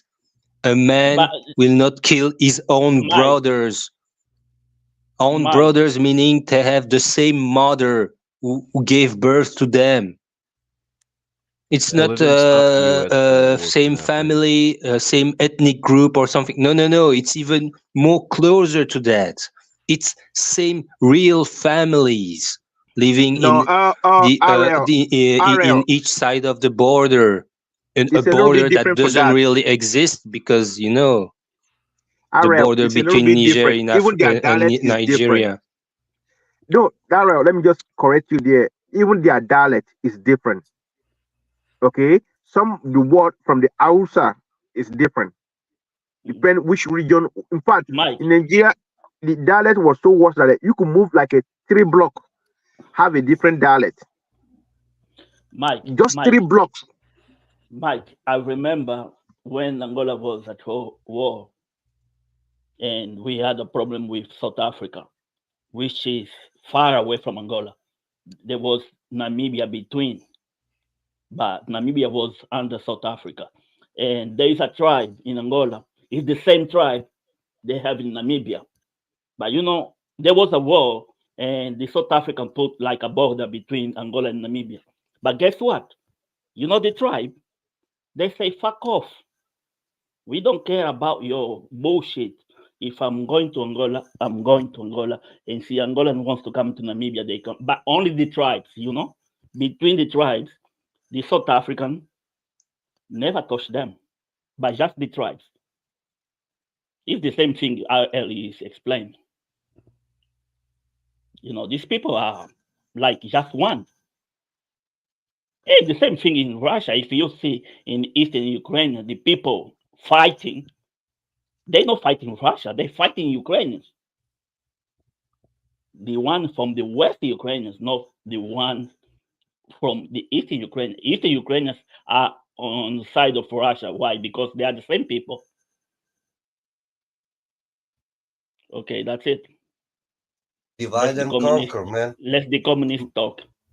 Thank you, boss. It sounds to me like you're describing divide and conquer. So how do they divide? Any base possible, whatever. So if you don't have strong national feeling, like you're talking about these tribes, they don't care in which state, nation state they will belong to later. They just go there because of the conditions are better. So they do not care about the nationality so much. They do not have such a strong national feeling. When you talk about old nations, we have like tradition and continuation of the name and the traditions and the language and everything. So we have very big connection to the culture and the nationality. Okay, so it's a big difference. But they find a way how to divide you and how to conquer you. Like you said, the Russians and the Ukrainian, the same thing, the same DNA, dude. They got the R1A1 DNA. The same thing. Like you said, you look at them on the picture, you cannot tell them which one is Russian, which one is Ukrainian. The same with these tribes that you describe in Niger. The same people. But how do they rule you? How do they exploit you? By divide and conquer. And this has been going on for many, many, many years. And like Ariel mentioned earlier, it's not a democracy. If this is a representative democracy, Americans would be having their interest represented. The interest of the LGBTQ, I don't think they're on the top of the list. So it tells you right away that they are not in charge of the policy, of the narrative, of who makes the decision. Whatever, they can bark all they want, the train will continue moving. Same with us here. Understand me? Somebody else is dictating from the top. Who is the boss? Or whoever is the boss, he got to be a communist, man. He wants to centralize the power and control all of us. For sure, man. I mean, that's what people do with a lot of power. They centralize. They want to optimize and maximize their control on every aspect of your life. Meaning, from the internet movement, like in China, you know, they gotta know everything that you do, that you plan to do. In order, if you let's say move out of their planned way, you get your credit down. Your neighbors don't want to hang out with you because your credit is down. You cannot buy train ticket. You're basically marginalized and segregated because you have an opinion. You have a freedom of speech, or at least you think you have a freedom of speech until you try to test that freedom in the real world, and you see what happens after that. Understand me? So it's all, I would say, it's like an illusion. Sort of doesn't exist. It's just somebody pulling the strings from the top. I don't know how you want to call them, oligarchs or Blackwater or whatever. They're somewhere on top of the chain. Maybe Fed. They print the money, right? So I don't know. It's a big game, and we're all part of it. It's a global game, and how they say the ants better move out of the way when the elephants are playing. So I don't know. Any opinions about this? Yeah, about 6 weeks ago, Facebook gave me 30-day ban because I called a man, you know, because he was in a dress. I wasn't allowed to call him a man, and Facebook gave me 30 days ban. What the fuck is that? That's censorship, man. That's communism in reality at play. What do you expect, man? What do you want? You know, that's what it is. I don't expect nothing else. I've seen this shit, you know, so it's coming back again, big on a big door.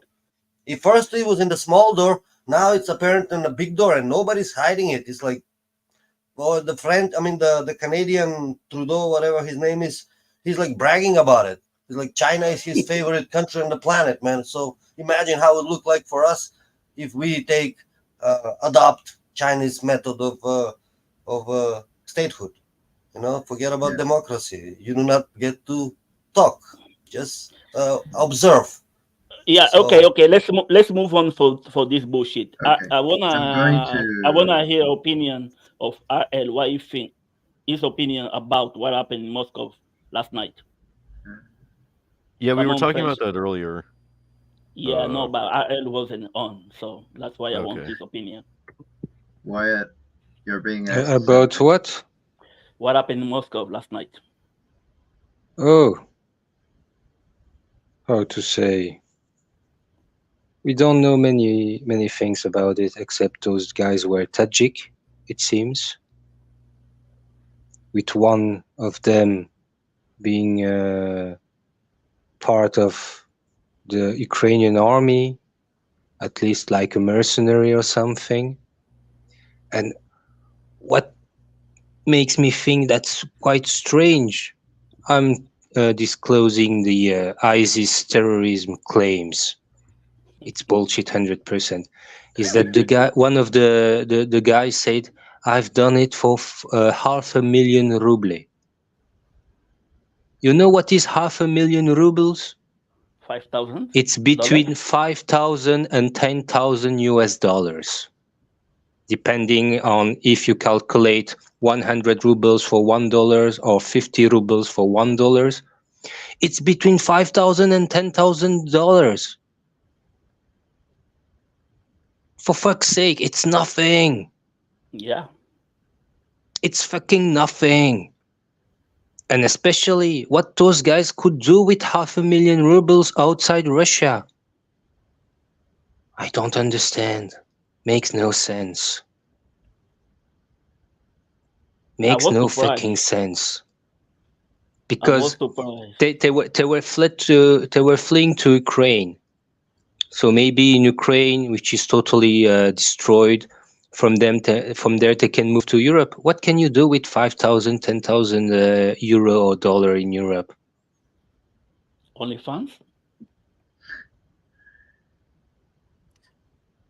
They are too dumb to Oh yeah, understand. Clearly. Yeah. Yeah, take too up the dumb to job understand, but going to a shopping mall and shoot the way to have killed the people there. Incredible. Those guys are psychopaths. Psychopaths who have already killed people or being in the front. So those guys, that's my opinion, were in the trenches in Ukraine. They were doing operations there.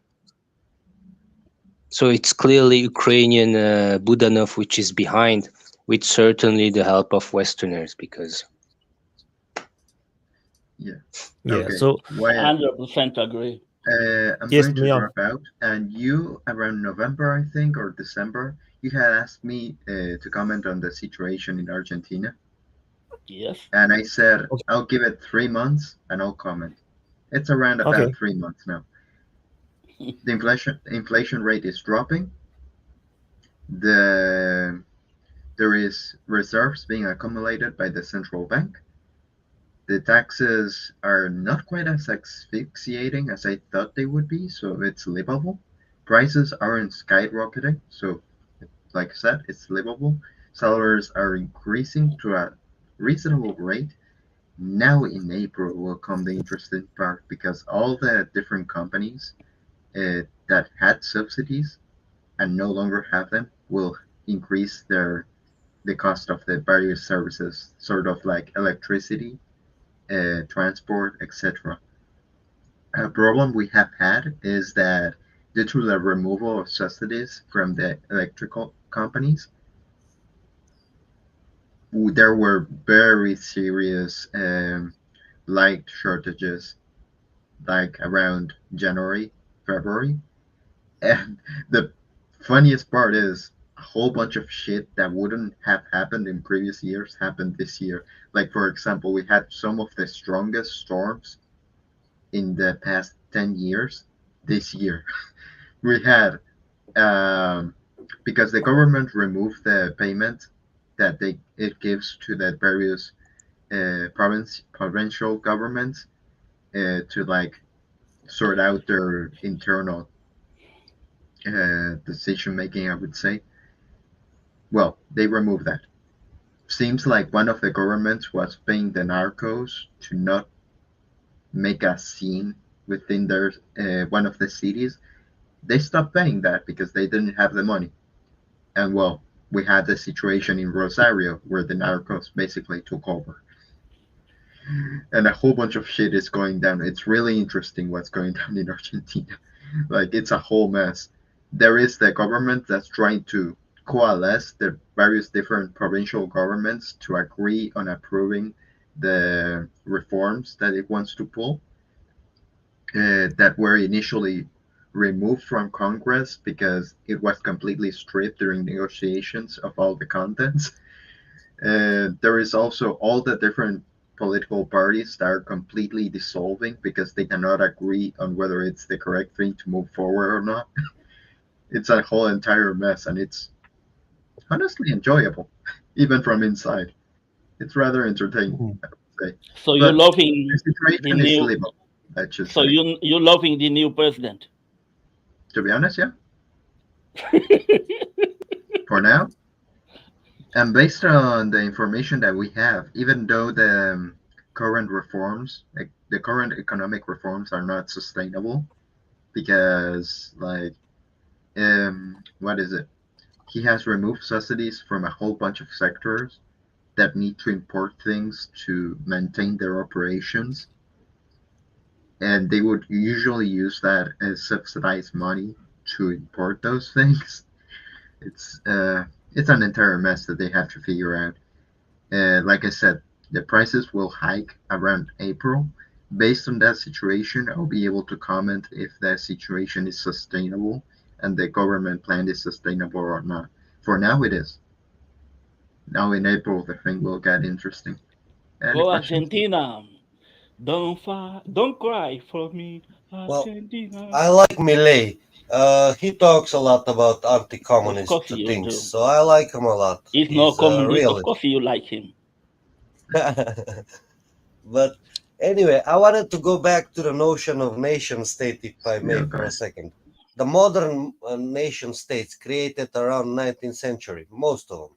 So they were created by Russia and they were created by the West, satellite states. That's why you have Ukraine fighting with Russia, the same people. That's why you have Croatia fighting with Serbia, the same people. Serbia fighting Macedonia. They are the same. Basically, whole Europe is one DNA. It's R1A1 DNA, all of Europe. But when you start Are you saying you got the same DNA like the Nazis one from Germany? Pretty much it's R1A1 DNA. You see Wow. white person from So you Europe are is the same Nazi. DNA. So you are Nazi. Anyway, it's the Caucasian. Caucasian, they call it in America. I had to write Caucasian. I don't even I'm joking, know what man. is that. But anyway, Caucasian race in Europe, it's pretty much all the same gene pool, the same place, R1N1. The thing is the dividing East and West, the Catholic Church and the Orthodox. Croatians are Catholics, Serbians are Orthodox. Ukrainians are Catholics, satellite state. Russians are Orthodox. In Niger, you said this tribe has these qualities, the other tribe has different, wishes, and they separate. The main point is divide and conquer. They create these satellite states in order to exploit the territory. Let me put it this way. France created Serbia. You should know this. Bulgaria was created by Russia. Originally, the Bulgarians, they're Mongoloid type of people. They come from the Volga River. Albania was created by Austria to counter Yugoslavia. Albanians come from Azerbaijan, Nagorno-Karabakh. Greece was created in 1830 by the Germans. First king of Greece, Otto the Bavarian. You understand me? These are modern nations. They got nothing to do with ancient history. If you go back in time and I ask you, give me one ancient coin that says Greece on it, the name Greece on the ancient coin, you cannot find that. Why? Because the name didn't exist at the time. So everybody talking about ancient Greek history, it didn't exist, people. The name didn't exist at the time. So you can talk about Hellenes. Okay, what is Hellenes? Is it a religion? Is it a state? The state didn't exist as a Hellenic state. There was no state. There was city-states. Athens, Sparta, 8,000 people was Sparta. The men, I'm talking 8,000 men. These are little city-states occupied by the Greeks, Hellenes, or the people who came from Syria.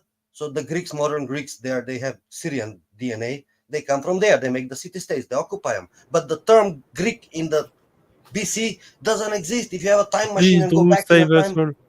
So, like I said, these all states, modern nation states, are created in the 19th century, and they claim some kind of a historical tradition and inheritance of the place which they occupy, and they have a very strong national education.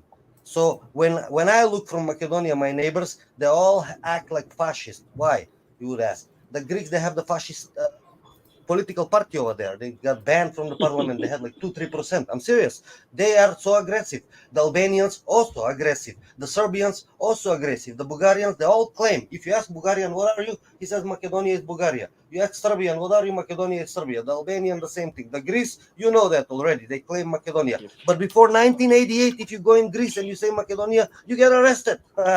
So, like I said, in their education, in these modern nation states, their education is embedded in a very German way of nationalistic pride, and that's why they are they exploit, they expand, they are expandatory states, and all comes onto my account. So they expand onto my land. So, but it happens everywhere. It happens. These nation states, they are created to fight each other, to make them weaker, not unified, but weaker, and that's how you can exploit them and keep them subdued. That was my point about the nation states, the modern ones, because there is natural nation states created by the natural way. I came back. No, please, I came back because I was listening to I went to buy breakfast for my kids, and then I was listening to Semillon saying that he likes Millet and he likes what he's doing. This whole disruption, this whole changing everything all at once from basically very socialistic or communist type of way to this full open free market thing. And and then I understand his earlier question about why how long did Singapore take to develop. And I like to say that I think I totally disagree with Semillon. The way that Singapore developed was through incremental improvements based on what works, not based on ideology, not based on a sudden change. So what the Singapore government did was it took what was available at the time and it ran it and maintained stability and put laws in to make sure it's stable. And then they did tests. They would nationalize one thing, like the power sector, and then they'll see how it goes. And if it goes well, or maybe they'll liberalize something, maybe the phone industry, they'll liberalize it. Doesn't go well, then they'll take it back. Then they'll nationalize something else, and they'll take it, so they'll experiment to see what works. There's no ideology at all in the way Singapore is run. Singapore is run, this is what works, this is what doesn't work. That's, at the end of the day, that's what the Millet is doing. Argentina is he's running the country based on ideology. He's saying, I want open free markets capitalism. Capitalism is an extremist ideology. Socialism is an extremist ideology. Communism is an extremist ideology. As long as you run a country based on any one of these and only one of those, you are an extremist. You need to find what works in the middle.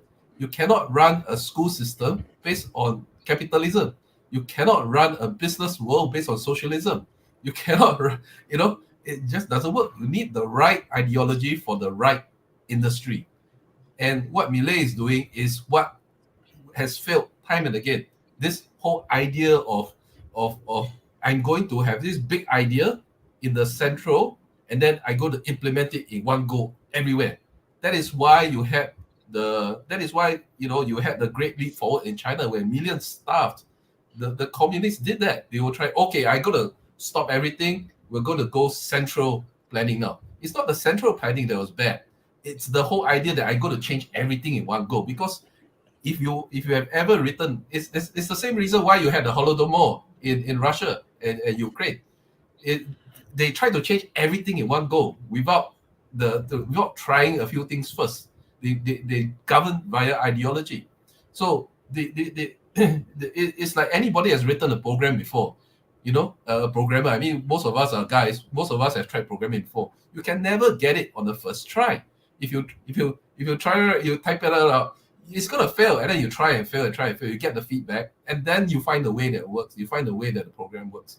So what Milei is doing is going to destroy his country, not because his policies are bad, not because capitalism is bad or liberalism or anything of that is bad.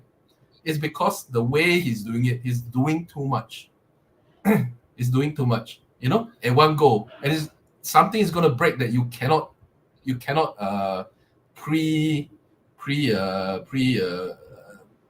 predetermine, right? Because we're all human. We all base our, you know, the result will be based on us learning on the job, right? So that's why it's important to have a political system that is stable, so the people that are there can learn on the job. They try something, it failed, they reverse it. Try another thing, fail, reverse it. Try another thing, it works. Okay, keep that. This small part fail. Okay, reverse that. And then slowly, you get to a better system. Any kind of large change, it's going to fail. We are not gods. We are humans. These guys are all trying to play God. So it's going to fail. I disagree with Drew. I think that Milei is doing perfectly what he's supposed to do. Let me explain this way. I don't like the terminology socialism, capitalism, because it doesn't reflect the reality. It is, if it's socialism, that means left. It's a one step next to communism, meaning the state controls everything. On the other side, capitalism, you say, okay, what kind of capitalism are we talking about? Feudalism. We have oligarchy. We have a couple of companies in charge of everything. We have a capital market. The point is it's not about capitalism or socialism. It's about democracy. What works? Democracy is what works. If the communism works, let's implement communism. They tried it 44 times throughout the planet. It didn't work. You understand me? So what Milei is doing now is he's implementing the best practices of the free market with minimal engagement of the government, only in the spheres which will democratize the state, meaning the people will become happier if he implements some kind of a law or rule. If that law or rule doesn't make the people happier, you got no business in there whatsoever. Doesn't matter if it's business or economics. If the states can stay out of it, less state is better. Look at it that way. Less state is better, but no less than minimum required to have democracy. So that's the point of democracy. Happy people, bring as many laws as you think that will make the people happy. If the people are not happy, it's not democracy, and we go more towards totalitarianism, towards left, towards communism, and that's not a recipe for happiness, and it goes down after that. Ariel.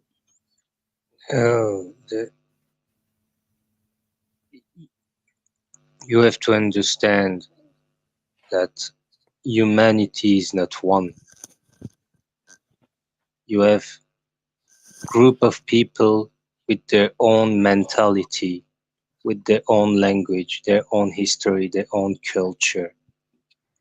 At the end, what matters, what should matter, is the result. Is it improving your nation, your people, your culture, or not? Whether it's capitalism, whether it's communism, whether it's in between, whether it's I don't know what matters is the result. Is it working? Is it good? Is it improving your nation or not? And that is specific to each human group. Maybe for you and for me, total freedom with a bit of state control is good. For others, it won't be good. Maybe that type of ideology or system or way to function and control works for certain aspect of economy, but won't work for other aspect of economy. What should be done is to implement the best solution, system, ideology, whatever, to a certain type of reality, things, industry, activities, and for a specific type of people, of nation. For some nation, this is good. For another, it won't work. Socialism But at the end, no matter the ideology or things to govern, at the end is the result that should matter. And what you look at in Argentina, it's because they got decades and decades and decades of a system labeled socialist, which was a plain mess. That's why Milei came to power. And Milei is doing his thing. Only future will tell if what he implemented will make good results or not. Because at the end, no matter the ideology, no matter what he say, no matter what he do, what matters is what is the result. To me, and I give the speech to it has to be me because I'm why? I raised my finger for a long time. No. I didn't saw your finger. That's why. Wyatt, your finger was blocked by the microphone. Your finger was blocked by the microphone. We couldn't see it. The result in Argentina is gonna be that guy is gonna end up with a bullet in his head. Trust me. FCF. What's up, folks? For me, when it comes to this topic, my question is: they say, the capitalism has worked. I've been asking this question forever. Show me a single poor country that capitalism brings to wealth. Everywhere capitalism worked was a rich country, was a rich socialist country that converted to capitalism. Show me one poor country that came from China. China is communist. That's hold on. No, that's a socialist country. Hold on. No, hold on. Let me ask you this question. You tell me China came from absolute poverty to capitalism. Huh? No. Are you saying they didn't do capitalism all the way? They did capitalism, but they kept the government strong so that when the capitalistic tendency to try to hurt the people, then they stop it. Every time the capitalists try to hurt the people, and this is what I'm saying. There's a single country because Africa is a perfect example. The entire continent think they're practicing capitalism, sponsored and supported by the West. Not a single country in Africa can say this is it. The same way, yeah. Of course, socialism. It's just a wrong way of implementing capitalism. The best country in Africa was Libya, and that was socialist. Socialism, and all these other isms. The person running the war is against them. So when they say, "Oh, communism failed, socialism failed," because one of the biggest opposition to communism and socialism is capitalism, and they're the one running the world. So yes, it may fail in Brazil because it was undermined. It may fail in Venezuela because it was undermined. So as Ariel says, whichever isms works for your people, implement it and let the people get some decent form of living and a better future. That's the ism that I support. Whether it be this stupidism, whatever ism that works for the people of that country, that give them the best of them, let push that. So that's how I see this whole that's my little intake on that. Because I've been watching you guys. All the isms, if you do any one of them, only one of them, you will fail. Capitalism, if you do only capitalism, you will fail. You do only socialism, you will fail. Even to that point, there's a single country today that is 100% capitalist. There's not a single country today that's 100% capitalism. No, but you look at a country that's 90% capitalist. The US, how many homeless you have in the streets? It doesn't work. You don't have to be 100% when you are 90%. Say something. Okay, why? Okay, I give it to why. I give it to why. See, Give it to me earlier. No need to fight. Yeah. So, okay. So I need to go back, because I raised my finger since Drew was talking. So whatever Drew said about Singapore is true. It's correct, because there's a reason why Singaporeans is a bit weird. Especially like me, like we don't subscribe to ideologies when it comes to politics and financial systems. It's like that's why you see, like, we don't even go to protest. Like, people's concept of democracy means protest. It's like stupidity, man. To us, it's like crazy waste of time. If you don't vote during election, then you don't complain because you get what you voted for. So, and the way how Singapore works is exactly as what Drew says. We do, because we don't subscribe to anything. We just go through the world. We research. We have our government civil servants to research and come up with the results. What country did what thing, and then what works, what don't work, and then we just take the part that works, and then we try. So that's exactly how we work. And anything that we come out ourselves, there's a lot of times it just fail. Two-child policy is a Singapore thing, and we taught it to China before we even see the result. And China did the one-child policy because they copied us, and then we all die together. It's a horrible policy. No one in the world did that. We are the one that invented it. So when we come up with a totally new idea, it fails. And the two-child policy also. We have many ideas that were very good that we came up with ourselves. Of course, but it's dangerous when you come out with totally new ideas. But two-child policy also not exactly come out from nothing. It comes out from during those days there's all this talk about reducing human population. And then that's where we got all this Illuminati thingy that come out about controlling, like making the poorer or the more stupid people don't give birth, and then let the smarter and the elites have more children. That kind of concept. But because we are also too democratic, and it's a bit difficult to push this kind of thing down people's throat. So it didn't work out. So the government have to backtrack because it offended too many people. So when it comes to Argentina, the point is not about which ism that they are using. The point is it is the democratic will of the people that chose melee to implement the hard choices, the hard divisions. And to me, it doesn't matter if it works or not work. The key point is democracy at work. The Argentinian people chose it, and that's what they're going to get. And whatever shit that comes with it, they will have to take it because that's their choice. Unless things went as shitty as Ukraine, then that's a bit sad, because Ukraine also did their democratic choice, and then they chose Zelensky and they went to war. So that's a bit sad in that sense. So of course, Argentina having the strong democratic selection process, that is questionable, right? A lot of South American elections are being influenced by the Americans. So every time I hear about a South American election, I go, are the Americans playing games again? Are they, having their True. It's still a democratic will. It's still democratic will. Yeah. Is it? To that note, whenever democratic will players and elect a socialist government, the American government get angry and interfere with them and start sanctioning them.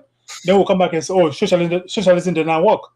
So the same democratic will elected Milei. Oh, let's praise Milei. Milei is pushing capitalism. So Milei was democratically elected. When same democratic elected Venezuela president, oh no, he did not win, let's overthrow him. When he elected the Ecuador president, oh no, we should sanction him because socialist ideas. So this is the way the West plays its own interest. So whenever this form of ism is against their global agendas, or it was a rigged election, it was not democratically, it was imposed on the people. So let's go overthrow them.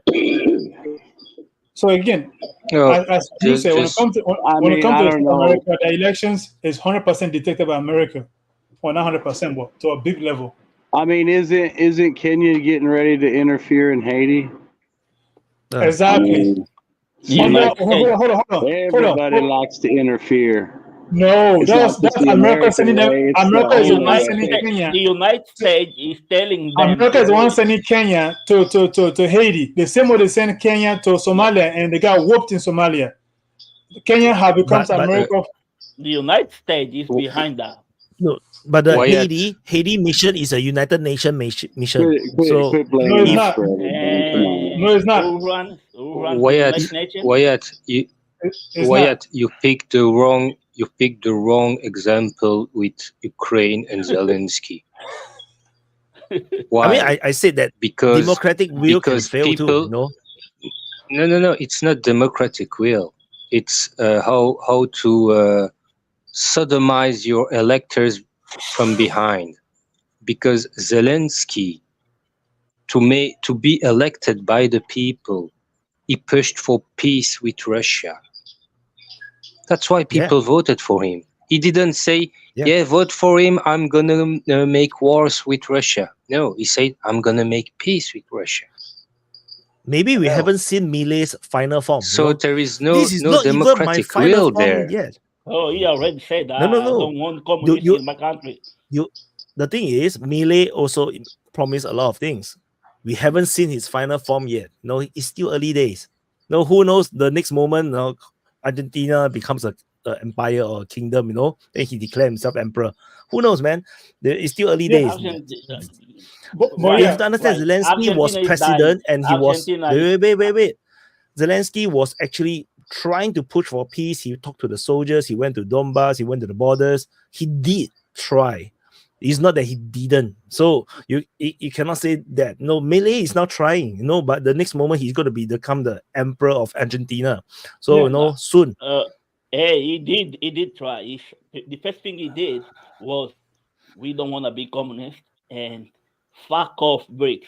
We're not part of that bullshit. So, and this country. And then immediately he asked for loan from China.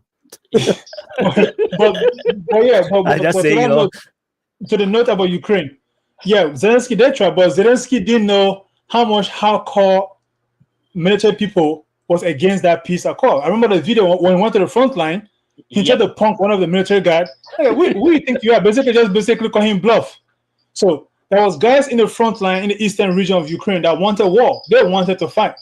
So Zelensky could not basically subdue those people. If he had pushed them forward, they want to come to the capital city of Kyiv and come for him. And I think basically they said, we're gonna kill you in the fucking street. Everyone's gonna see how. Right. That's where you get the neo-Nazi problem, right? That's why there's the neo-Nazi problem is, and Zelensky over time realized that if he continued to push on, he might die. The same thing for Milei, man. If he continued to push on, who knows that someone will threaten him, and then he will decide that, okay, we're gonna change policy now. Let's be communist. Who knows, man? There's something we never talk about. Remember what the peace talk they were doing in Istanbul? What happened to the guy who was doing the talks? What do you expect, man? What happened to that guy? The guy who signed the peace deal and stuff. They killed him straight away. He was a suicide, man. It was a suicide with 3 bullets in his head. No one talks about that thing, but they killed him. What do you expect? And they dump him on the street, like just a fucking like a pig. dog. Yeah. But also to all Ukrainian agent, right? The guy was a Ukrainian agent, and then they killed him. One party killed the other, and then they didn't realize that it was their own people or something like that. It's a miscom. But to what Vaughn said earlier about Kenya earlier, Vaughn, the last time, my very first time on DPA, I mentioned these things. There's 4 countries that the West controls in every region. In West Africa is Senegal. In East Africa is Kenya. In South Africa is Angola, that guy.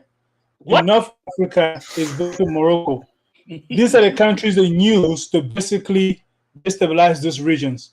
Whenever the West want to get something done in West Africa, they either push on Senegal or Ivory Coast to get it done. When you go to East Africa, it's Kenya. Back in Obama flew the Kenyan army to go challenge Al-Shabaab in Somalia. They went there. They didn't last 3 months. They came back running with dead bodies. Al-Shabaab basically almost finished them off. So they're coming to Haiti again on the same America's command. And they will leave because the Haitians are ready to fight them. The Haitians is basically telling them, do not come here. We don't like foreigners on this land. and you are no exception. If you come here with our invitation to help us, you're welcome. If you come here to fight us, to control us, you will consider your enemy. And there's a bunch of Haitian blogs and a bunch of Haitians around here that are basically telling you they're ready to fight. And they're not afraid. And the Haitians are known for fighting anybody that comes in their land. And they're not afraid to fight. As you can see around the country, bunch of men in arms and ready to fight. So the Kenyan army, the Kenyan military will not last in Haiti again. The same way they got whooped in Somalia, the same way they'll get whooped. But to White, this is not a UN mission. The UN is one of the aggressors in Haiti. The UN peacekeepers are one of the aggressors the Haitians are fighting against. Yeah, the Haitians are fighting against the UN and the Americans in Haiti. So that's I'm saying that the Kenya mission is under the auspice of the United Nations. So the Kenya is going to go in under the UN flag, but of course I never say that they are or they are not invaders. Because why is Kenya going in? I mean, Kenya is a country in West money. I think it's East money. Africa. I think and Haiti is like a country across the ocean. What the hell are they doing there? So Kenya also did mention to the Indian Ocean all the way to the Atlantic Ocean, and then. So the Kenya there's a demand. Kenya say that based on the whatever mission this is going to go, that it costs X number of money, and they demanded X number of money, and United States eventually came out with their money, something like that. So I'm sure that there's a lot of money to be made for Kenya to do these things. So it's not because we are so great. Like if they're so great, they'll be like flying cargo planes over Palestine and dropping cargo. They didn't do that. Right? The United States is telling them to do it. I remember when. Yes, but then money must be involved. They would not do it for free. I think $200 million, if I'm not wrong. When Soviet Union fell, Angola went full CIA state. We went to Congo.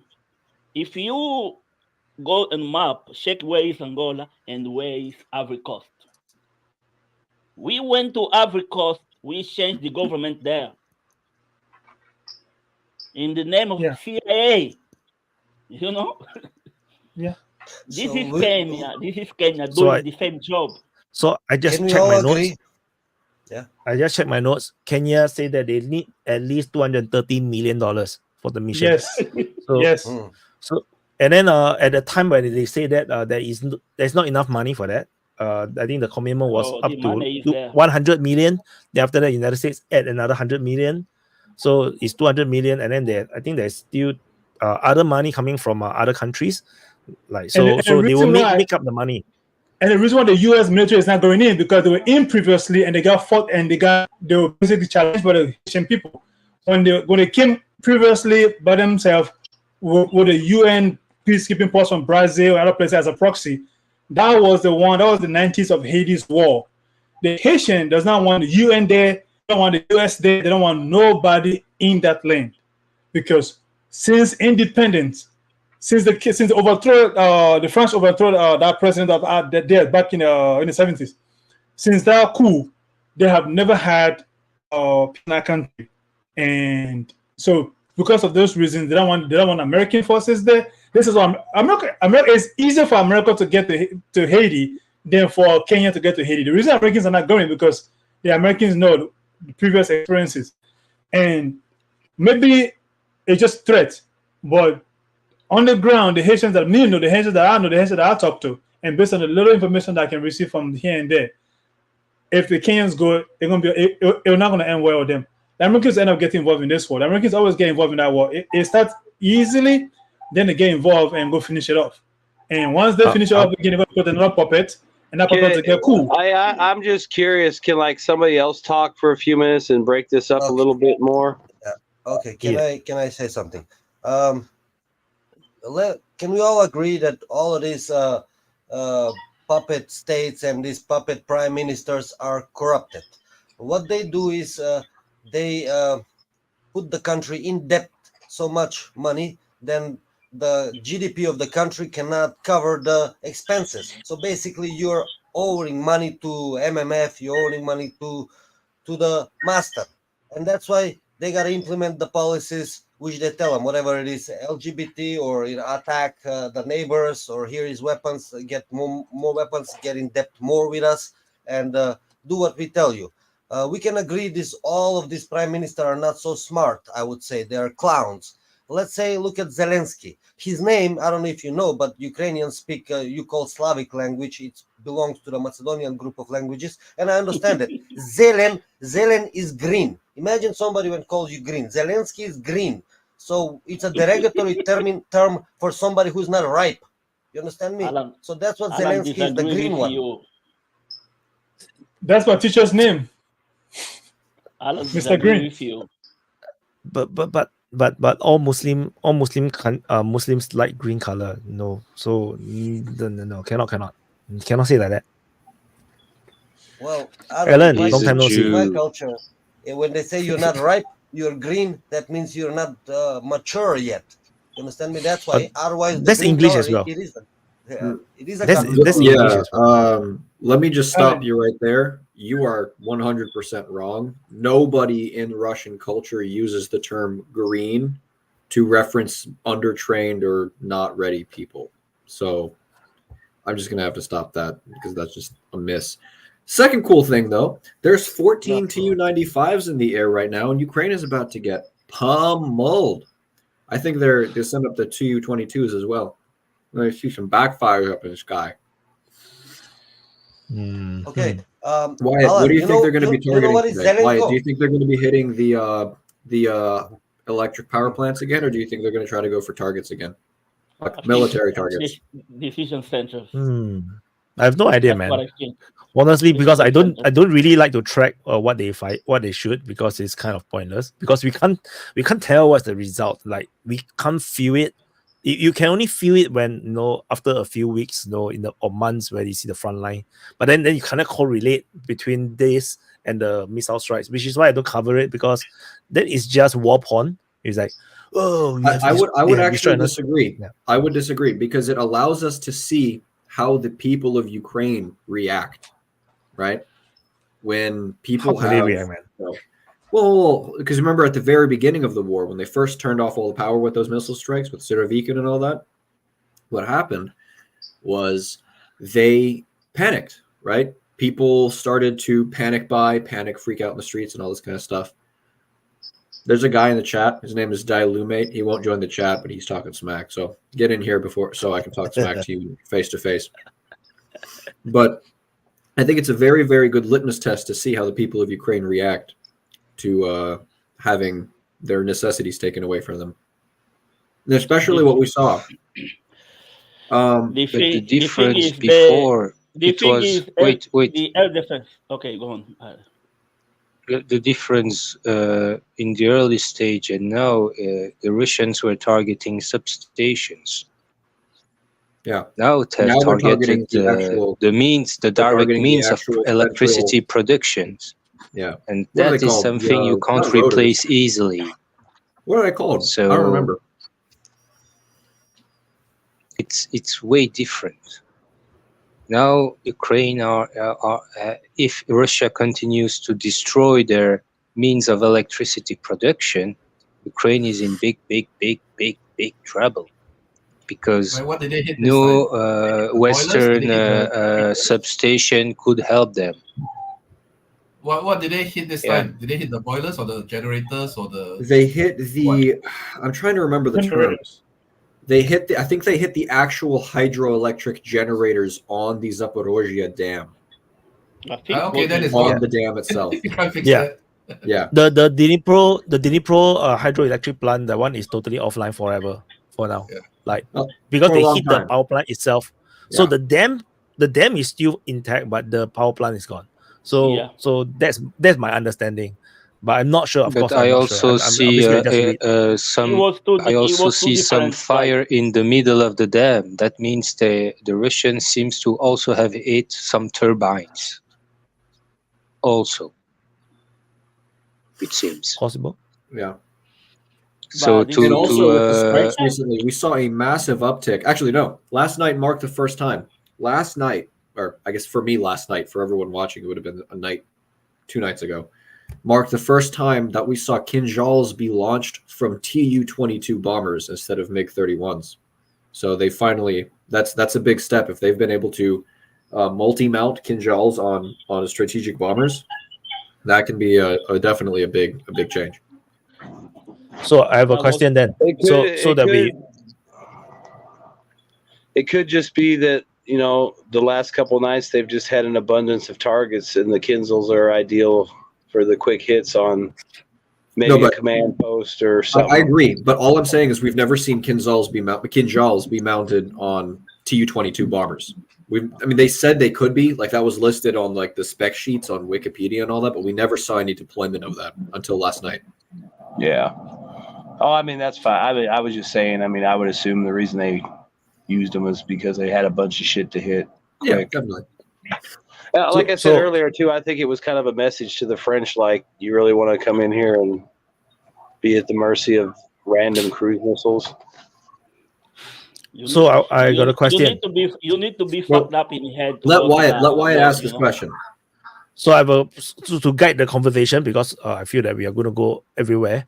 So there's a lot of talk about Russia, you know, considering changing the special military operation to a war, because there is a lot of those rumors coming about from the spokesman, Medvedev, and all these attacks. You know, like we have one at Crimea, Sevastopol just hours ago.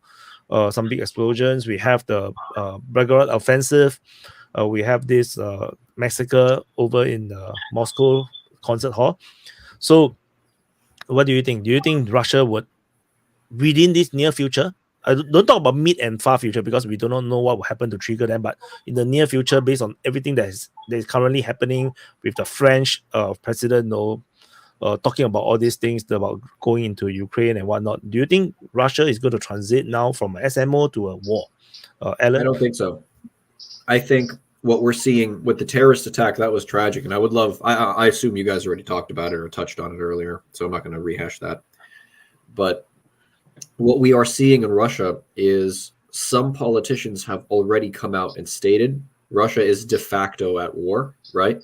So at this point, it would only be a formality if Russia deems itself genuinely at risk from an outside power, is what would cause them to initiate a war declaration. And second, the Russian parliament is actually right now in the process of reinstituting, thank God, the death penalty in Russia, because they had taken that away. They're reinstituting it now because of the terrorist attack.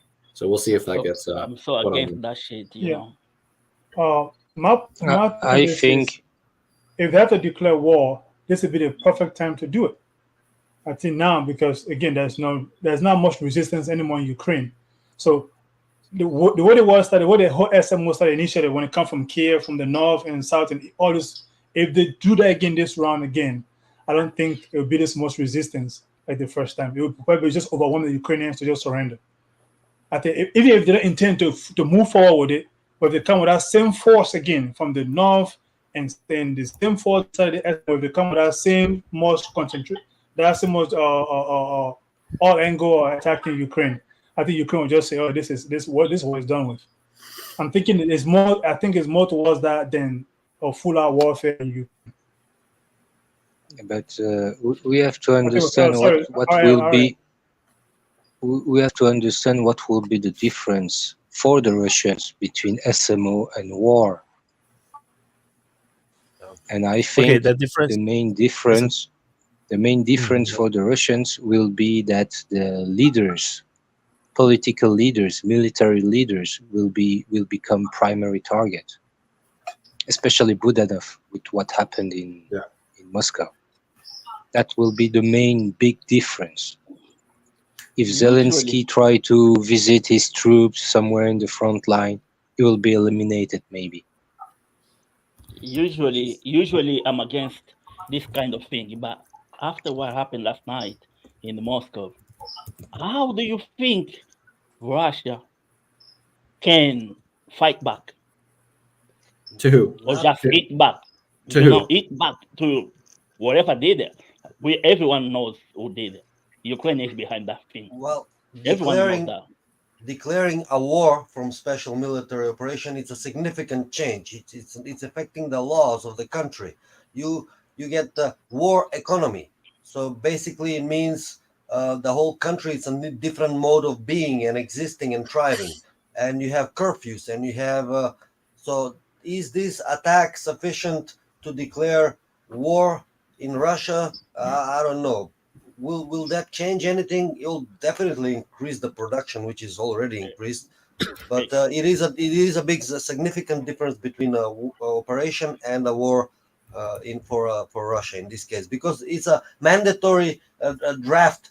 You understand me? You have to go in army in Russia. It's not a choice. So basically, they'll have to take a lot more soldiers, another 1 million, 2 million, as many as they need in order to win. That's what it means, war conditions.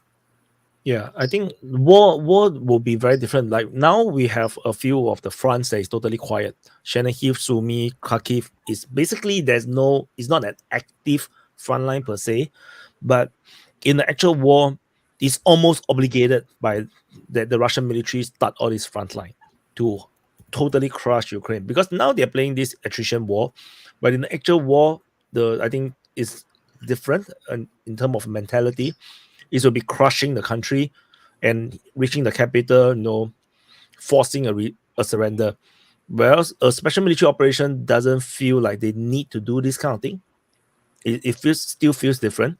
So, and I agree some of the points as well. The war economy and everything. I think a lot of things will change, and I'm not sure if Russia is ready for that at this moment. Do they really want to do that?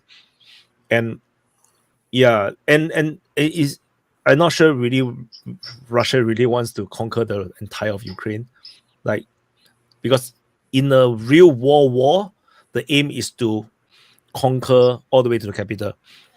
Because even in the Georgian war, Russia basically reached the capital, and yeah, I'm not sure if this is what we're gonna see, because it's gonna look very dangerous. Voss. Yeah, if you see interviews with people that have been to Western people that have been to Russia, or even the Russian people, they say one thing: the war or the special military operation is help the Russia economy growing. The only big boost of the Russia economy is what happened on special military operation. So I think they are ready for that. I don't know. I think when we're talking about war, right, the meaning of war in the West versus the meaning of war to Russia is a very, very different thing. To Russia, war, when you say the word war, the image and concept that comes to mind for them is the Great Patriotic War, right? It's the Second World War for them. That's what war is. Excuse me. That's what war is to a Russian. To an American, war is Iraq. War maybe is Vietnam. But even to a Western or to a British person, war is, again, Iraq. It's the Middle East. To a Russian, war is everything. Like what about France? What about France? France is 50-50 split. They're either surrendering or genociding all their neighbors. There's no really in between. But yeah, I think actually I have a point to say, but I suddenly forgot. Oh yeah, I remember. If actually Russia declares war officially, I think it marks the first real declaration of war since World War II. Yeah, genuine war. No. You could say the Korean Wars too, right? Because the Koreans they fought like dogs. But you also think about how they fought. It's not the scale; it's how they fight. Yeah. But right? I mean, talking about like officially declaring a war, I don't remember a war that was declared since World War II.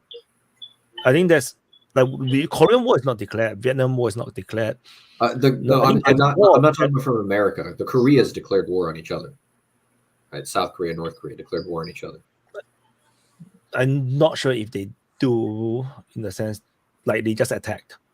Like they didn't declare a war officially. Like now we are in a state of war. I was under the impression that there has never been a peace treaty signed. There has never been they're still technically at war. Yeah, they're definitely at war. So it's just that I said declaration of war. Like it's like it's still the olden days, in World War I, World War II, or before, there's like official declaration of war. Yeah. Okay, it's honor, you see. It's like now we are at a state of war. I don't think we have that since World War II. No, I don't remember one. I'm not sure. Do you guys remember any? I know Iraq. We did declare war. We did declare war on Iraq, but are you talking about the war on terror, not with Iraq? Right. Are you talking about specifically large scale peer-to-peer conflict that, like, when I say war, right, that's what I'm talking about. War is what I was talking World War II. He's talking in the sense of juridics, because when a country declares war to another, he send an ambassador, he filed a document, official document of declaration of war. That was never done with Iraq. Okay. Didn't Saddam declare war against Iran in that 80s war? I guess they did, right? No, he made no official. He didn't send an ambassador to declare war to Iran or summon the Iranian ambassador to declare him war. He just went in. With the support of the West. Did the Iranian leadership pass a law, resolution, or bill on the declaration of war? It doesn't have to be outward, even internal. Yeah, it's supposed to be internal, but I don't know. There's a few possible ones. There are rules of war, and amongst those rules, you have the declaration of war. Rules. When you are stating to the entire world that you are going to war against one country or one entity, so everybody knows you are at war with him. It's more a diplomatic show, but it has a jurisdictional, how to say? It has meaning. It has some jurisdictional power. Yeah, it has meaning. How about Armenia, Azerbaijan? You guys sound like No. the mainstream media. Whatever happened after the Second World War, there's been a lot of war. I don't care if they declare war to each other. There's been a lot of big ones. I tell you what's the difference. When you declare a war, is a commitment. You will follow through all the way. That is the difference. Yeah, or when you don't declare the war, you don't follow through. You don't have to follow through all the way because you never declared a war. Which is why most of the war is never end up with the destruction of the country, because or the total conquest, because they never made that commitment, that promise. What happened in Vietnam? Yeah, Vietnam. That was a war. Yeah, well, all of them are wars. I know. All of them are wars. wars. A big one. So there's a couple people in the chat seeming not to understand this concept that we're using multiple meanings for the word war, right? They're getting stuck on this point. They keep saying America did declare war. They declared war on terror. And it's like, guys, does terrorism still exist today? Okay. Well, then that wasn't a war. Does the United States exist today? Then it was not a war. That's what America declared war on drugs. Exactly. Israel declared war. By the way, I congratulate drugs on winning the war on drugs. By the way, just gotta put that out there.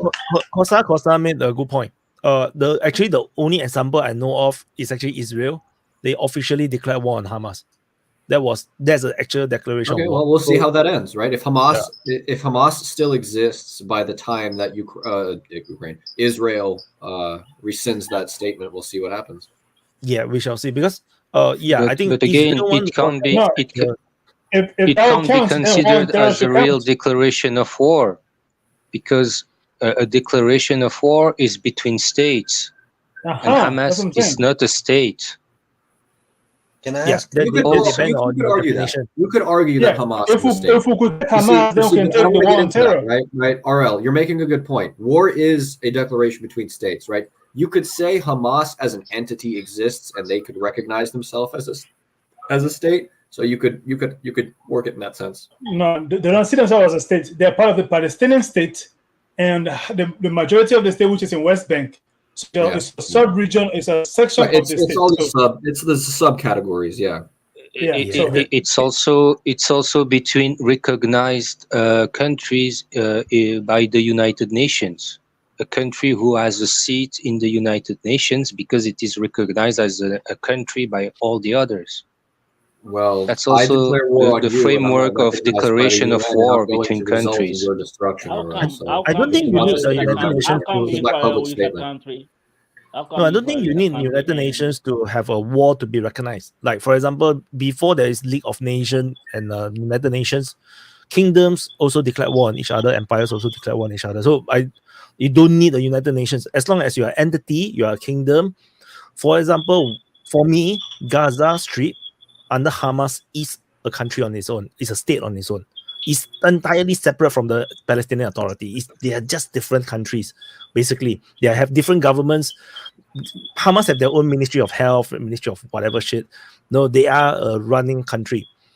If you say that they are not a country, they are not the rulers of Gaza Strip, then everything else that supports all the words and all the statements coming out from Hamas will become invalidated, because like you say that or the casualty number coming It's from the invalidated.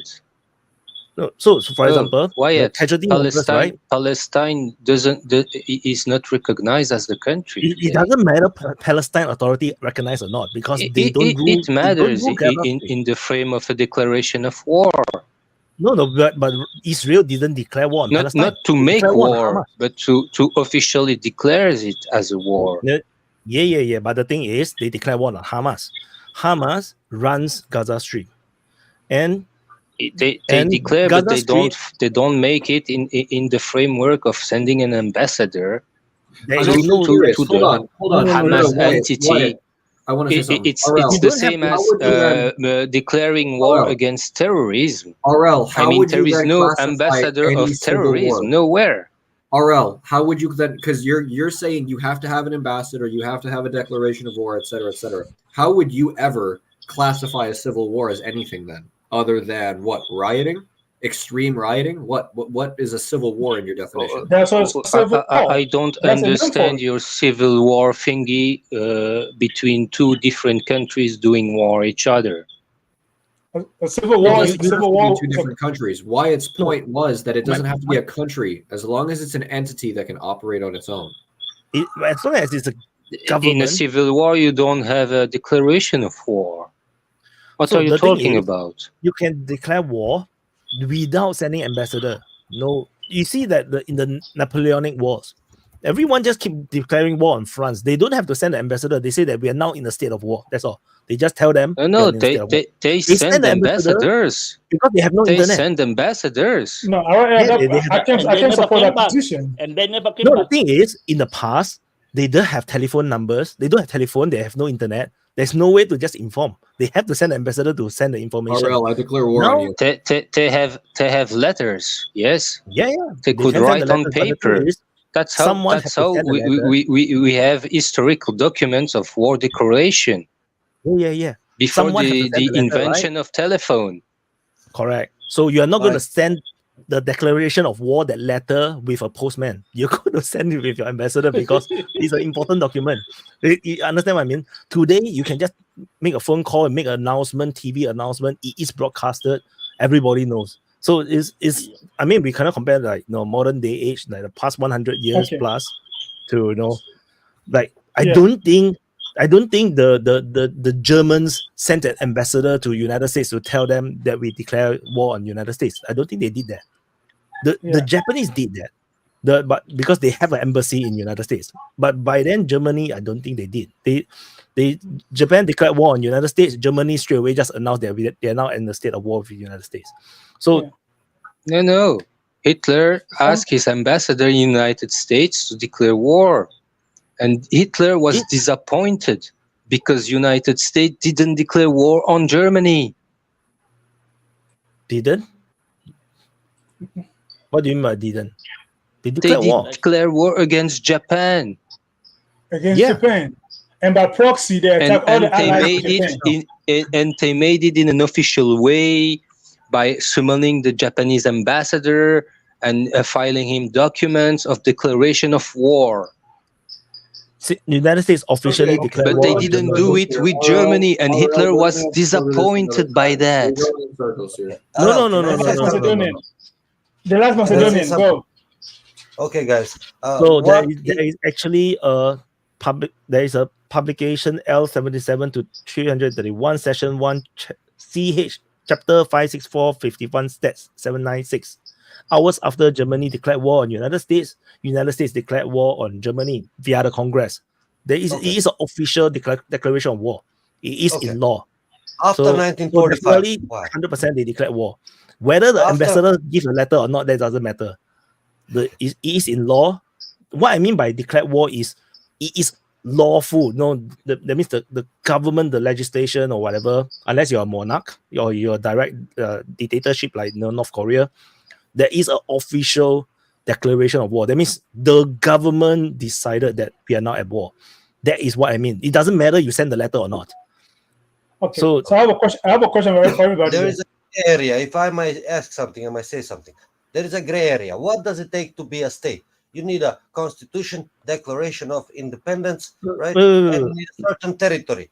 No. So I understand what your wait. I understand your question. So it's not about the state. It's about it. So if we forget about the nation state or whatever nonsense modern terms of states, if you go back 1,000 years ago, every small little kingdom is a kingdom. Every single kingdom can be declared war on. If you use the old way of looking at the world, Gaza Strip is a kingdom. Kosovo is a kingdom. You understand? No? Serbia is a big kingdom. There is a gray area. Macedonia It's not a gray area. Serbia. It is the modern way of terminology. No. It's the modern way of terminology to control people. No, wait. It's the modern way by the West to control the narrative that defines what is a state. The reality is 1,000 years ago, Kosovo would already be a kingdom that is supported by certain empires. They send troops there and pop up this kingdom. So there's a kingdom of Kosovo now, and Serbia is not happy about it. But in today's age, we are talking about recognizing wrong example. 1,000 years ago, there were no Albanians in Kosovo. Okay. The point was different. United Nations, guys. I have a question for all of you. United Nations, guys. United Nations after 1945 guarantees of the rule of not attacking, I think it's called. So what happened was when America attacked at the time Yugoslavia, because Yugoslavia had internal issues in their own country with Kosovo. So basically they broke the rule of the United Nations of not attacking. So that was the precedent. That's what I just said. The whole concept of state or non-state is just a Western concept to control the narrative. Indeed. The entire freaking point of United Nations is also nonsensical. The whole point of United Nations have only one purpose. It's the Security Council. And the Security Council ensures that all superpowers talk to each other so that there is no major war between the superpowers, and that's it. Everything else about the United Nations is just politics. It's just for fun. If they do some good stuff, you're making a good point, which is funny, right? Because we're seeing a breakdown in communication ever since COVID, right? These politicians have forgotten how to talk to each other, and this, I mean, it's funny, but that's exactly what happened, right? Like the American state has lost its ability to professionally discuss topics of interest or important topics with both its allies and its you want to say enemies, competition, whatever. Because all we do now is we sling shit and talk trash. There's no more, diplomacy being done. But FCS, you also had a question you wanted to ask. Okay. The question I want to ask is Trump back. Maybe this is for everybody because maybe I'm not a military guy. So maybe why do I have to declare war? Russia could have basically. Could be Russia declaring war against Ukraine, but just give it a different name. Why do I have to declare war? What's the purpose of that? Honor. I can try to answer that, but I want you to be a little bit more specific. When you say, why do you have to declare war? Are you saying, why do you have to make a public statement when you do any sort of military action against another entity? Against another country, yes. Okay. So the reason being is because war versus SMO, anti-terrorist organization, whatever, right? Organization, whatever you want to say. There is actually a functional difference, especially if you want to, if you brought up Russia versus Ukraine. I'm going to work with that example, but it works with a lot of countries. There is a literal legal definition. Like if you look at the Russian code or the US code for law, there is a legal definition for what war actually is and what it does to a country. So when Russia declares war, it's not that, oh, the army all gets up and all the airplanes and all the tanks and they all go over here and they attack this guy. That's not actually what war is.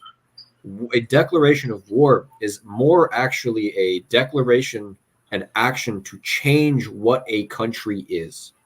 Because Russia at the moment is a federation, which means it's, by simplest terms, it's a republic where all the republics come together and they make decisions for what's best for all the republics. Now, in a declaration of war, the entire economy changes, the way the government operates changes, right? The way that law is passed literally changes, right? There is a complete restructuring of what a government is, right? And you're getting all these, I got to get into all the specific vocabulary and all this kind of stuff, but it's because when you declare war, you are no longer the country you used to be. That's how I would, the most simple way put it. You can do an SMO where you're just remaining as you are while trying to accomplish a goal. But when you declare war, shit hits the fan and everything changes for everybody. There is no more freedom. There's no more freedom of speech. No, there's no more enjoyment, no more leisure. All industry will be geared towards war. It's either food production and war, and maybe taking care of children. That's it. It's all war focused. Make babies, make guns, make food. Yeah. That's it. That's your whole. Your country goes from prosperity to kill everything. That's it. Yeah. All the LGBTQ people will be all sent to war, or they will all be killed off. This is why you're demonetized. This is exactly why you're demonetized every time. You have a bunch of trigger words. You're the one who will bring that up. No, but no, I'm just saying there is a difference. So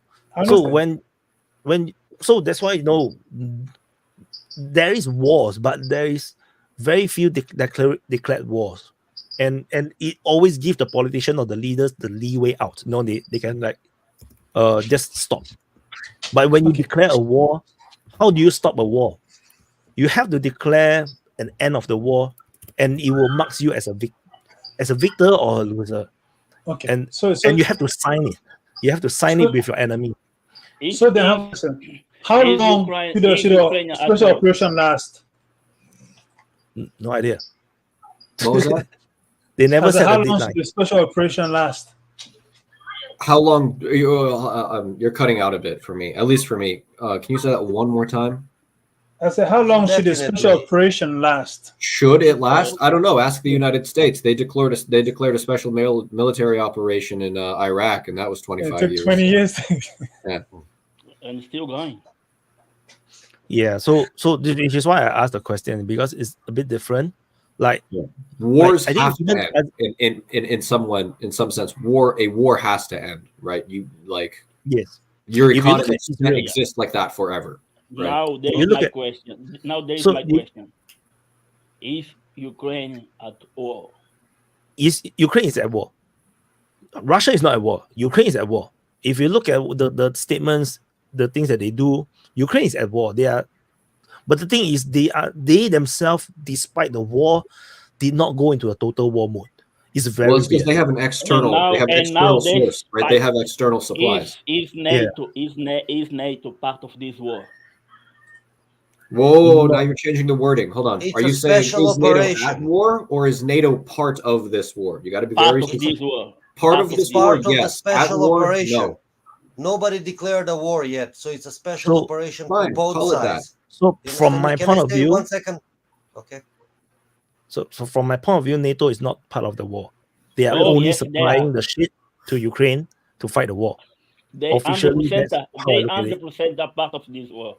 If they weren't part of this war, this would end long time ago. Long time ago. Can I ask Voss, if Russia declares war on Ukraine, does that mean NATO will have to stop the Russian terrorism in Ukraine and declare war on the Russian terrorism in Ukraine, or France, or somebody else? Because right now, you say they're part of the war, it's going to be official. I think it's a question of rhetorics. You understand me? It is special operation, so now both sides are part of the special operation, even the West or Russia. And if it's a war, that means both of them is going to be part of the war. So that means a world war. You understand me? So it's rhetorics, I think. Yeah, the thing is, Russia is gonna start bombing everyone who's in Ukraine. If they want to respond, they're gonna get nuked. That's it. Yeah. So Well, guess what? So because Yeah, but if you put it in the emotional term, yes, NATO is at war, or involved in the war, but in real terms, they are only involved in the proxy war. So it's just like And that is the its own Afghan thing. That's a different thing. You got to, Yeah. So Wyatt, make sure you define the difference. So for example, in USSR fighting inside Afghanistan in the first Afghan war between USSR and the Americans are involved. But you cannot say Americans is in war with USSR. They are not. They are in the proxy war. They funded and armed the Mujahideen. So it is the Mujahideen that is actually fighting the Soviet Union. They are the ones that is at war. There is not United States. So today is the same thing. NATO is supplying all the arms and ammunition to Ukraine, but it's a proxy war for them. Ukraine is the one that is actually fighting, which is why Today, NATO. it's not the same. Today is not the same. I'm sorry. Yeah. I mean, they have in war. Afghan war with Soviet Union, it was CIA operatives. Everybody knows it. It's history. Here in Ukraine, it's not secret services alone. It's also NATO operatives. Every Storm Shadow, Scalp missiles, they are Westerners from NATO who are programming the missiles. So they are actively helping and also dying.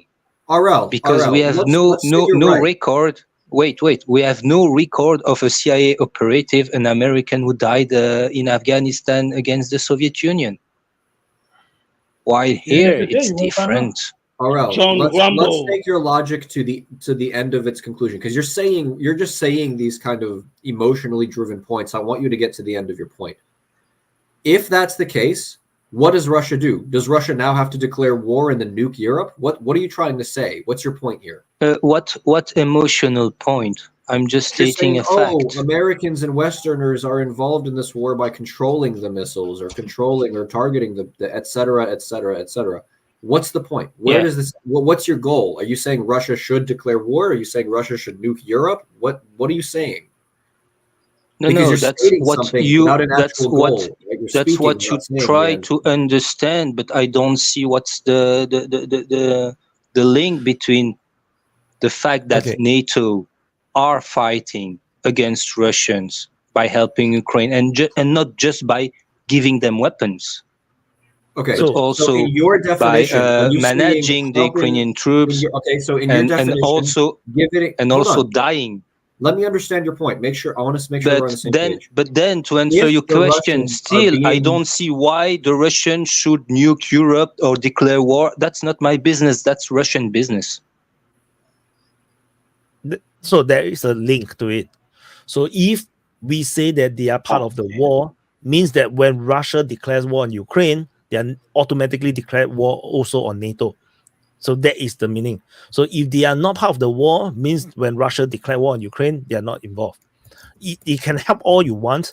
It's a totally different thing, When you're at war, is a totally separate. That's how I look at it. Alan, do you want to add on or I just want to understand. Are you saying if NATO sent military personnel to actively engage Russian soldiers and personnel on the ground, that would be the same as what they're doing now? Like you're weighing this as the same? Is that what you're saying? Ariel? Again, you make an hypothesis. If NATO troops, no, it's not if. NATO troops are in Ukraine. And their goal is to kill Russians. How? Okay. No, I understand there may be a little bit of autism going on around here. So let me be painfully precise with my language. Let me say something. I mean, what's the point? I mean, everyone knows that there's foreign troops in the country. Everyone knows they're assisting in various ways. The Russians will hit what they see fit as they see fit, if they even give a fuck. I mean, they choose to look the other way and let things go for now, and then later on, maybe they won't. I mean, I don't know why it seems like y'all getting hung up. I was like, they're there, they're fighting. Sometimes they get killed, sometimes they don't. Russia's not stupid. They know they're there. It's just their choice to engage or not engage. I mean, think about it. We've talked about it many times how Russia's probably got a long list of paybacks for all the shit NATO's pulled under the guise of not being there, but being there and doing shit, you know, like Nord Stream and everything else. I mean, So, I don't so there really is a get the point. so there is a difference. So if I you mean, look they're at just World playing War the II, game like we play it. so if you look at World War II, the British sent the expeditionary force to help France to fight against the Germans, to help to defend or in World War One as well. The thing is that those, when they send this expeditionary force to help to fight in those wars, they declared war. That's the difference. If the France send the military into Ukraine right now, if they didn't declare war on Russia, then they are not part of the war. They can send the troops in, they got killed. France can complain nothing about it. They are not part of the war. They send their troops in, they just die, and that's their problem. So there is a kind of difference. So even you can send no matter how many troops in, and you are not part of the war, then the Russia don't feel the obligation to declare war, and then the war will be constrained within Ukraine, unless Russia I mean, got pissed off and want to start World War if III. you think about it, the troops, let's say troops in the position that Wyatt's describing are at way more risk because they're basically, you know, what would you say, like unaccounted for, unsanctioned. You know, they can be written off, denied. I mean, they're in more of a gray area than the mercs are, or any volunteers. I mean, all these advisor guys or, you know, volunteers or, NATO troops that may be assisting, like technically and stuff like that. I mean, those guys are all basically, you know, not supposed to be there, and they're there, and the Russians know it. And I just figure if they want to kill them, they'll kill them. If they don't, it's because they just don't really feel like dealing with it, or that it's not something they feel like they have to address. But I'm sure they're taking notes and keeping names, you know, for down the road. Okay, we have run this course. Anyone got any more complaints? I like to open this kind of worms. Yeah, for me, just to put the whole European war against, I say for me, they're making it easy for Russia to just nuke the whole Europe. The more people join NATO, the more easy it becomes a target.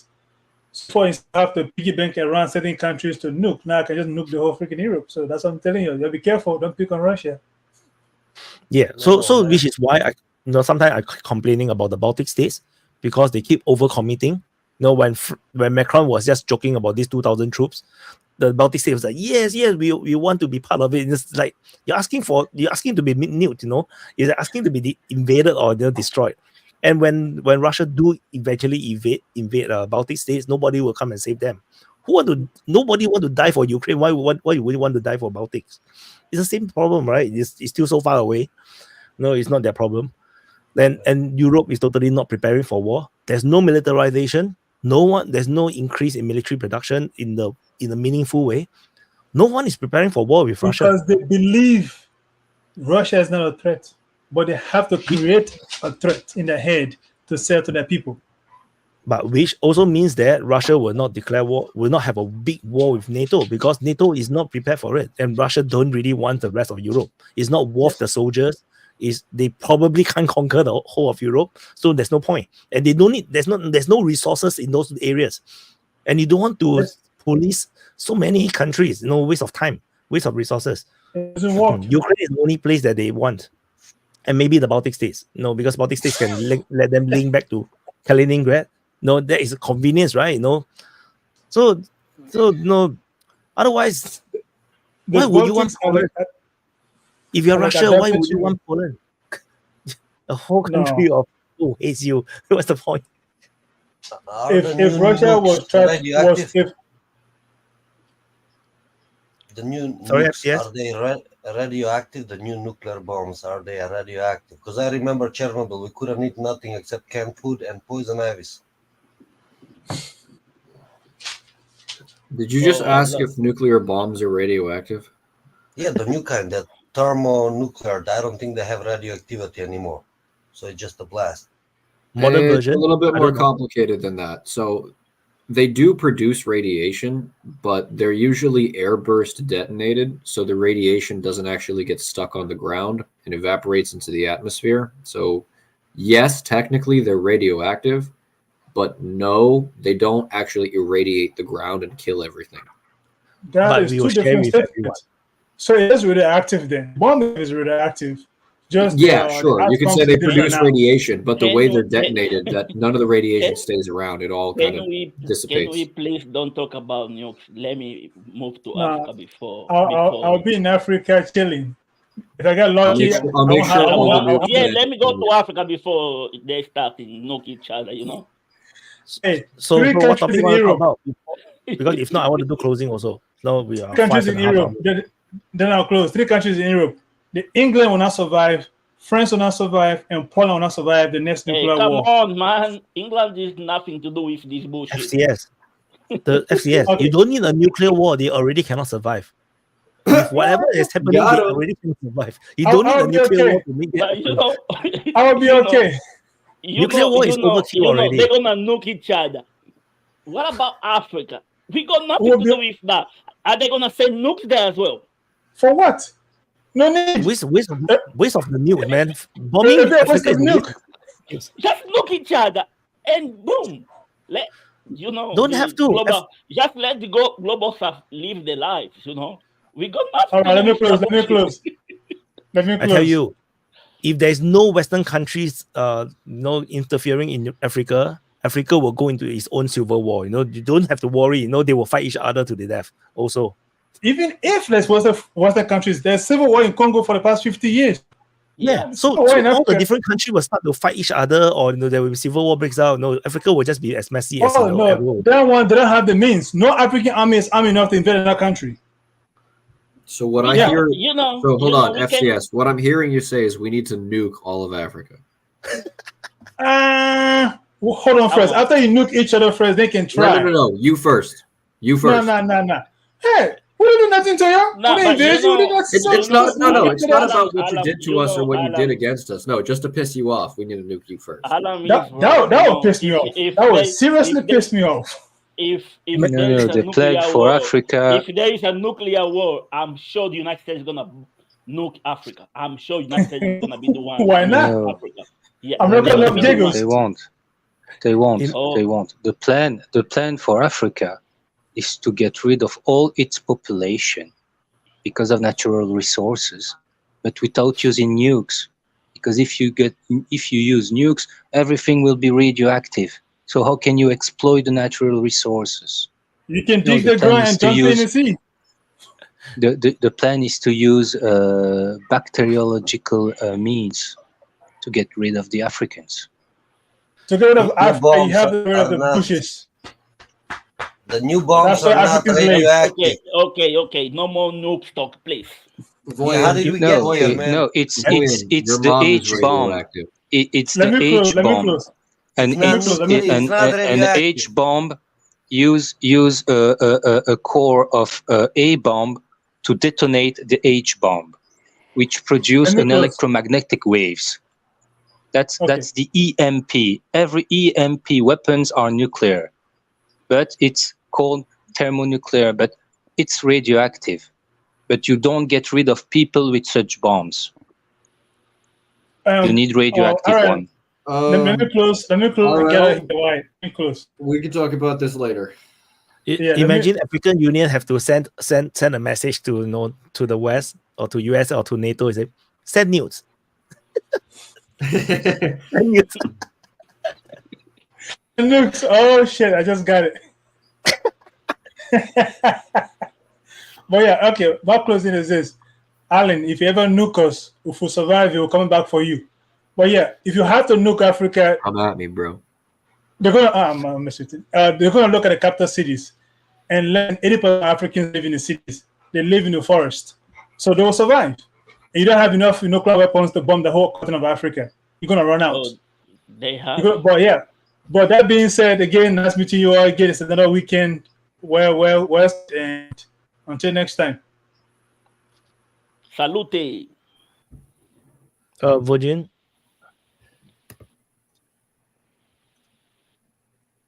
Hey guys, Do you hear me? No. Yes. Can you hear me? No. Yes. No. Yes. Yes. Don't listen to Alan. He's messing with you. Wait a second, then I will switch to my other microphone. You're fine. We can hear you. You're fine. Hear me now? Now we can. Okay, guys. I just jumped in because you were discussing the definition of war. Can you hear me better now? Oh no. Yeah, we have always hear you very well. Oh, he's lagging. He's definitely lagging. He's so laggy. Okay. Yeah, probably I'm lagging. Wyatt said that if France put a few thousand troops into Ukraine, and they would not be technically at war, even if they would get hit by Russia. But this is just the first step. What would happen if Russia not just hits the troops in there, but the French retaliate and hit Russian troops? What if Russia then hits French installations outside of Ukraine? Then So Russia will it declare is a war. It is a war, just an undeclared one.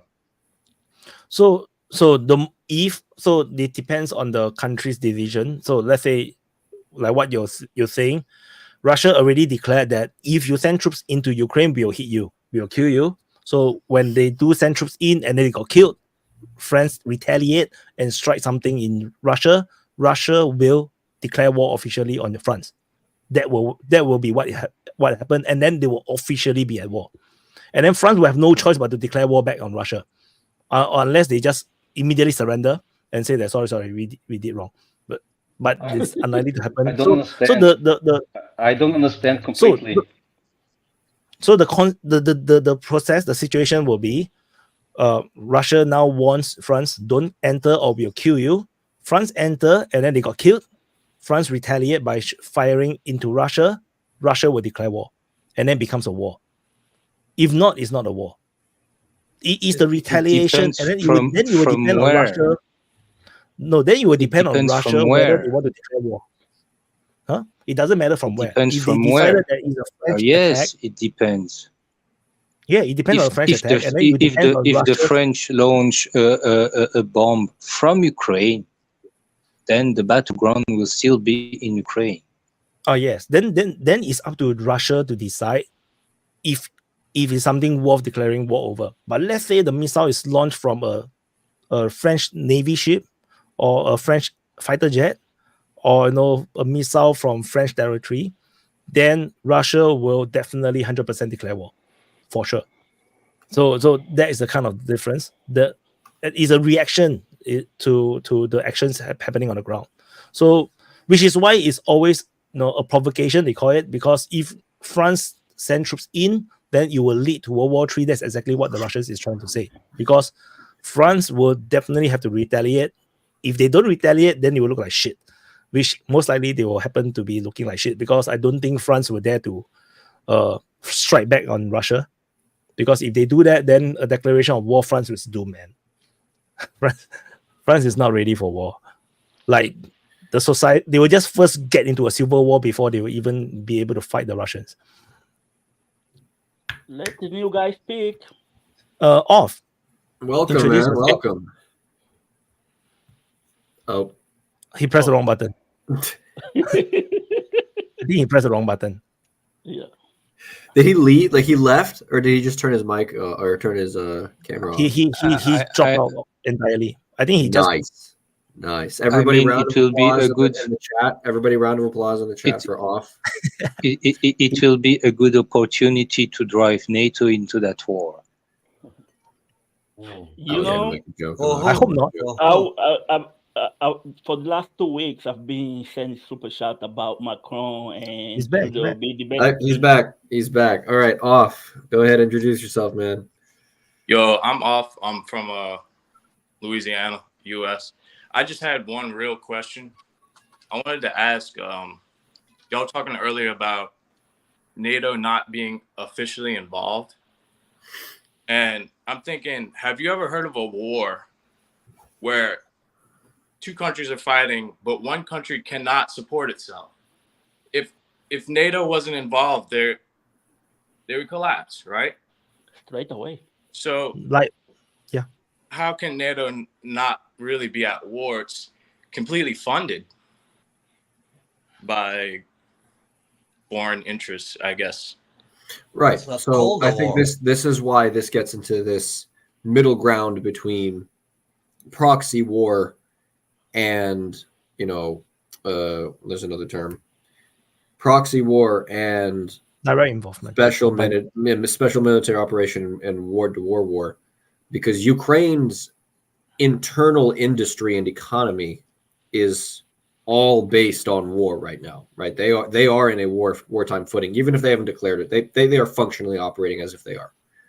Now, personally, like you ask me personally, I'd say, yeah, the West is at war with Russia. Now, I don't want to see nuclear bombs getting dropped on Europe. That would ruin my day.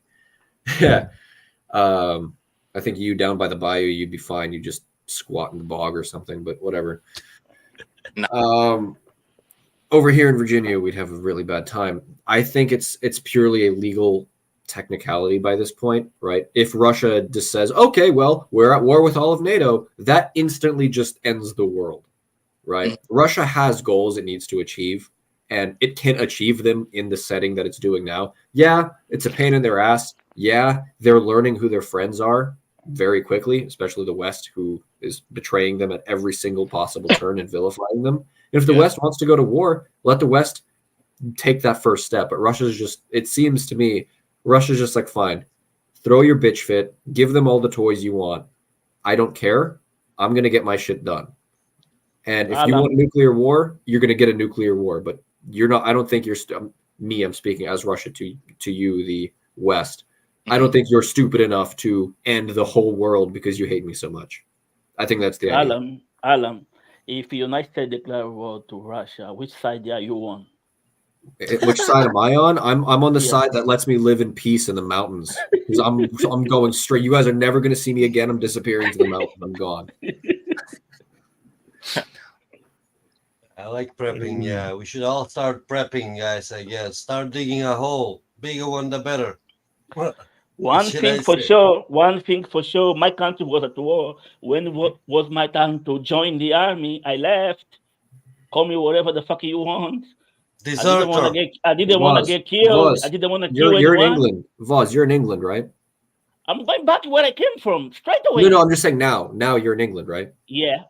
So when the nuclear war starts, are you just gonna accept that you're gonna die in like a nuclear tsunami or something? Like, what's your plan? Just get a boat, man. If I can't escape, there is no other thing. Just gonna jump in the. Yes, I'll die. Yeah. No, I recommend you just head north, go to Scotland. I'm sure they will not hit Scotland. If they're gonna stay, I'm sure all the white Scotsmen, all the white Scotsmen are just gonna be like, yeah, welcome, dude, come on. Nah, the first time, if they say, oh, next week we're gonna go nuclear, I'm going straight back where I came from. I'm not staying here. There's no way I'm gonna join the army and fighting. Can I share some info? I think that in Monstil there is nukes. So that's like about 100 kilometers from me towards northwest. So I think, not good news, man. Trust me, no one is gonna. Trust me, no one is gonna nuke your country. But the nukes that's going to German is gonna affect wherever is next to German. You know. You see, that's what everyone says. Oh, I'm scared of the nukes. I'm scared of the blood. No, what you should be scared of is when the water stops pumping and you can't get any water. Then it's going to be fucking sucky. So the philosophy is simple. Eat all the fat people first because if you eat the fat people. What? Come on, I'm fat. Come on, man. I'm fat. Damn, don't do it. Sorry. No, if you eat all your rations. No. If you eat all your rations first, all the people around you are going to die off, and the only people left after you run out of food are going to be the skinny, sick people. If you eat the skinny, sick people, you're going to get sick and you're going to die. So eat the fat people first and then eat your rations afterward. There you go. Yeah, this was intense, man. This was like, damn, what do we have come to, man? Cannibalism? Let's go back to the cave, man. You're right next to Turkey. They're not even people. You're fine. Yeah, they got nukes, yeah, man. some They kind got of nukes. avian, no, it's Your a bird. nukes. United States exactly. nukes. Turkey is bird. They changed the name to Turkey or whatever. Turkey. Anyway, they got Turkey. They got American nukes in Turkey, and I think they got them in Greece down by Athens, but they don't tell. It's on some islands. So Israel got them. So basically, the Russians got a lot of targets around here. Yeah. I personally, I don't think World War III will happen. For the very fact that Europe is totally not prepared for war. If you're not prepared for war, you won't go to war. So then Russia have no ambition in terms of Europe. So there won't be a war. It's just going to be, there will be no more Ukraine, most likely, because once a declaration of war on Ukraine happens, then Russia will feel very obligated to conquer the entire of Ukraine, and then do whatever they see fit. So I don't think NATO will go that far to sacrifice themselves. And another thing is that Europe is also not the Europe of World War II. They are now very like too much immigrants. So things is very weird. Like I don't think they have full control over their society. You want to go to war, also not easy. So it's like, would the people even want to answer to your call, or would they just burn wheels on the streets? They'll probably just flip cars. This is what I think. Alan, you want to share something? Yep. Okay.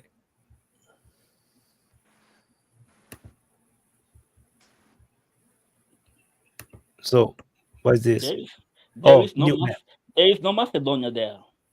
Oh, yeah, hold on. no, they racist, man. I'm telling you, they tried to. Okay. There you I'm go. down here by the lake down there. You see that? Oh, yeah. There you go. That's the oldest lake in Europe, by the way. That's 3 million year old lake. It's the oldest in Europe. It's connected. The one at the Albania. All right. The one near Albania. So you'll be fine. You'll be fine. Just don't go over there. Yeah. Right there. You go further away. Oh yeah.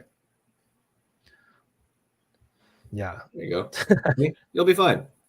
So the base is right up to the north there by Skopje and Teto. That's the Bonstil base. It's 25,000 soldiers, I think, and it's like, I don't know, very big. Yeah, but UK hate Albania, so they're gonna nuke Albania. So you're not safe. So they're gonna nuke Albania. Thank you, man. That makes me feel so much better. Yeah. I really don't want World War III to happen, because Singapore is 100% a target. Like for sure. You're gone. Yeah, you're dead. 100%. It doesn't matter. Singapore's army right now is stronger than Ukraine's army. Like, we have more fighter jets, we have more tanks, more artillery. But we won't survive one single nuke. One nuke, Singapore is gone. All these tanks and whatnot is useless. We are gone. So, remember when NATO were bombing Yugoslavia, and they only failed 2 targets, and these 2 targets were straight to China embassy. All the targets they were hit, apart from they failed twice, and that was to bomb China embassy. That's the same thing that's gonna happen to Singapore. Yeah. We will be like, oh, we didn't meant to do that. It's an accident. Yeah, that was for China. But then we won't be alive to hear that, You guys will hear it, it's like, oh, so sad. Why is dead? Because someone pressed the wrong number, the wrong coordinates. Yeah, they are meant to hit like Manila or something. It's like somehow they missed by a few hundred kilometers, and then hit Singapore, like right in the middle. No, but Wyatt is built different. Wyatt's just gonna catch the nuke. He's gonna be like, nope. Yeah, my jaws will become very long, and then I have a very big chin. And there you go. So I think let's do closing. We are 6 hours, so we start off with Ariel. Yeah. So it was a nice open mic. I saw new faces. And the hypocrisy of NATO involvement in Ukraine is the best way to not involve their public opinion, first of all. And with what Macron stated, to send 2,000 troops in Odessa, in Dnieper River, or in Moldova, or whatever, have begun to trigger a sense of discussion among the population about that subject. Something that wasn't the case when NATO got involved in secrecy, when NATO operatives were involved in Ukraine without their uniform, without their flag. And he's like trying to take the temperature of its public opinion, which is not buying it for the majority of it. So yeah, if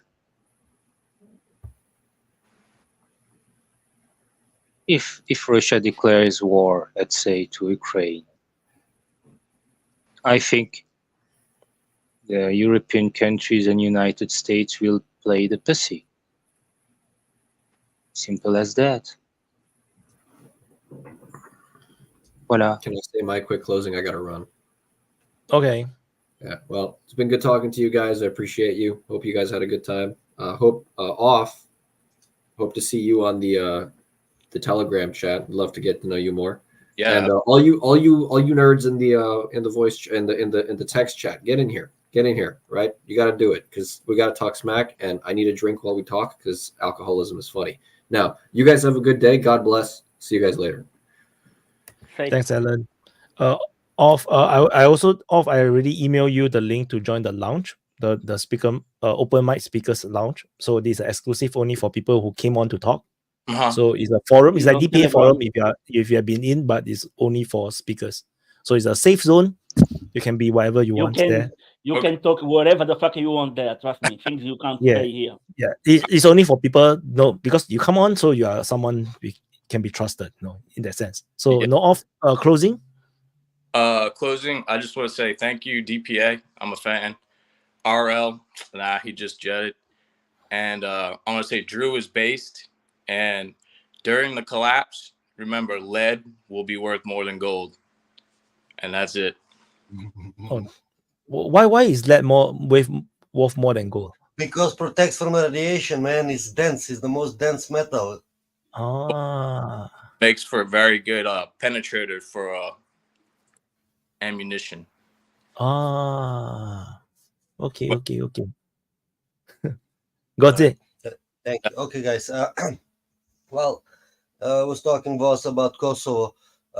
Back then in the Kosovo bombing and Yugoslavia bombing from America, it was popular the invisible planes, the stealth.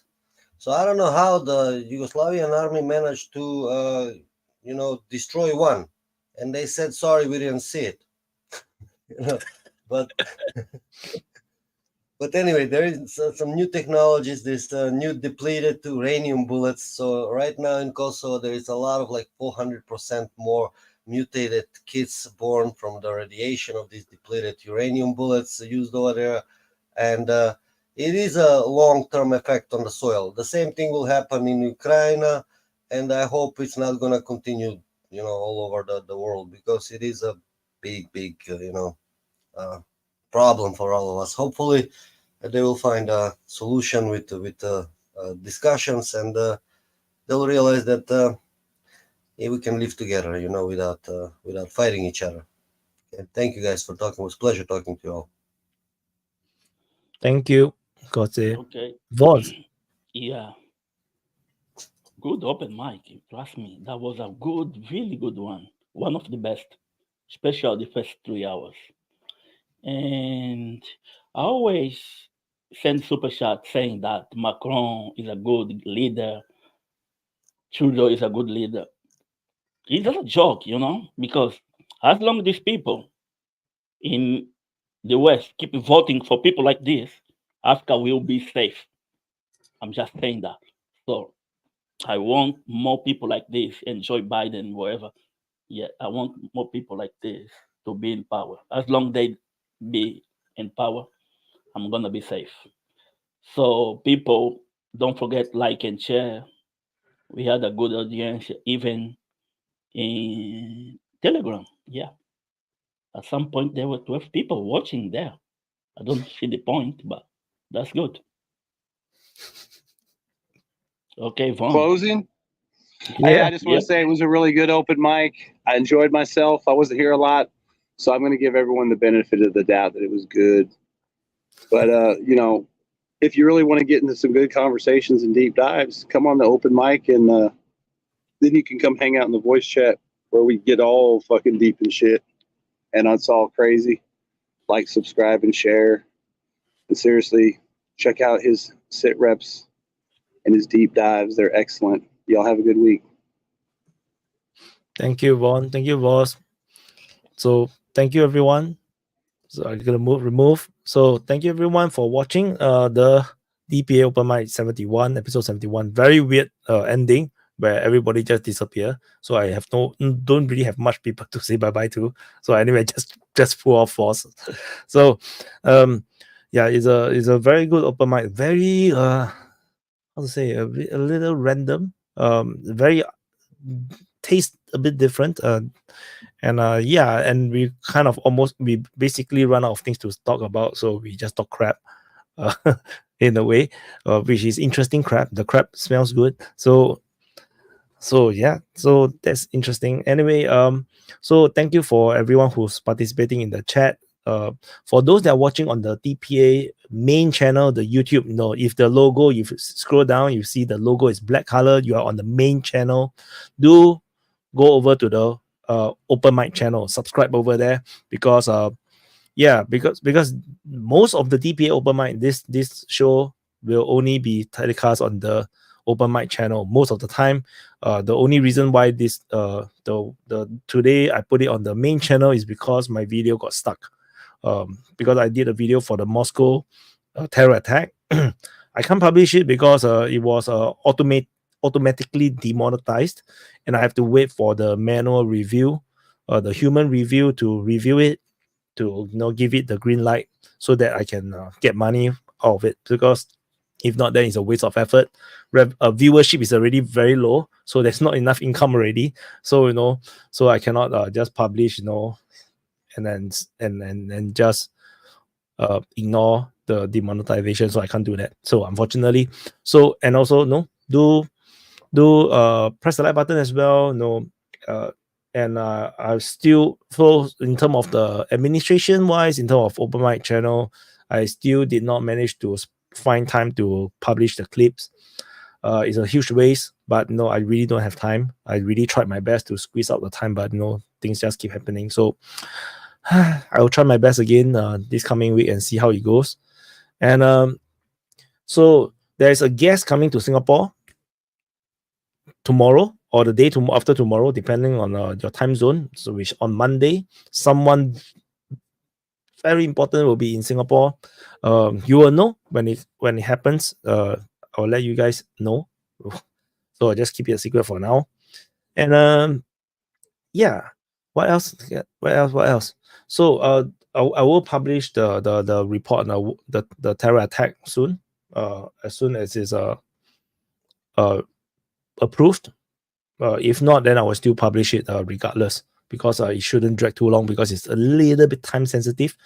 And yeah, what else? Yeah, that's about it. I think the past weeks, the few major things happened, but it's not enough really to fill up the conversation, so we started to go into other topics. And yeah, so that's it. Thank you for watching. I will see you guys in the next update. Bye bye.